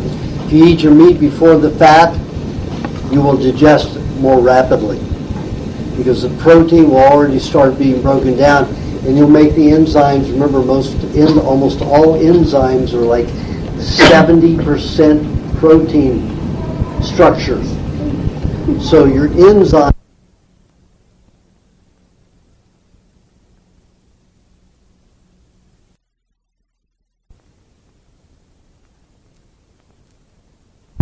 diet and at 60, he used to be the skinny 6'1" guy that never got to be a bodybuilder and always wanted to be one of the gorgeous bodybuilders. And all of a sudden, after 2 years, he found that he was full-bodied, but not big structured like a weightlifter. So he said, Aajonus, can I bodybuild on this? And I said, sure.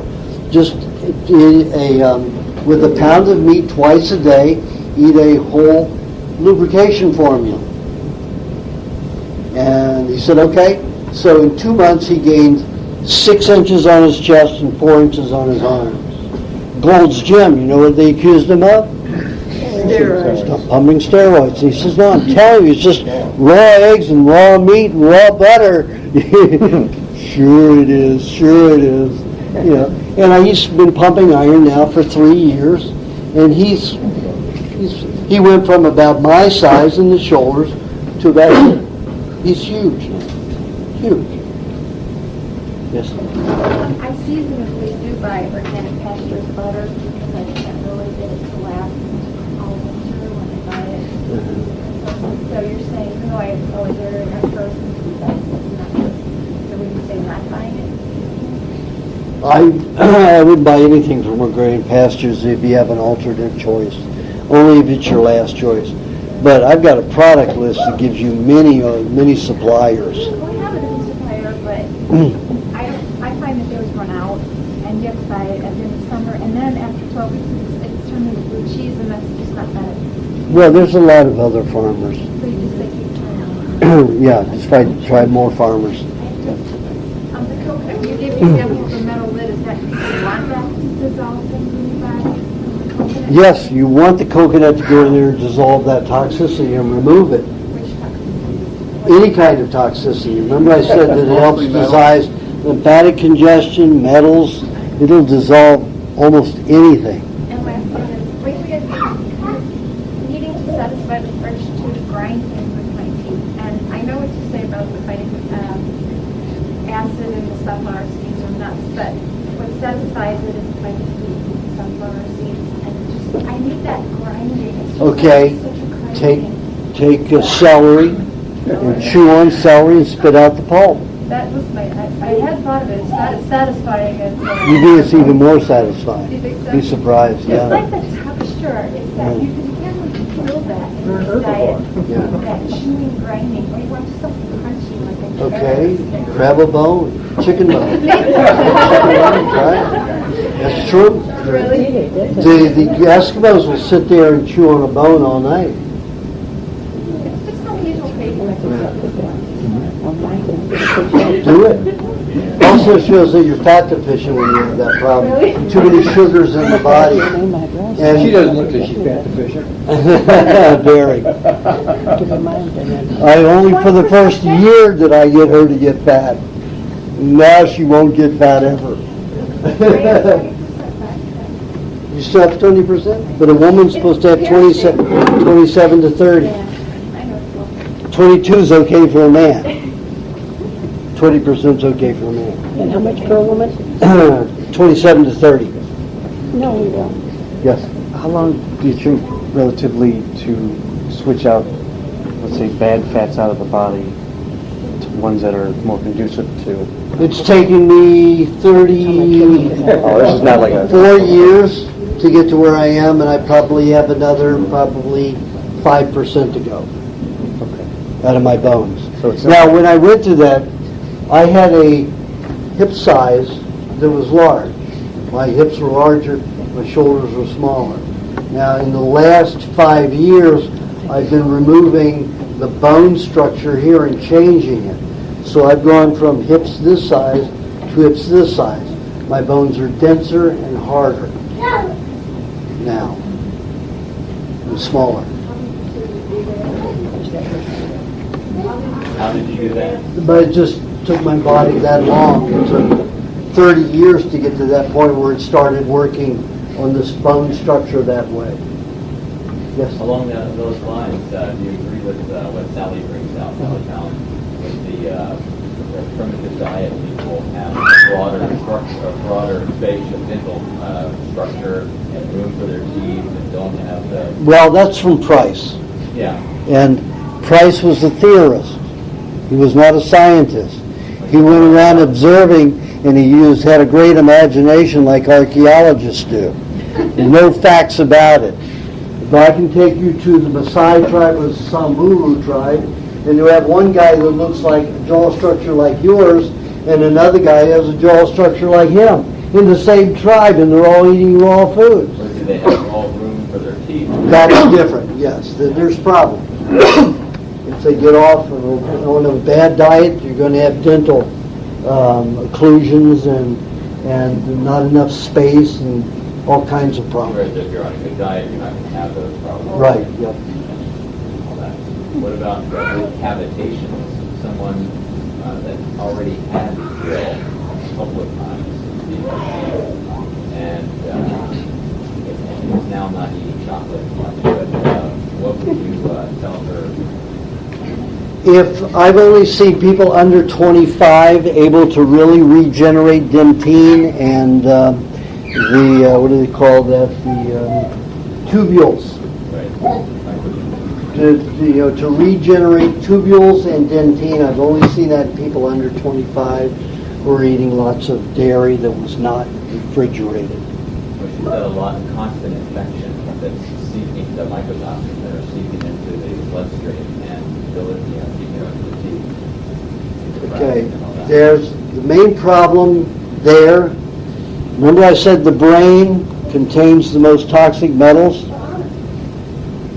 Concentration of metals, because the nerves and the neurons use the heavy metals, metallic minerals. Guess where they discharge? Gums, the tongue, the salivary enzymes, and the sinuses. The gums is the worst and the tongue is the next. When you get a cavity, it's never bacterially oriented. It never is caused bacterially. That is all absolute garbage. So that you'll buy these antibacterial toothpastes and make it just anything worse. When those metals come out, you put mercury on anything, you put thallium on anything, it's going to damage the dentine. So it dissolves the dentine, then the bacteria comes as a response to eat the deteriorated dentine cells. That's why the bacteria is there. So she's having a problem. She doesn't have a good diet. She needs lots of cheese. Lots of cheese with everything she eats. Just since she's got constipation, she needs to eat butter with that cheese. It's another thing we need to talk about. Well, go ahead and give your question first, young man. I have a dog and 2 cats. Do you have a good diet for them? The dog? Yes. Yes. They should all eat raw foods. Lots of eggs, meat, butter, a little honey. And the dogs are scavengers, so they can have dates and a little fruit here and there. Most cats won't eat that kind of thing. You just stick strictly with animal stuff. Cats don't like old food. Dogs love old rotting meat. Excuse me, you're going to have to take the kids out if this continues.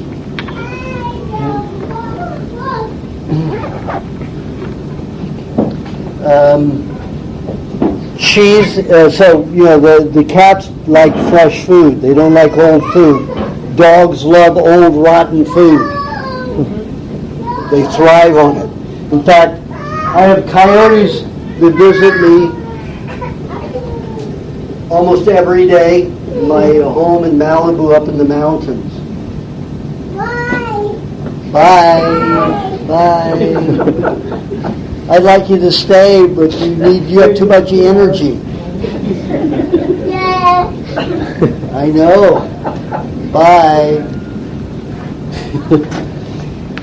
Now these coyotes, you think it's, man tells you, and it's advertised all the time, survival of the fittest. Survival as a fittest does not exist unless you're in a desert where there's very little food and all of the animals are not at a peace of mind. The coyotes come up, the skinniest, the weakest always gets to eat. I don't care if none of them have eaten for a week. The skinniest, weakest always gets to eat first. Unless I throw high meat out there. Everybody fights. Everybody fights. The high meat just makes them crazy, insane. They love it. It's like John Goodall, who is Jane's father. He was into apes long before she was. And when I was so sick and ill, I had started making money again. And my brain wasn't working to do flow charts anymore in programs, so I started editing motion pictures. I could be in the editing room alone and pass bad gas and do it in in pots and pails and stuff like that because I couldn't make it to the toilet, and be isolated in a room and nobody would bother me. I just locked the door and I'd be in there with the film. And the fellow in the room next to me was John Goodall. And he wrote and produced and edited a film called The Beginning. And it won the Academy Award for Best Full-Length Documentary, and I think it was 1971. And what he did was show many kinds of animals giving birth. And he lived with an ape for 30 days to watch her give birth, and it was wild. You see her sitting there, doing this, very calm in her cage, and all of a sudden she goes over into a corner, goes like this, goes, and she's got the baby in her hand. She takes it and licks it clean, bites the placenta, umbilical cord, and takes care of that baby, licking it and stroking it. 2 contractions, not one peep sound. Women who give birth on this diet have the same thing. 2 contractions and the baby's out. Relatively no pain. Sherry had happened with the last 2. Hi, I was just told to give you a message. The first mini consultation is Eagle Connell.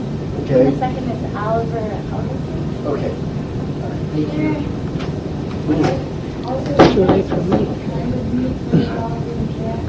Pardon? Cats mainly, and if it's a little dog, they should mainly eat chicken. Birds, that's mainly what they eat, and they should always eat the bone with it, not the skin. Dogs, anything depending upon the size of dog. Small dogs should be, bird dogs. Basically just it. They should eat rodents and small creatures. Cats, the same thing. Lab, then chuck steak, the garbage, the throwaway food, best thing for you. Yes. You were going to make some point about butter and cheese or Yeah. eating together? Yep. Well, it was the cheese. Cheese is a processed food. It's a dehydrated food, so it's no longer enzyme active. A lot of people say, well, it's raw, it has those enzymes in it, they're inactive. So what happens is it's high in mineral concentration, so there's a lot of magnetism to it. So when you eat cheese with other foods other than honey, it acts as a magnet. So as the blood, the lymph fluid, and the blood circulate through the stomach and intestines, if there are metals and other toxic substances related to minerals floating in those serums, the cheese pulls it right out, magnetizes it right out. Doesn't do it to the good elements unless they're already locked with the contaminating elements. Then it will all draw in, and the cheese draws it out. If you want to have a mineral supplement, if you need a mineral supplement to strengthen anything in your body, bones, You maybe have osteoporosis, anything like that. Cheese and honey together. Tablespoon of cheese, teaspoon of honey with it. Have to be eaten together in the same mouth. Then the enzymes in the honey will convert the cheese, so all those minerals that are in the cheese and even the fats can be absorbed and utilized intracellularly. So it turns it back into an active food. But it turns it into, and so it won't act as a detoxifier, like when you don't eat honey with it. Now you can have honey in a milkshake, and you eat the cheese first, it will not be absorbed. It will still act as a detoxifier. You have to have the honey and the cheese right together for it to do that. And that is your best and greatest mineral supplement. This is your only perfect mineral supplement. And it works very quickly, very rapidly. Okay, yes? What about honey in the sense of the insulin? And I've read that honey is just like any other sugar. Well, what did I say earlier? When the bee swallows it, it creates an insulin-like substance. So we don't have to build it. It's already done. That's why I say in my book, diabetics should eat a cup of honey a day. Because it has the insulin in it. But it has to be a honey that's never gone over 93 degrees. Well, that's exactly the usual natural honey. No. You got to find a beekeeper. Right, yeah. You got to find a beekeeper that will not heat the honey at all while extracting it. So he has to extract as soon as he brings the hive in to bottle it quickly. And there are just certain people who do that. Yes? Uncapping a frame with a hot knife, is that? They do it quickly, it's okay. It's not a It's not a problem. The coconut cream, Uh-huh. do we create, is that something we create? Yes. From the raw product? Yes. So It tells you how to do it in both books, how to make coconut cream, because it's so important. But pardon? It's so hard to find a fresh coconut around here. Yeah, it is. What you have to do is go to an Asian area or a Mexican area where those populations are higher, and they go through them like hotcakes. So you always find the good ones there. And the papaya too. Papaya too, yeah. You have to go to those communities, Chinatown. If you have, like in Texas and Los Angeles, we have a little Saigon. Any of those areas, you're going to find lots of fresh coconuts. That's completely different from coconut oil. Oh, completely. Yeah. Coconut cream is not, coconut oil is the oil that's separated from the coconut cream. And it's mainly solvent reactive, and it only works with water-soluble fats. And water-soluble minerals and the vitamins. Coconut cream works with everything. And it isn't just restricted and isolated. You can do what I did when I didn't have, I bought the machinery in Thailand to make coconut cream on a big scale. So in Los Angeles we have that for our buyers club. But before that, I put up a 3x5 card at a high school gymnasium that said, need somebody who likes to break things, $8 an hour. I got about 50 calls from lots of athletes. I took an African American thin end on a football team, good with his hands, could do work, think, very well. Had him come in once every 5 to 6 weeks, juice 8 to 10 coconuts for me. It says there if you mix lime juice with it, it preserves it for a couple of months. So I'd have him come in, it cost me $60. He'd have a good weekend, and I'd have a good 5 to 6 weeks of coconut cream supply. Just remember that even if the coconut cream slightly ferments, it's even better. It's even more cleansing, maybe not as appetizing.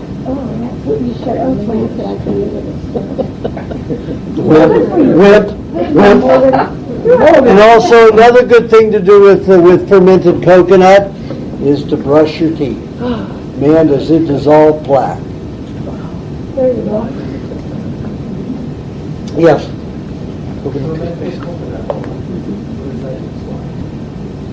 Fermented coconut oil is a good replacement oil. If you can't get the fats, it also will help dissolve certain matter. It's like olive oil, peanut oil, anything like that. It's a concentrated oil that doesn't really stabilize cells. It's not good to have a lot of it in the body, and it can help clean. It can help make solvents that help break down oil products in the body. It won't make a cleanser that breaks down any other substance unless it's oil-based. That's why I don't like that as the best.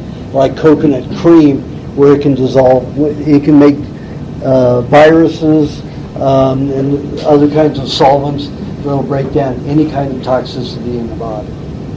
Yes? Why are you having to have butter with meat? Is there enough fat in the meat itself? I said earlier, your body's going to burn it. It takes a lot of fat to fuel the body because of all of our toxic substances in the body. We use massive amounts of fat. You cannot eat enough fat. You cannot have enough fat in the meat. I have strips of fat with my meat like that, still not enough. I'll eat a half of a lubrication formula or 5 tablespoons of butter along with some honey along with that because of the mass amount of fat needed in the system. And if you and I've done it with tests, humans and animals, you eat the meat with the meat fat, burns it. There's no extra, and there's no increase in cellular division. You just burn it up, big ways. Yes. Any recommendation on like personal care products, brand-wise, to stay away from stuff that's got like aluminum in it? Or? Of course, personal care products, you want to be very restrictive about it. My personal care product, lemon juice in the armpits, egg for the shaving and for my hair, and soap, that's it. Coconut cream I'll put in my bath. Coconut cream I'll use on my body to clean, fermented even better. So I don't use any store-bought products for my personal care. The only store-bought item I use is BioClean degreaser for laundry and for cleaning certain things in the house, toilets and sinks. BioClean, that's BIO-KLEEN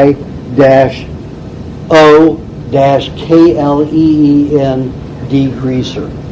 And Wild Oak Self. Do it, yes. You gotta put your plug in. I like Wild Oats. I do not like Whole Foods. Whole Foods is a bunch of hype. They have that Bush mentality. It's all hype. They talk about go organic and go organics. Every store that they have, they never offer more than 2% organic anything. And yet they're always saying go organic or go organic. When they had one of the best meat products in their stores, which is the New Zealand all-grazed beef, they got rid of it for an inferior meat to make more money. Then they went the whole road. And I've talked to all the executives in Texas, and it's a Texas firm that bought up all these health food stores for the money, and not one of them has a clue about health. It's all about making money. It's all about advertising. Go organic. And they are least organic of any health food store out there, except for those things that call them health food stores, and they're just vitamin stores, supplement stores. That's the worst. Yes? I have heard from some time on the news about how up in the more northern areas, like here in Illinois, you don't get enough vitamin D out in nature. What is your take on that? How can you get that better back in food you go for it? Go naked out in the sun? That was, that's really can do that practically. They live in apartments and things. Yeah. So. It's the best to get as much sun as you can. The butter, is pretty good. If you want to, the butter will last about 3 months before it starts going into blue cheese. But even when the blue starts forming into blue cheese, the vitamin D is higher. So cod liver oil is highly processed. It has to be purified both with a solvent and with heat. The FDA requires it, no protein in it, or else it is an environment for bacteria. So there's nothing good about cod liver oil anymore. In the 82 is when it stopped. When Reagan signed a bill that says no raw food will cross state lines, that was the annihilation of raw milk that was available in all states through, Altadena Dairy in California. I mean, I could go to Alaska and get Altadena raw dairy. Once he signed that bill, that was it. It was an executive order outlawing any raw product across state lines for sale in its form. Hold on. So, everybody who puts out our cod liver oil is good is full of you-know-what. And I'm not talking about healthy shit. Full of myth. So why Yes. did Reagan do that? What is the purpose? Oh, he was in the hands of money. Oh, he was in the hands of money industry. Reagan was the biggest sellout we've ever had. Even when he was in SAG, he was a sellout. Bob Hope nearly killed him because when he was president, he made a deal with Sam Arkoff, the head of MCA, and in Universal and MGM. He made a deal behind the doors that there would be no residuals paid on any film made before 1960. Most of those old timers like Bob Hope made all of their films before 1960. So Bob Hope and all of those people, Frank Sinatra, all of them, never got a residual on any of those films made before 1960. And what did they do for Reagan? They made him governor, they made him rich, bought his land that he had that wasn't worth much for 8 times what it was worth. They put him in the presidency. They gave him, you remember Die Hard? Yeah. The building they blew up in it? He had the 17th floor in that, the 21st floor in that building free. Well, look what happened to me. He has Alzheimer's, so that's just punishment. So he was a sellout. He always did everything for anybody that would pad his pocket. Okay, questions? Yes. How long will my meat last? Like I bring it somewhere to eat it, it's in the wrapper still, before it starts to smell, and I've been forcing myself to eat it, it's expensive. Well, did anybody see me on the Ripley's Believe It or Not? I did. 2 people. July 17th, 2002. I have a copy, but you can get it. You can call Ripley's Believe It or Not, and they'll lead you to the company that makes it and duplicates it. It's the most shown episode that they've ever produced. They've shown it 46 times at last count, which is a month ago. I guess somebody who watches for it. They've shown it 46 times since July 17th, 2002. I'm eating meat that's over a year old. It is gangrenous. It's black with mold. It's full of parasites, flies, and maggots, and you name it, and I ate it. And they've got an inspector there that's freaking out. Don't eat this, it'll kill you. And I have 3 other patients who are eating it too.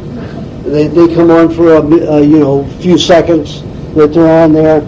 And, I had no response. The poor cameraman was puking all over. He had to get right down there with me, and I've got my face in this stuff, And poor guy. Anyway, I had to get cotton balls with clove oil and stuff him up his nose to keep him from vomiting, because it kept interrupting, the whole session. So that worked to stop it, but it can be very old, doesn't matter.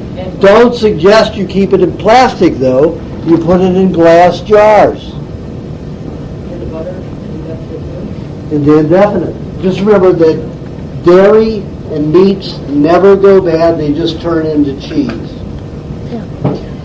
And if you want them, if you want it, if you can't eat the meat, if it's jerky, you have to eat the honey with the meat. If it's cheese, you have to eat the honey with the cheese if you want to digest it. Just remember that. Did you need to float the plastic, you say? The meat will start disintegrating the plastic, cause phthalates and PCBs to gas into the food. Is there only for a couple hours? If it gets warm and starting If it doesn't get heat, warm. if it doesn't get warm, that's not going to. I think in a plastic bag, put it in an ice. That won't do. That won't happen. Okay. As long as it's kept cold enough. Yeah. Yes. Do you have a recommendation of how to use butter? I mean, do you make a specific sauce? And second, Yeah, I love Roquefort sauce. How do you prepare it? It's in the recipe book. I missed it. I'll have to look for Yes, you Roquefort. have. And secondly, do you want to make a comment to people who don't know about not chewing their meat? Oh yes, people wonder about chewing their food. You do not have to chew meat. You should not chew meat. You get the ptyalin enzyme, which is alkalinizing. If you have too much of that in the food, you're not going to digest your meat as well. All hunter tribes, raw or cooked, only chew their meat 2 to 3 chews to crush it enough to swallow it. So do not chew your meat. Just crush it enough to swallow it. Unless you have no hydrochloric acid like I do, then rip it to shreds. I just take little bites and swallow it without chewing much. So they say that you stop screening Thailand after a few weeks of not eating grains, and then it takes 4 days to start after eating grains to come back. I read that. If you're eating fruit, if you're eating any kind of sugar, it doesn't only work with grains. Thailand works with any kind of carbohydrate. So if you're eating a fruit a day, you're going to continue to manufacture Thailand. And the hunter tribes that don't eat fruit, even the Maasai, do not chew their meat. So on the cheese, or the milk, if you leave it in the fridge, it starts to separate. Shake it up. But it starts to smell, so that's no problem. Not a problem. It's been in the fridge. No. Well, you just have different bacteria that break it down to lower temperatures, that's all. But it's still pre-digested, so it's still better. Just remember that your sour milk is pre-digested. Your sour cream's pre-digested. Anything that's soured is pre-digested, and you're going to absorb more of the nutrients. You'd have less digestive factors they have to accomplish. Yes. Can you eat honey with high meat? Yeah, you can, but you don't need it. And it's likely to disturb a little bit of the bacterial balance in it. So I recommend not eating honey with high meat. Yes. When I make cream and I try to make sour cream candles, I always get a lot of like orange mold stuff. Yeah. What do you do with that? I mean, is that normal? And Yeah, that's normal. Molds are like bacteria and parasites. They help break down toxicity in the system. They're pre-digesting that cream. That's fine. That's what pre-digesting. they have mold growing on mine. Yeah. Well, what do you put in your cream in? Well, if I'm just leaving it sit in a nice jar and You must be using some kind of cleaning compound. I never get that unless, there's some other substance involved in it. And I've had cream sitting, many batches of cream, sitting up to 2 years to make hard cream cheese. And I've never had a pink development. It's not really my cream that's got a lot of milk in it, so because I don't buy real cream, I can't really get it. Oh, that's what it is. You're getting a mold that normally is in cheese. Yeah. Very good. Yes? That's actually what I was going to say. I don't think you finished your John Goodall story because they broke down. Oh, right, yeah. So John Goodall is telling me he did this film. So I told you about the ape, but there was another story that he also told me and showed me in videotape. He shot it in 35 millimeter. or was it 16 blown up 35? I don't remember. Anyway, it was on film. And they followed these, this tribe of gorillas for quite a few months. They always ate green bananas, the peel with it. Very alamy.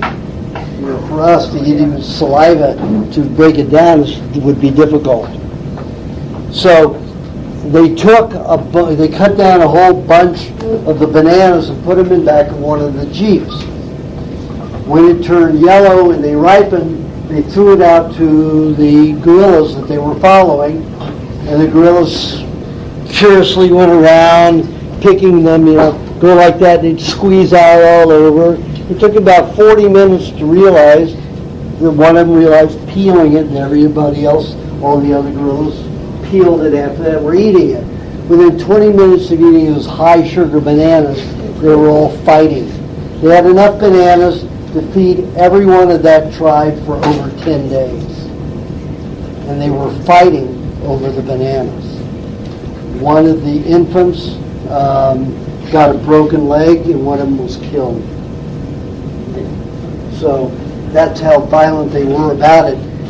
They were such big apes, they were silverbacks, that they couldn't get in to get the bananas away. So they had to wait till 10 days to ate them all. So it was a pretty big mess. That's what high sugar make you crazy. And the killer monkeys, they'll go on a 24-hour binge eating of fermented fruit, like figs and overripe bananas, and they'll do that for about 24 hours, and then they'll go on a 24-hour killing spree. Kill anything, mainly other monkeys, but anything that they find. If they find a pig, if they find, a squirrel, any kind of creature, they'll kill any creature they come in contact with. After eating all that high sugar. So you don't want all that high sugar. Makes you overly emotional, irrational, and crazy. Yes? Did you want to mention something about the Ross food truck? No. Okay, we're going to have to get moving here. We're at 6:17. So we're going to take a short break, 10-minute break. Nobody talks to me at this time. I've got to eat and get ready to focus on mini readings. Now, everybody can stay that isn't having a mini reading, and you'll learn a lot more. How many people are having mini readings? 2, 4, 6, 8, 7. 7. Okay. Get more than that?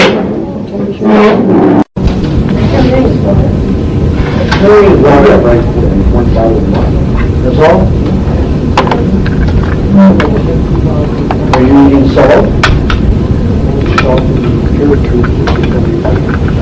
that's it. Holding too much water every third day, a grapefruit in the afternoon is your fruit. Sure, we leave some of this water. This is not open water. But maybe some water. Good. Okay,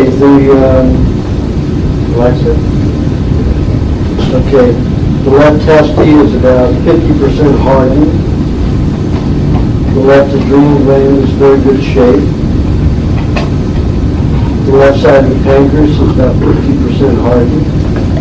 Left thyroid is okay, parathyroid is okay, tonsillary is okay. The right testy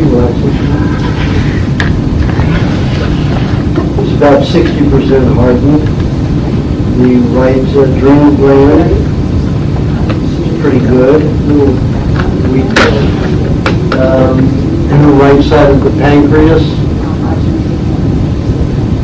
is about 60% hardened.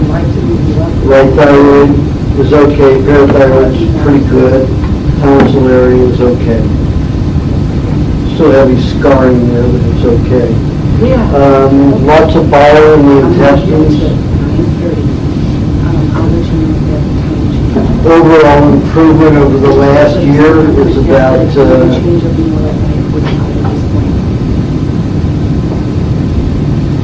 about 2.5% to 3%, so you're right on schedule. Pretty good. How much do you do the diet? How much do you do the diet? 100%? Good. Still have a lot of heavy metals in the brain and spread throughout the system. That gangrenous type mold is likely to cause some diarrhea and some vomiting, so you might need some cheese to help absorb it.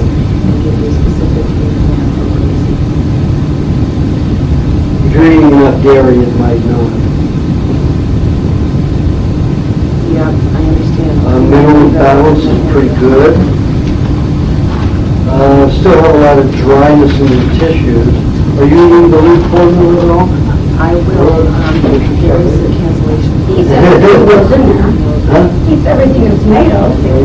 But no, it's got to be together to do some of this. And maybe why he's retaining more water weight than he should. Because that combination has to be together for it to work.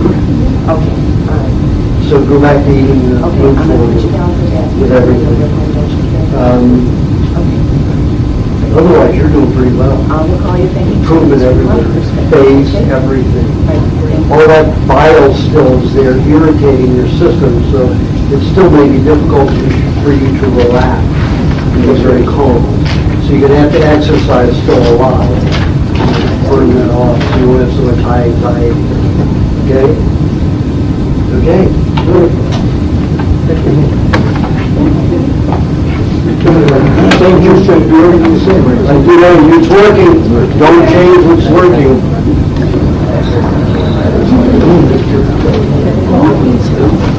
No, it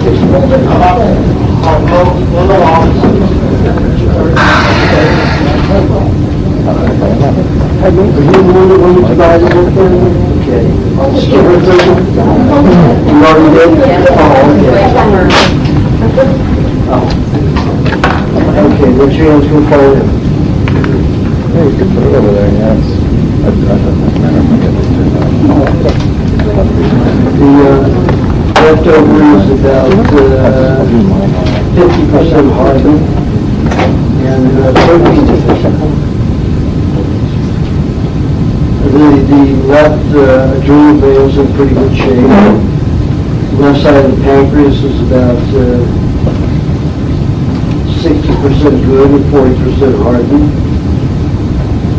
The left thyroid's a little low, parathyroid's excellent. Tonsil area is okay. The right ovary is about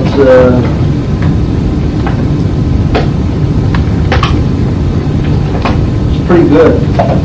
The right adrenal gland is in pretty good shape. The right side of the pancreas. Right side of the pancreas is about 90% hardened. It's not good. Right thyroid is very good. Parathyroid is excellent. Tonsil area is okay. And you still have some liver problems, mostly gallbladder problems. Lots of metal in the gallbladder. Right kidney is working probably by 40%. Left one is okay. Left side of the spine is drying quite a bit. Lots of water retention there. Left shoulder, same.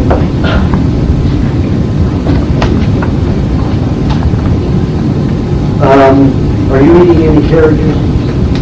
I want you to have 6 ounces of carrot juice a week with 3 tablespoons of coconut cream and 2 tablespoons of dairy cream. You have that in the afternoon in place of fruit twice a week. Never closer than 3 days apart.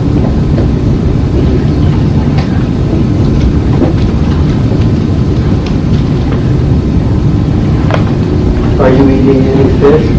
A lot of fish. And how much red meat are you eating? Yeah? Giving a balance of those together?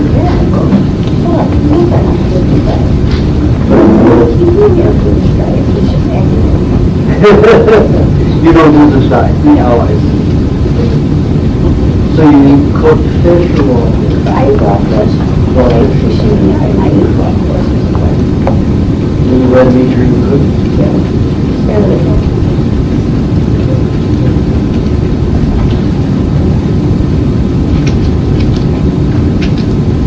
Poor circulation in the small intestines here in the gallbladder. Lots of heavy metal spread throughout the system.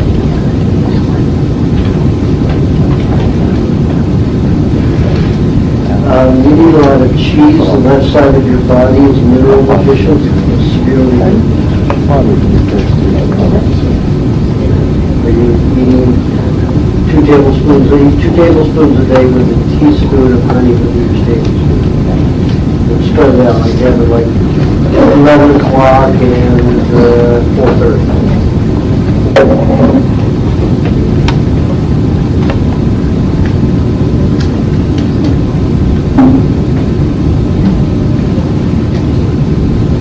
You need some of that red meat you need to eat small, because the muscles are stable on the left side of your body, especially the left side of the spine.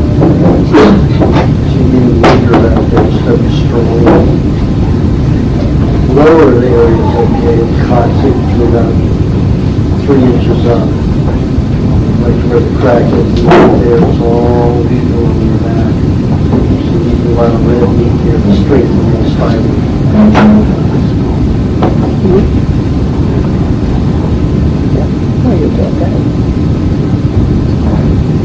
Some fish with it would help. Raw fish with it will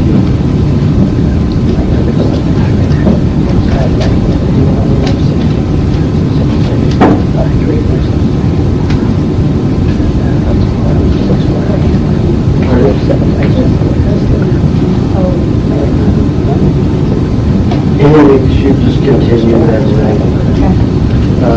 Except for doing the carrot juice twice a week.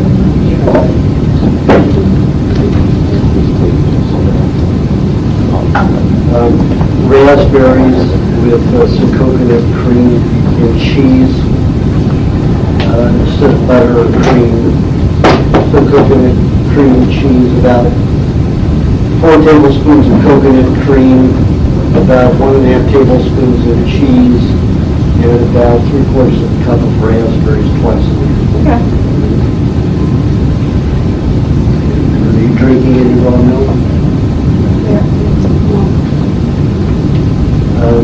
Let's say you need at least 4 ounces a day. Okay?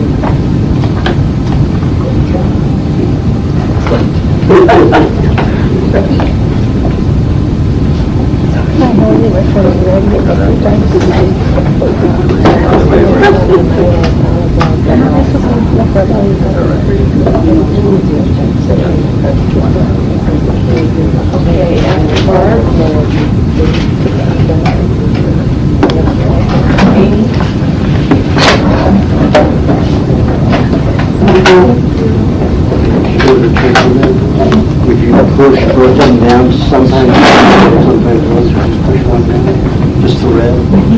You push them at the same time, sometimes the black hits first. We said the red button. Just the red button.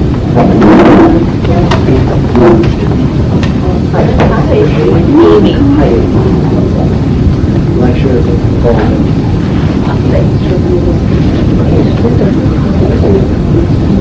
Okay, the left ovary, there's a hollow area. Did you have surgery?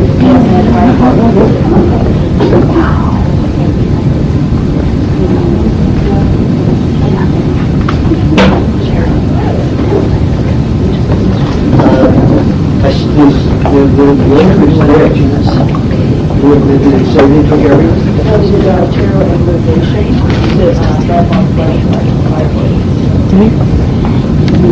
Yeah, it's almost like a desert.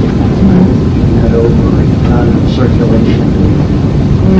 So you can use a hot water bottle from the left side over here. Remind you of the left side just to start speeding up circulation. The left adrenal gland is about 30% hardened, it's okay. The left side of the pancreas is about 80% okay. The left thyroid's pretty low, parathyroid's pretry low, tonsilary is very poor. I have those on. Correct. The right side of the right ovary, that one's fine. It's in good shape. You got some hardened tissue there, about 20%. That's good for me. The right adrenal is a little waterlogged, but it's functioning okay. It's retaining a lot of water and fluid. It's not healthy for adrenal. The right side of the pancreas is about 40% hardened, 40% empty. Right thyroid is okay, parathyroid is fair, and the tonsil area is very poor. Gallbladder, lots of metals in it. Liver's in pretty good shape. Kidneys in pretty good shape. The leg, you have lots of metals in it. And left kidney is okay, but it's shriveled in it. The whole left side of the body is shriveled.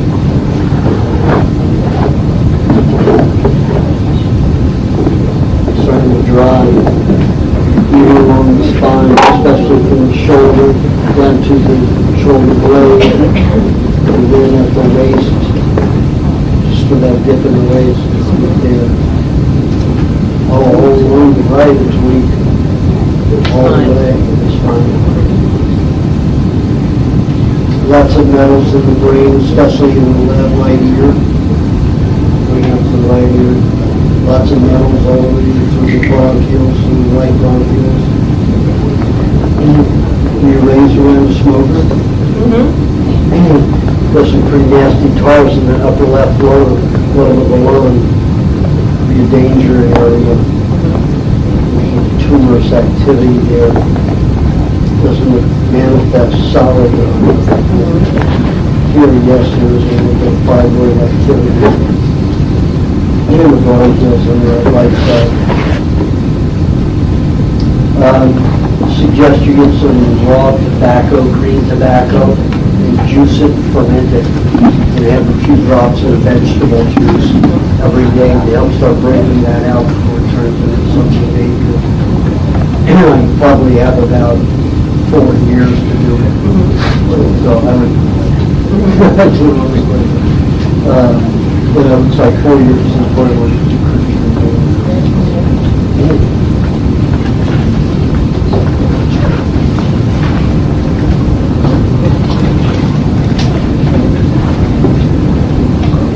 You have poor circulation, which is a spleen, lots of metal in and around the heart. This suggests a vegetable juice to you of 85% celery, 2.5% cilantro, 7.5% parsley, and 5% carrot. Suggests that you do 1 to 1.5 tablespoons of coconut cream right before you drink each juice, and like you have 2 juices a day. First thing in the morning, about 12 ounces, then about 4 ounces, and then 5 by the afternoon, or before you have a meeting, second meeting. I suggest you do 2 meals a day.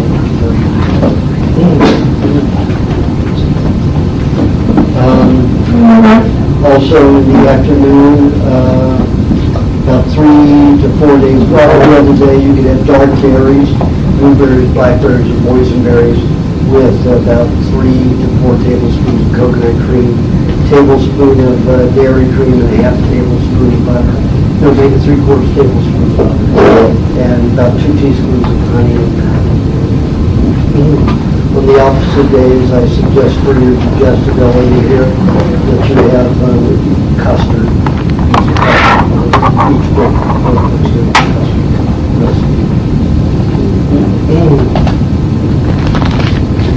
two meals a day, at least a pound of meat a day.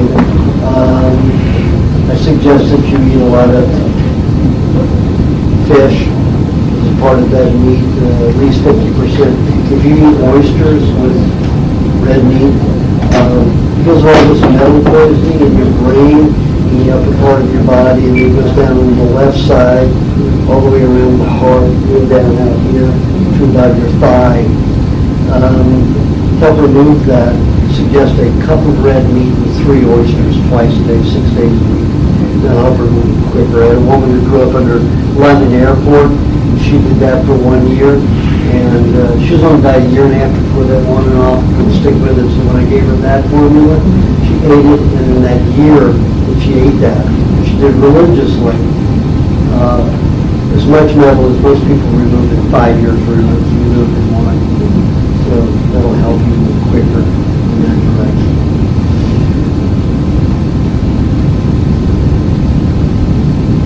So follow eating schedule number 2, which is eating 2 meals a day and the rest meal. Okay? You're welcome. Jocelyn Roy, come on down.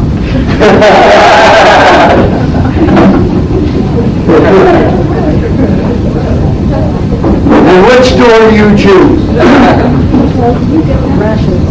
Oh, you got rations.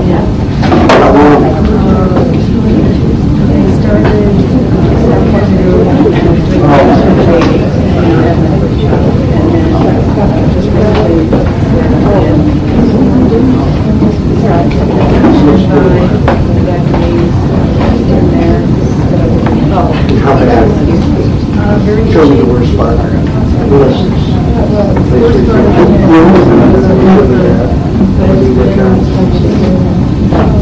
Oh, okay.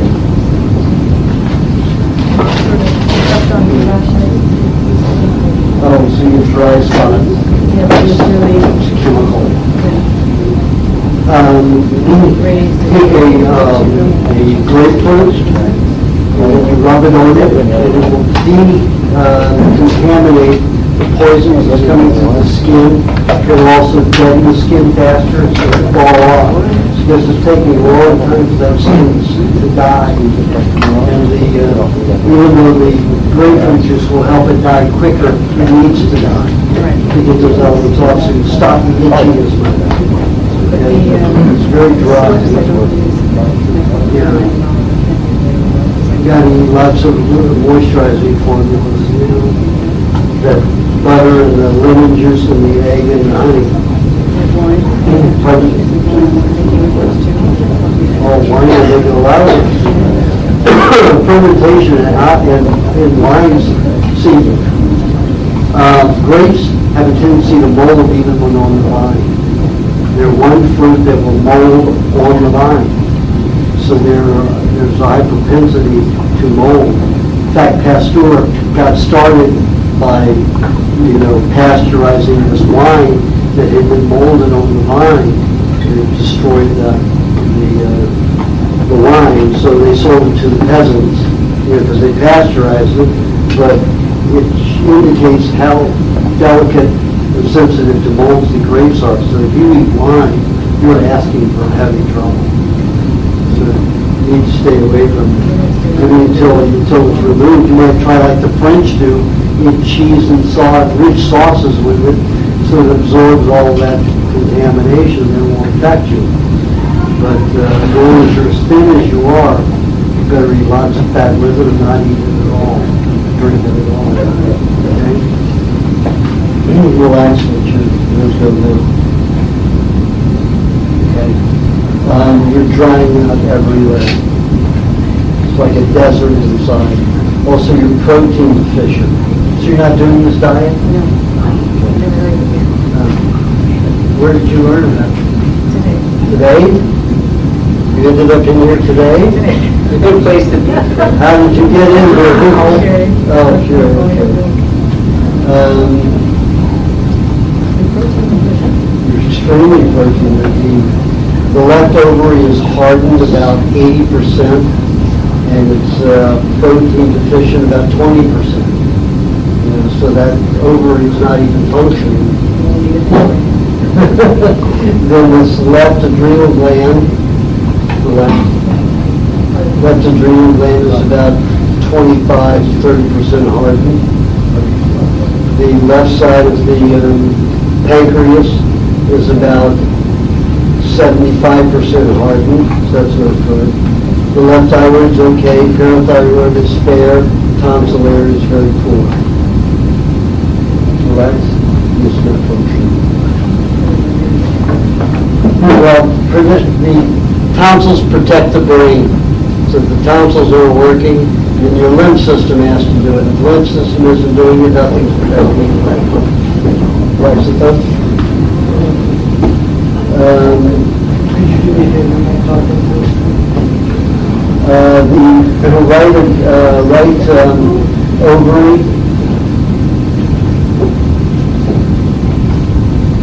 is about 30% protein deficient, but it's not all hardened like the left. And the right adrenal gland is in pretty good shape. Relax. The right side of the pancreas is about 50% hardened, so you have 25% of the pancreas working, which is okay. Right thyroid's very good, parathyroid's fair, tonsilary is very poor. Are you dripping something cause this? Or is that there all the time? Very poor circulation all in the torso, from the nipples down. Irritation all the way from the high cavity, shoulders, clavicle area. The liver, very poor circulation in the liver. Lots of beta toxicity. You got a long way to go. The liver is going to have to get to recover soon, so I'm going to were you here for the whole? Okay. Remember the 8 thing I said? 20 a day? Yeah, you do 20 a day. I'd like you to do one every 40 minutes. All day long, and then a cup of beef. An equal amount of red and white, so half a cup of white, half a cup of red, preferably fish, some kind of wild caught fish, wild ocean caught fish.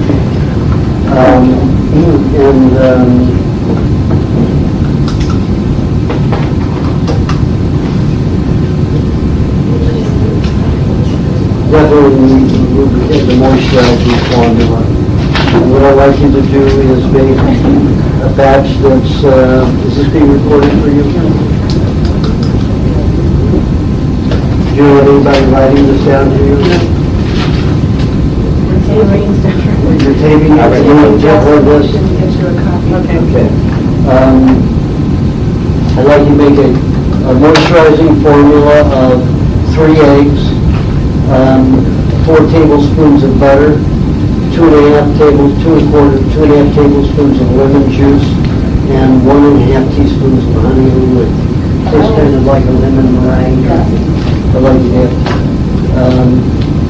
2 ounces. About 20 minutes after your first juice in the morning, then about 5 hours later, 2 ounces more, 5 hours later, another 2 ounces more, and then 2 ounces before you go to sleep. That should help.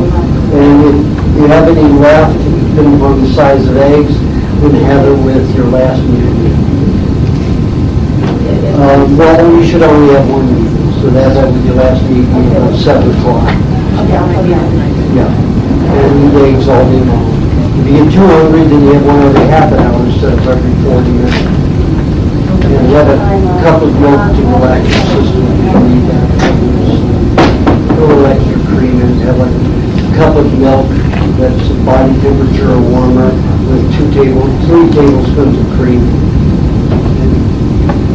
Vegetable juice we're going to recommend is 90% celery, 5% parsley, 5% carrot, and have a tablespoon of cream. Okay?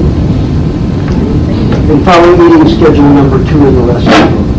Once you start eating, other than the lots of eggs, I'd like you to do it for at least, when you start feeling really good and energetic and like you're digesting better.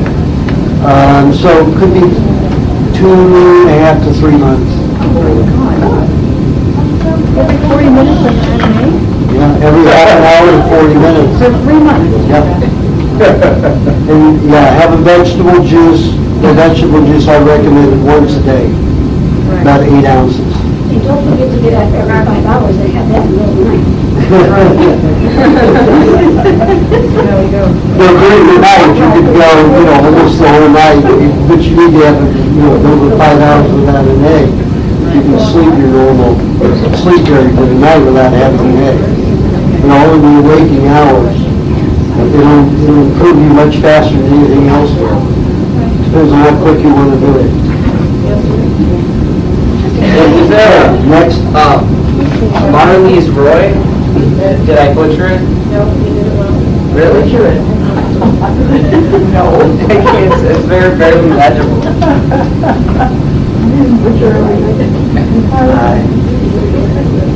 Did you say Marilyn? Marley's, well, actually, it's 3 of the weeks, but Well, actually, I'm looking good with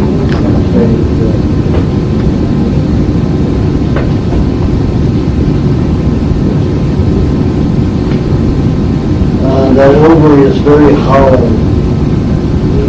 Do you have it? Do you have surgery? I had the, Oh, but not my own. it's supposed to, the whole ovaries are not linked very well. Relax. It's like a huge hole there, so it's probably working by only 20% of that, the left. The left adrenal gland is okay. The left side of the pancreas is about 50% working, it means 50% working. Parathyroid is good, parathyroid excellent, tonsilary is good. The thyroid because I'm taking something. Yeah, you shouldn't be. Both of them are good. Really? You shouldn't be taking thyroxine. That's a synthetic. Yep. Well, when I get to Well, we do need, just eat a good diet. So we need to eat like egg with fish and egg with beef, and that should give you everything you need. You could have some zucchini or zucchini juice to help that bit. Also eating dates with butter, butter and cheese. Dates with butter and cheese would be very helpful for your thyroid. So like eat 2 dates a day, like vegetable dates with equal amount of cheese and about equal amount of butter. So just once a day.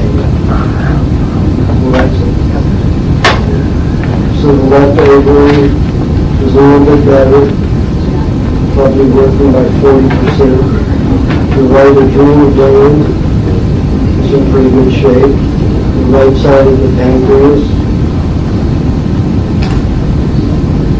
probably 30% working, so 70% working. Right thyroid is excellent, parathyroid is excellent, tonsilary is really good. Your main problems are in your digestive tract. All of your problems are in your digestive tract first. You need to eat good food. You might go every other day eat one day almost all eggs about every half an hour to an hour, and then the next day eat a regular balanced diet where you're having juice in the morning. Juice I recommend should be 80% celery, make that 85% celery, 5% parsley, 5% zucchini, 5% carrot. So you have a little cheese before you drink the juice, like a teaspoon of cheese. And then meat, you see, whole meat, 82. So I'm going to suggest 2 pounds of meat a day.